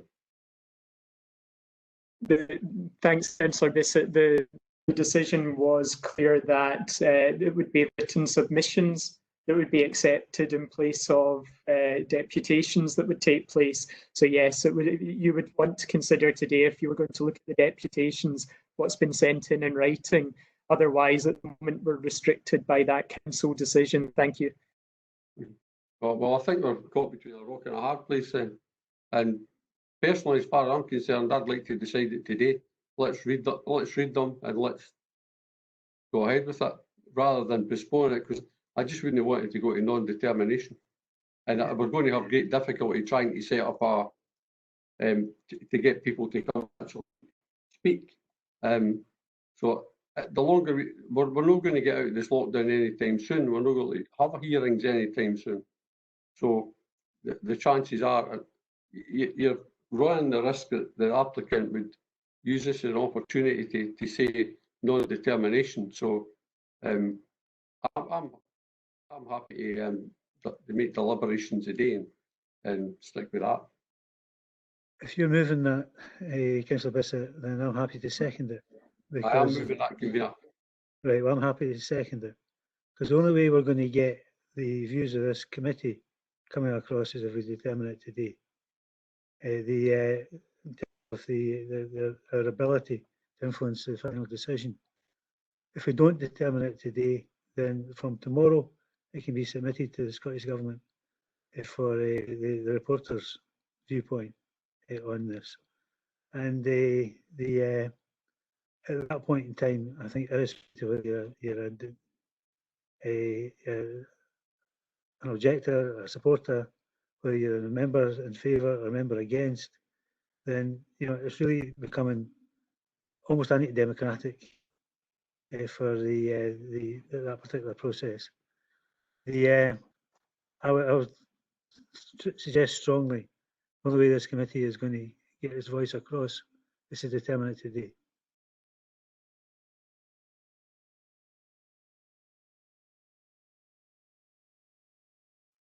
Anyone contribute further? Well, through your good self, Convener, sorry. Yes, Provost. Through your good self, Convener, I can understand what everybody's saying. My own personal opinion is always that we'll listen to the voice to the people, and the people have spoken, over nearly 2,000 of them. That it's unfortunate these circumstances, but the fact is that I don't think that we would be doing this application any justice. They carry on today. I feel quite strongly, and I've already moved it, it's been seconded, that what we do is we put it off indefinitely until we're in a position to have a hearing that would allow the general public and that to come along and see us face to face, and then at the end of it, then we can take a decision. In terms of it going to the reporter, well, if it goes to the reporter, I'm quite sure that the reporter would understand the situation we're in just now with lockdown. So I'm not going to remove my notice of motion. I'm moving that we that this is continued until we get an opportunity to ensure that we have an open, transparent meeting, and that means that members of the public will be there to voice their opinion one way or another, and we'll be there to hear them. Thank you. Convener, I know where the problem is coming from, and I would agree. I would like to do that. I would like to extend it as long as we could, and until we get a chance for the public to have their say. But unfortunately, we're caught between a rock and a hard place, and we're not going to be able to have a hearing anytime soon. So I think the best option we have is to try and determine this today. Otherwise, it's going to be taken.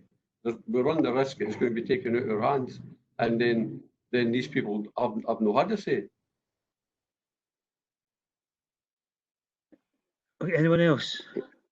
Sorry, So Convener, can I just say that I very much understand both sides here, and I'm not trying to be awkward with Ian, but it comes back to what I said: is what's the waiting if we do it later, and that's why that matters. Because if the reporter's going to take serious cognizance if we do it later, and we get the good situation of having the people actually being able to take part in it, will that have a significant bearing on the reporter's decision? Thanks, Councillor Bowes. It's a very interesting point you're raising, because clearly we are all in uncharted waters here, and I've obviously been watching carefully and through various hubs, knowledge hubs that I'm on, and certainly the reporters unit is no different to planning authorities. They have the same dilemma. They have a number of cases that they were looking at prior to lockdown, during lockdown, and anticipating what's happening. And they're running the same thing. They're looking at video conferencing facilities. They are having regard to types of applications. I'm aware that there have been some cases that our reporters have not done site visits when they would normally do that. So it's very difficult. Unfortunately, I can't give you that reassurance. I think it's certainly the one thing I would say is certainly, obviously, if it was to go against, or if the decision was taken to continue, let's say in the scenario of the applicant decides appeal against non-determination, I would add that as part of that process, we have to, as part of the initial registration of the appeal, we have to provide all the details of the parties who have participated. So all parties will get the opportunity themselves as part of the appeal process, as well as the council. So we'll have our own process. So all the third parties will get a chance to make their representations known separately to the reporter when they're appointed. So, but again, coming back to the point, it's very difficult to do what waiting. I do think there will be, in light of the usual circumstances that we're all finding ourselves in, there will be a degree of, I think, pragmatism there. Certainly the letters we've had out from the Chief Planner, and pragmatism, flexibility are the words that are getting used regularly. But it's very difficult, I'm afraid, Councillor Bowes, to give you any comfort for other than all the facts will be put forward. But it does mean that certainly anybody who's registered with us in the application just now, their details will be passed to the reporters unit, and they will obviously have their chance as a group, as an individual, to obviously reiterate their views and comments. And then clearly, as a planning authority, if we get into that scenario, we'll have to find a time between now and the coming weeks to agree a position that we want to take, and then we'll forward that on, like we've done previously with the recent appeal decisions that we've asked. I've gone the way of non-determination. Mr. Dryden, you've said something there which sorry, I am. You said something there which is important. Sorry, my dog's in the background. Might be your dog barking in a second. And that's the fact that the people who are making representations to the council at the moment will be able to make representations to the reporter. Yeah. And I think that would probably be very much welcomed by them. So if it does go that way, then I think then the public will be able to not only make a representation to us, but they would also be able to make a representation to the reporter. With that, I'm a lot more comfortable with the provost about continuing it, and if it's a case of it can be extended, which would be the perfect scenario, that would be good. But the fact that actually the people can actually, as well as making representations to us, they can make representations to the reporter, I think is a significant change for me. It's the first time that's been said, and I think that makes a big difference here. I think the people will know, at least then, their voices are definitely heard. Yeah, and as I say, I've done quite a lot of preparation work for that. I might have done a rather long, boring talk on this for a little while, but that's fine. I'm willing to forgo that just now, because I think that continuing it, hopefully we get the chance to the applicant accepts that continuation, but if not, the good thing is that the people will get to have their words heard, and not just once, twice. So I think that's a plus. So Marta. Yeah, I mean, I think this whole situation is pretty uncomfortable for all of us, because we're balancing risk here about, you know, voices not being heard or how they're weighted. I'm similarly minded to Councillor Bowes. What I would like to clarify is that whether at the moment, the best case scenario, if we determined it today, is that we read these deputations in person, and I include those deputations from also from the developer, you know, and are having that understanding, not just from the objectors. So the best we are going to get if we determine it today is to read those in writing. And I suppose if we are going to be asked for a view from the reporter, and we therefore have to convene a similar meeting to today, if you like, will we have the opportunity to read those deputations at that point, or any deputations that we decide at that point, in order that we can make that view? Will we still have that? Maybe asking Henderson Mr. Henderson, do you want to come back in and clarify that scenario about the relevance of the deputations, or whether how they would fall within as part of our deliberations? It's actually an interesting question, because normally representations that are made in an application can be available for parties to read. We're in a slightly hybrid situation, because it's always for the committee to decide whether to hear a deputation, and there are specific standing orders that refer to that. It's for the committee to decide. What we could do if the matter was coming back is perhaps let the deputies know that the matter was coming back, and ask if they were still wanting their deputation requests to be considered at a future meeting, even if that was for a non-determination matter, in which case, if they wanted that to happen, you could decide to agree to read them at that point. Yeah.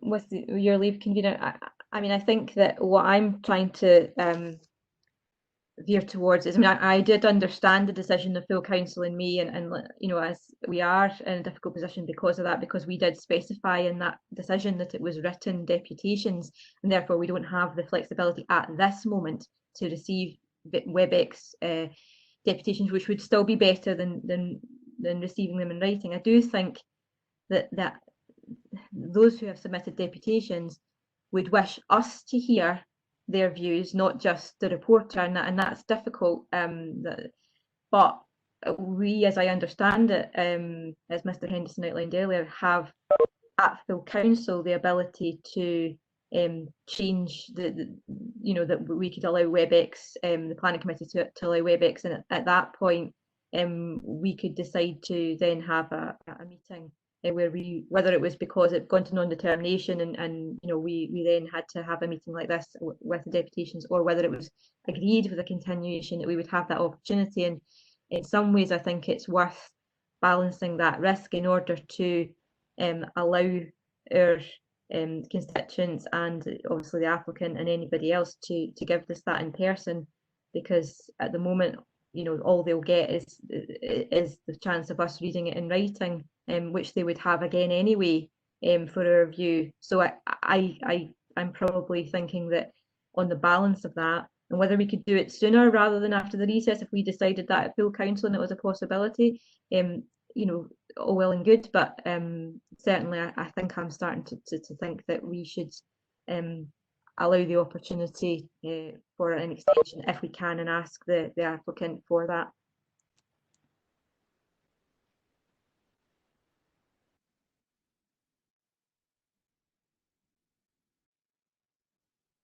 Anyone else? No. Convener, with your leave, at the moment, I think we have a motion that was raised by Provost Buchanan. I've not got a note here that it's been seconded by anyone, but just, I seconded it. was that Councillor Blackwood? Yeah, I seconded it. Jim Blackwood. Councillor Blackwood. Can I clarify at this point? Now that was a motion to continue the matter until after the point that a hearing would be available in the matter, and I think it was discussed that that would be along the lines of a predetermination hearing. I think there was also a request that officers would speak with the applicant to see if the applicant was amenable to agreeing an extension. There was some discussion over whether, if it still looks in August, that there's not an imminent possibility of a hearing taking place, that the matter might be reported back to allow members an opportunity to consider an alternative approach, which might be consistent with something that would be agreed at council later this month. Is that a reasonable summary? Well, to be honest with you, Ian, first and foremost, my view is, and I'm not wanting to harp on because we've all been here for a long time. My view is that the people out there have been asking that we do a determination, but they want an opportunity to take part in that process. Now, the fact of the matter is, when we're talking earlier on the day about planning applications, you could talk about the White Cross application that was in for nearly 12 years. Now, what I'm saying quite clearly is, I don't know when we're going to have an opportunity to have a hearing. Could it be in the town hall? Could it be in a school hall? Could it be anywhere? But the fact is, I want to ensure that everybody has got an ample opportunity. Now, Councillor Bowes made a very good inroads when he asked. These points you've made twice already. Yeah. So, okay, I'm sticking where I am. Understand that. Sorry, just by a point of clarification, I think the Provost is saying that he would wish to continue until after the point at which a hearing is possible and leave it as simply at that. Yep.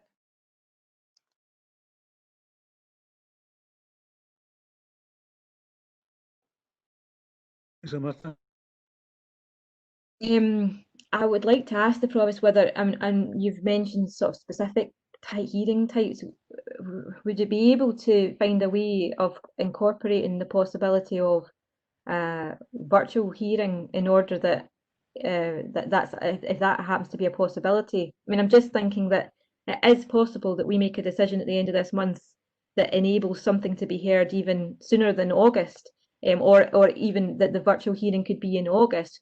And I'd be concerned that if we specify in your amendment that it has to be a kind of physical meeting, that really would, that might influence the developer to say, you know what, that's far too long, it will be, and that actually having a little bit of leeway in there to allow for possibilities would be really welcome from my point of view, because I'm not sure I don't want to delay it indefinitely or give any additional reason why the developer would want it to go for non-determination, make that more likely.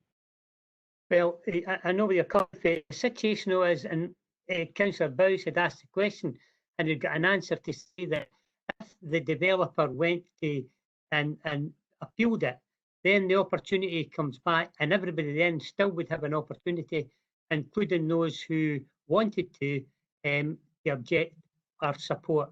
What I'm saying quite clearly is, as far as I'm concerned, I just want to continue it until everybody gets an opportunity to be together. I don't know if it'll be August, September, October, November, but the fact is, the timeline in terms of that, nobody knows that. What I'm asking is the definition of everybody being together, does it have to be physical? Can it not also allow the possibility for a virtual coming together in whatever form that might be? Well, could you maybe expand on that? Because what's virtual is, I wouldn't like 1900. That's a question that should be better directed at officers. No offence, Provost. No problem. But it's officers who would be responsible for setting up any meeting. My understanding is that, for example, Falkirk Football Club, capacity is 7,000. They've been told they're playing behind closed doors until November. Then November comes round, they're told they can occupy every third seat. Yeah. So that gives you an idea of the scale of the problem that we have in finding a venue. I can understand. Councillor Bissett. Thanks, convener. I'm on the same page as the provost in the sense, and we all are, that this is about democracy and it's about people and their voices heard. So what the problem is that we'll not be able to have a physical hearing for any time soon. You know, it could be the end of the year, who knows? So we've got to try and look at what best options we have. So for me, having had a wee think about it, I think if we could put a motion to the full council, 30th of June, to say we want to amend what we said before, and we want applicants to be able to virtually join a planning meeting and give their representations can come to a planning meeting virtually. If that's the case, then these people can be heard virtually. And my feeling is that's the best that we're going to get for people to have their voice heard. So I'm kind of leaning towards that view at the minute. I'll just leave it at that and see what anybody else has got to say. But I think for me, it's looking like that was the only best option to allow people's voices to be heard. And we're still making the decision. Ian Henderson, can you clarify some points with regards to standing orders and the points that's just been made? Thank you, convener. Yes, at the moment we have a decision of council. When I was reading out to the provost to clarify the motion, the reason I was doing that was to touch on that point of what we build in something to bring the matter back to, say, the August planning committee. And if we're not at this point able to be clear on when an in-person type hearing may take place, then committee might want to rethink the approach to how it might deal with a hearing or deputations, but that's in line with any decision that council may take in the interim period. Okay. Councillor Bissett. I would, as I said, I would like to go along the lines of putting a motion up to the council to change what we said, so we can have virtual appearances, represent own representations. And I think that kind of blended option is the best option we're going to get. As I say, we're not going to get a physical hearing. So in order for these voices to be heard, I think we need to do that. I did take on board Councillor Bows's point that if it was a non-determination and it went to the reporter, these people would still get their names would be passed on. But I think my personal feeling is I'd like to determine it within Falkirk Council. So for me, the blended option, you're having people representations virtually, if we change the rules at the full council, is the kind of option I'm leaning towards. I think we understand that particular thing, but the only way we can guarantee Falkirk Council taking the decision, being the authority that takes the decision, is to determine that position today. Because you've got the non-determination issues, as well as the uncertainties. Would we get 2/3 majority of the council? Would the agenda of the council be prohibited? You know, there's any number of issues at stake, but quite happy to I don't know if Councillor Bissett has withdrawn his amendment at this point. Well, I'm not withdrawing it at the moment, but I'm just interested to hear what anybody else has got to say.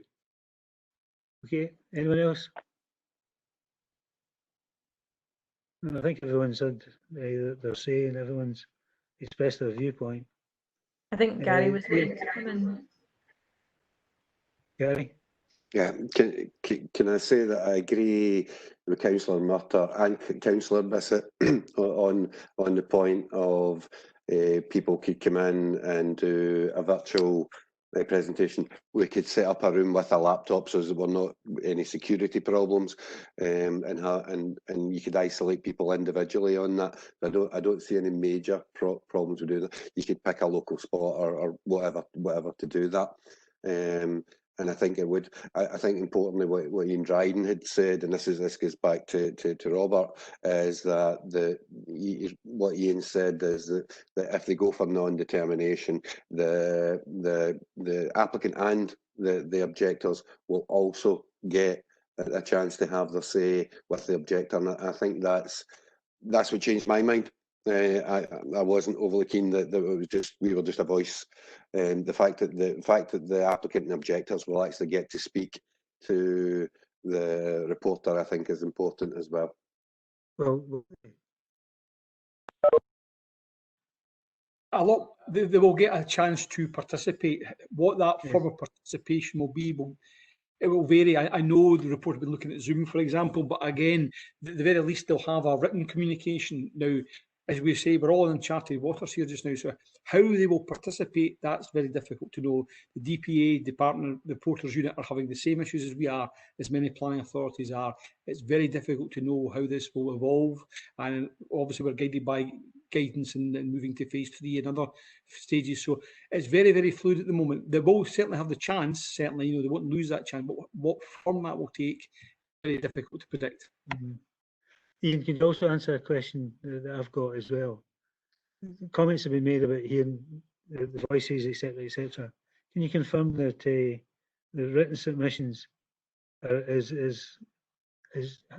the same weight as verbal? In other words, they're part of the planning process, and therefore, if it's an open and transparent, it means that we're within the guidelines of the planning process. Clearly, this is being recorded today, so clearly anything that's been recorded here today clearly obviously is being recorded, and that will form part of our record. So I think everything that's available, and then ultimately any correspondence that we send out, the context of that is there. Clearly this is going to be, as I understand it, once this has been concluded today, this will be circulated, I believe, to all interested parties. So again, yes, there'll be context. I don't know if Ian Henderson could come in and elaborate or clarify any of those points. Thank you, Ian. Yes, I think if the matter ended up at the reporter will be looking at this application afresh. They will receive information from the planning authority, and a little bit like our planning review committee operates, it will be looking at all of the information and all of the representation and all of the relevant matters and making an appropriate determination on that basis. And it's probably worth just sort of reading out one of the sentences in the report that officers have produced at paragraph 3.1, and you can flip that round. It says, in law, representations which do not relate to relevant planning matters cannot be taken into account in deciding the application. But the flip side of that is that representations that do relate to relevant planning matters really need to be considered by the decision maker, whoever that is. Okay, if there's no one else, can we vote on this particular part of the process? Convener, if I may, at this stage, it was just to clarify if the Provost and Councillor Blackwood and also you as the convener of the meeting are in agreement to amending the motion. It requires the agreement of all three of you. And that was to reflect that the matter would be continued until a point at which the lockdown had been relaxed sufficiently to hold a hearing. The applicant would be requested by officers to agree an extension, but also in addition to that, to say something along the lines of if by the time of the August Planning Committee there is no clarity on when such a hearing could be held, that the committee could receive a report to rethink its approach to a hearing, or maybe receipt of deputations by way of WebEx. in conformity with any decision of council? I'm happy with that, if Councillor Blackwood is. I'm happy with that as well, convener. I'm content that that's a change from what was moved earlier. But Yeah. don't ask me to go for it. Right. Convener, are we at the point where I think Councillor Murtaugh's got her hand raised? Councillor Murtaugh.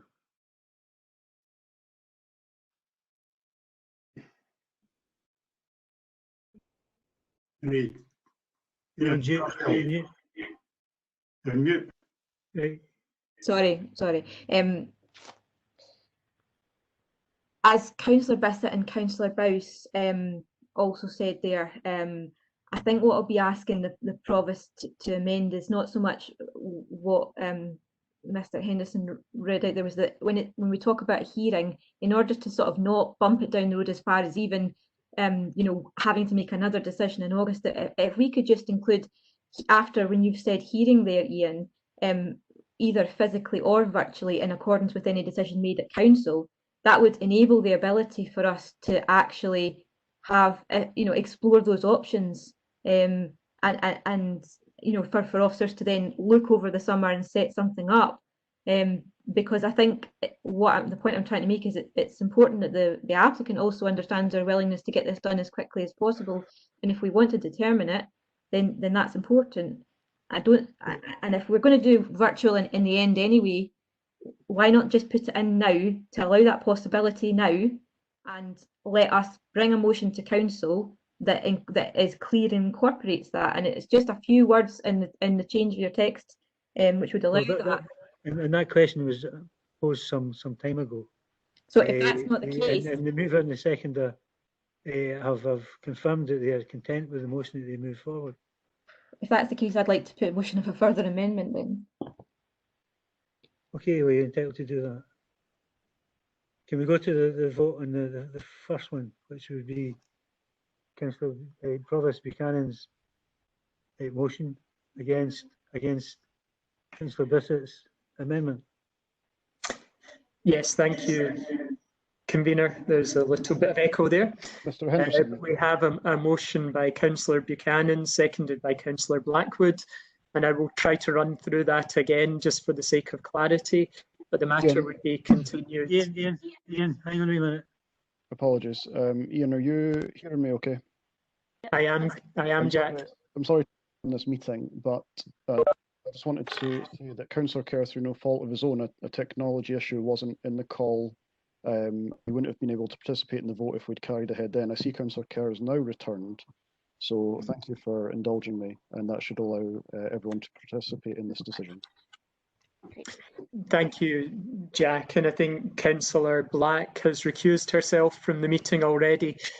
So thank you for that, Jack. The motion by Councillor Buchanan, Provost Buchanan, seconded by Councillor Blackwood, was that the matter be continued for a hearing at a point at which a hearing would be possible to take place. The applicant would be requested for an extension by officers, and if it was becoming clear that it was not going to be possible by the time of the August committee to determine that such a hearing could take place, the matter would be brought back to the planning committee to determine a further way forward.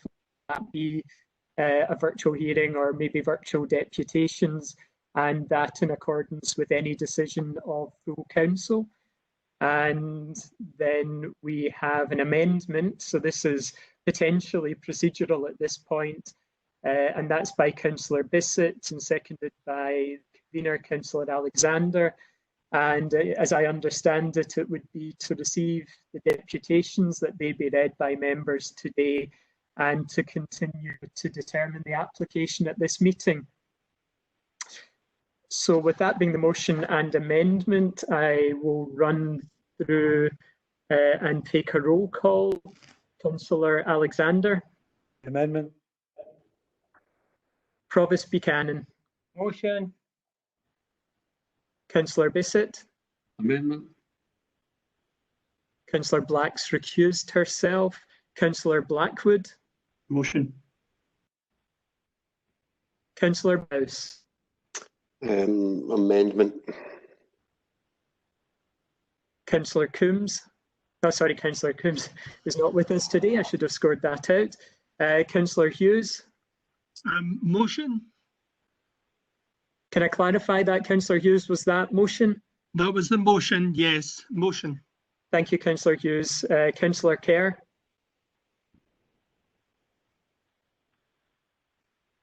Told me he was going to his work. Councillor Kerr. Motion. Councillor McHugh. Amendment. Councillor Monroe. She had to go to another meeting, Ian. She had to leave. Okay, thank you. And Councillor Murtagh. The amendment.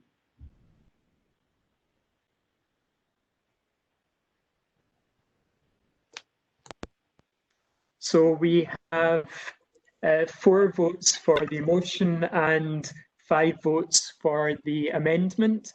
And I think we had a notice of a further amendment.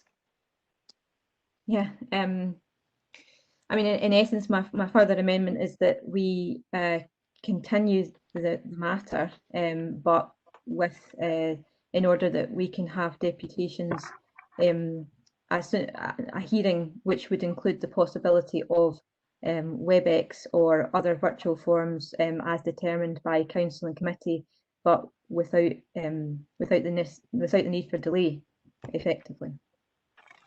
Ian, could you clarify whether that would be too close to the motion that's just been defeated?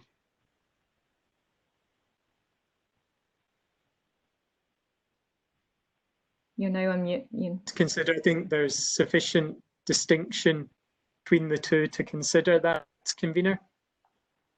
So by way of clarification, what you would be looking to do is continue to have a hearing, and that would be a hearing which would include the possibility of conducting it via video conferencing if such is agreed by council.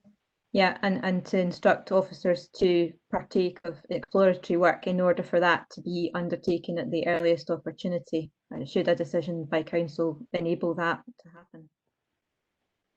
I would have said that was almost ridiculous of what was. I did ask for that. Hang on a wee minute, Laura. Ian, I'm quite happy to accept it if you disagree with me, and we go straight to the vote. Thank you. Can I ask Councillor Murtagh to repeat the last section of that, to instruct officers to undertake exploratory work to exploratory feasibility work to enable that to enable that option to be possible and undertaken, basically a form of words that makes it possible, but makes it clear that there's an action on officers to like immediately start to plan for that, to enable that. Thank you. I'm just wondering, because I'm conscious if we have as many parties that may be involved in this, there could be a technical issue in having that many parties hooking into a video conferencing call. So is your thought that officers consider the feasibility of holding a hearing on that basis for this application? I think that we need to be clear that we can debate this at council in terms of a motion to have a form. But for example, we had agreed today that there were 9 deputations. That's a form of hearing, like you said, that we are able as a committee to determine what sort of hearing we feel was most appropriate. So we might therefore say a hearing is appropriate where effectively those representatives who were given the written opportunity today, those people were asked again, and that they could participate via video conferencing. But if there's a way to word that so it doesn't necessarily say it has to be those people, but in effect, the people who we would notify to come to a hearing, then that's what I mean. And I think in my mind, that's most keenly envisaged that the people who have submitted written deputations today would be invited by video conference to address the hearing. Right. Convener, with maybe your forbearance, is this perhaps something we could take a short recess and I could consider some wording around it? How would you want? Perhaps 10 minutes. 10 minutes. Is that agreed? Agreed. Right, okay, 10 minutes. Okay, the where were we? Amendment. Have you agreed with formal words? In which case, could you share them with the committee? Yeah. I think what I would like to do is propose that we continue the matter to the August meeting, where we will have a where the deputations will be heard by WebEx or by virtual means, subject to that being agreed by council. I think perhaps if Mr. Henderson could, and that if that isn't possible, that then at the August meeting we then continue to determine the matter as we would have done, and we decide what to do at that point. Can Mr. Henderson maybe clarify the nature of that, how we put that in formal words? Thank you, Councillor Murtagh. I think what I have noted from what you've just said, that it would be something along the lines of subject to a decision of council allowing for it to take place, to continue the matter to the August committee, to allow the parties who have submitted deputation requests to be heard in a remote video conference meeting. So essentially, be able to speak as one of us at that meeting. And if the council does not agree that to be possible, then the matter will be brought back to the August committee to decide how to take matters forward. Is that a reasonable summary? Yeah. Just as a point of clarification, I think what I've clarified there is your anticipation, and we can't stop deputation requests being made by parties. I think what you're looking for at the moment is that the parties that have submitted deputation requests would be all going well notified that they could speak like us at the next August committee. Yes, absolutely. I mean, and I think that would be the expectation, that that we would inform those people for the decision today. And obviously it's subject to decision of council because it would need to be changed, but that's in effect what it would be, yeah. Many groups are involved. 6. How many members have they got? Are you meaning in terms of the deputations that are currently with us, convener? Who do they represent? We have deputations from 1, 2, 3, 4, 5, 6, 7. Now, one of them didn't come forward with a written submission. I think they would intend to do so at some point. I think they were just caught up at this stage. So we had 7 objectors and the applicant's agent. Yeah. So, but how many people do these organisations represent? 6 organisations. Objectors. At this stage, we're not aware that they're representing an organisation. They're individuals that are submitting written submissions. So these are 6 individuals out of 2,000.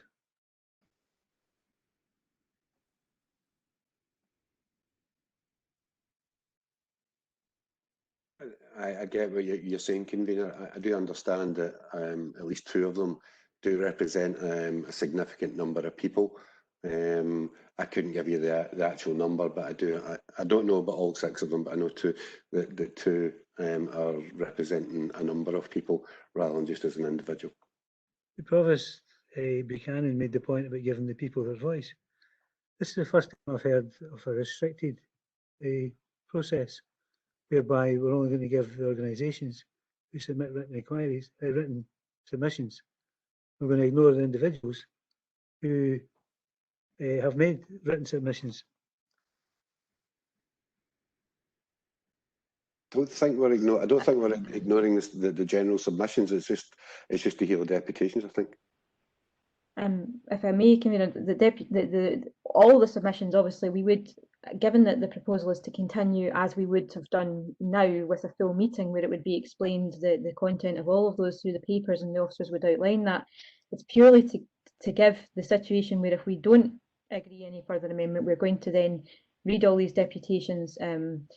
It's to give the opportunity for those people to give those deputations in a better form, and also for us to then ask questions, which if we go ahead today, they won't have. It's not about limiting, nobody else today has the opportunity to write in and to phone in at all. But I'm not adverse if it's the case that it's put in the wording that at that meeting, if there were further deputation requests come forward, it would be up to the committee in the same way that it always would, whether to hear them or not, or whether it was just limited to the people who had already submitted it.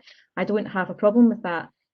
But what I'm trying to do is to make better the situation which we have right now at present, which is that those people whose voices want to be heard can only be heard in writing.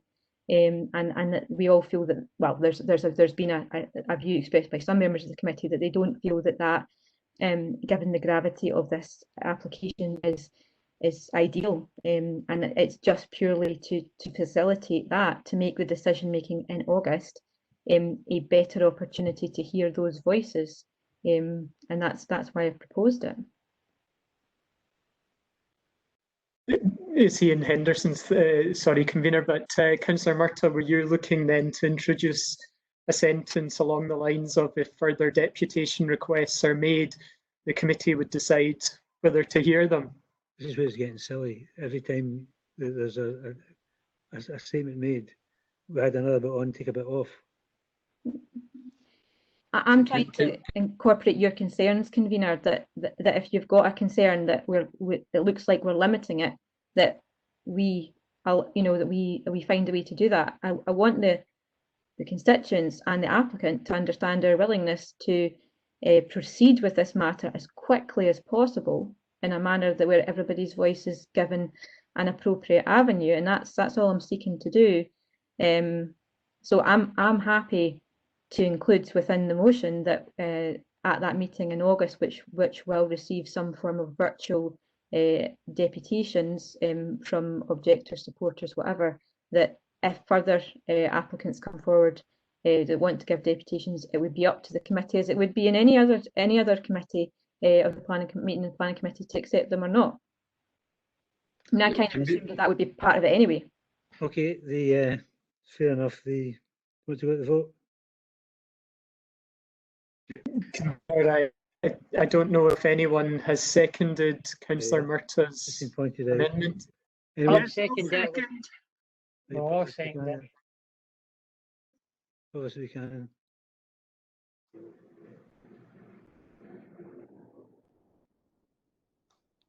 Thank you, convener. If you're happy for me to run through matters, I will do that now. We have a substantive motion, so that will be referred to as the motion, and that is to read the deputations that have been received in writing and continue to determine the matter today. And we have a further amendment, which will be referred to as the amendment, by Councillor Murtagh, seconded by Provost Buchanan. And that would be subject to a decision of council allowing for it to take place to continue the matter to the August committee, to allow the parties who submitted deputation requests to the meeting to be heard in a remote video conference meeting. If further deputation requests are made, the committee would decide whether or not to hear them. If council does not agree that to be possible, then the matter will be brought to the August committee to decide how to take matters forward. So in a roll call, Councillor Alexander. The motion. Provost Buchanan. Amendment. Councillor Bissett. Motion. Councillor Black is no longer in the meeting. Councillor Blackwood. Amendment. Councillor Bowes. Amendment. Councillors and Kerr are no longer in the meeting. Councillor Hughes. Amendment. Councillor McGrew. Amendment. And Councillor Monroe's not in the meeting. Councillor Murtagh. The amendment.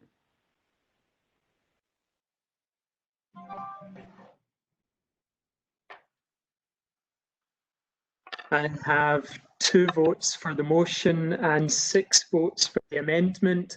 Karen, do you also get the same? Yeah, I get the same, Ian. Thank you. So it's 2 for the motion, 2 for the amendment, and the amendment is duly carried. Thank you, convener. Okay, well, that seems to be it then for today. Thanks very much for your attendance. Thanks, and officers. Thank you.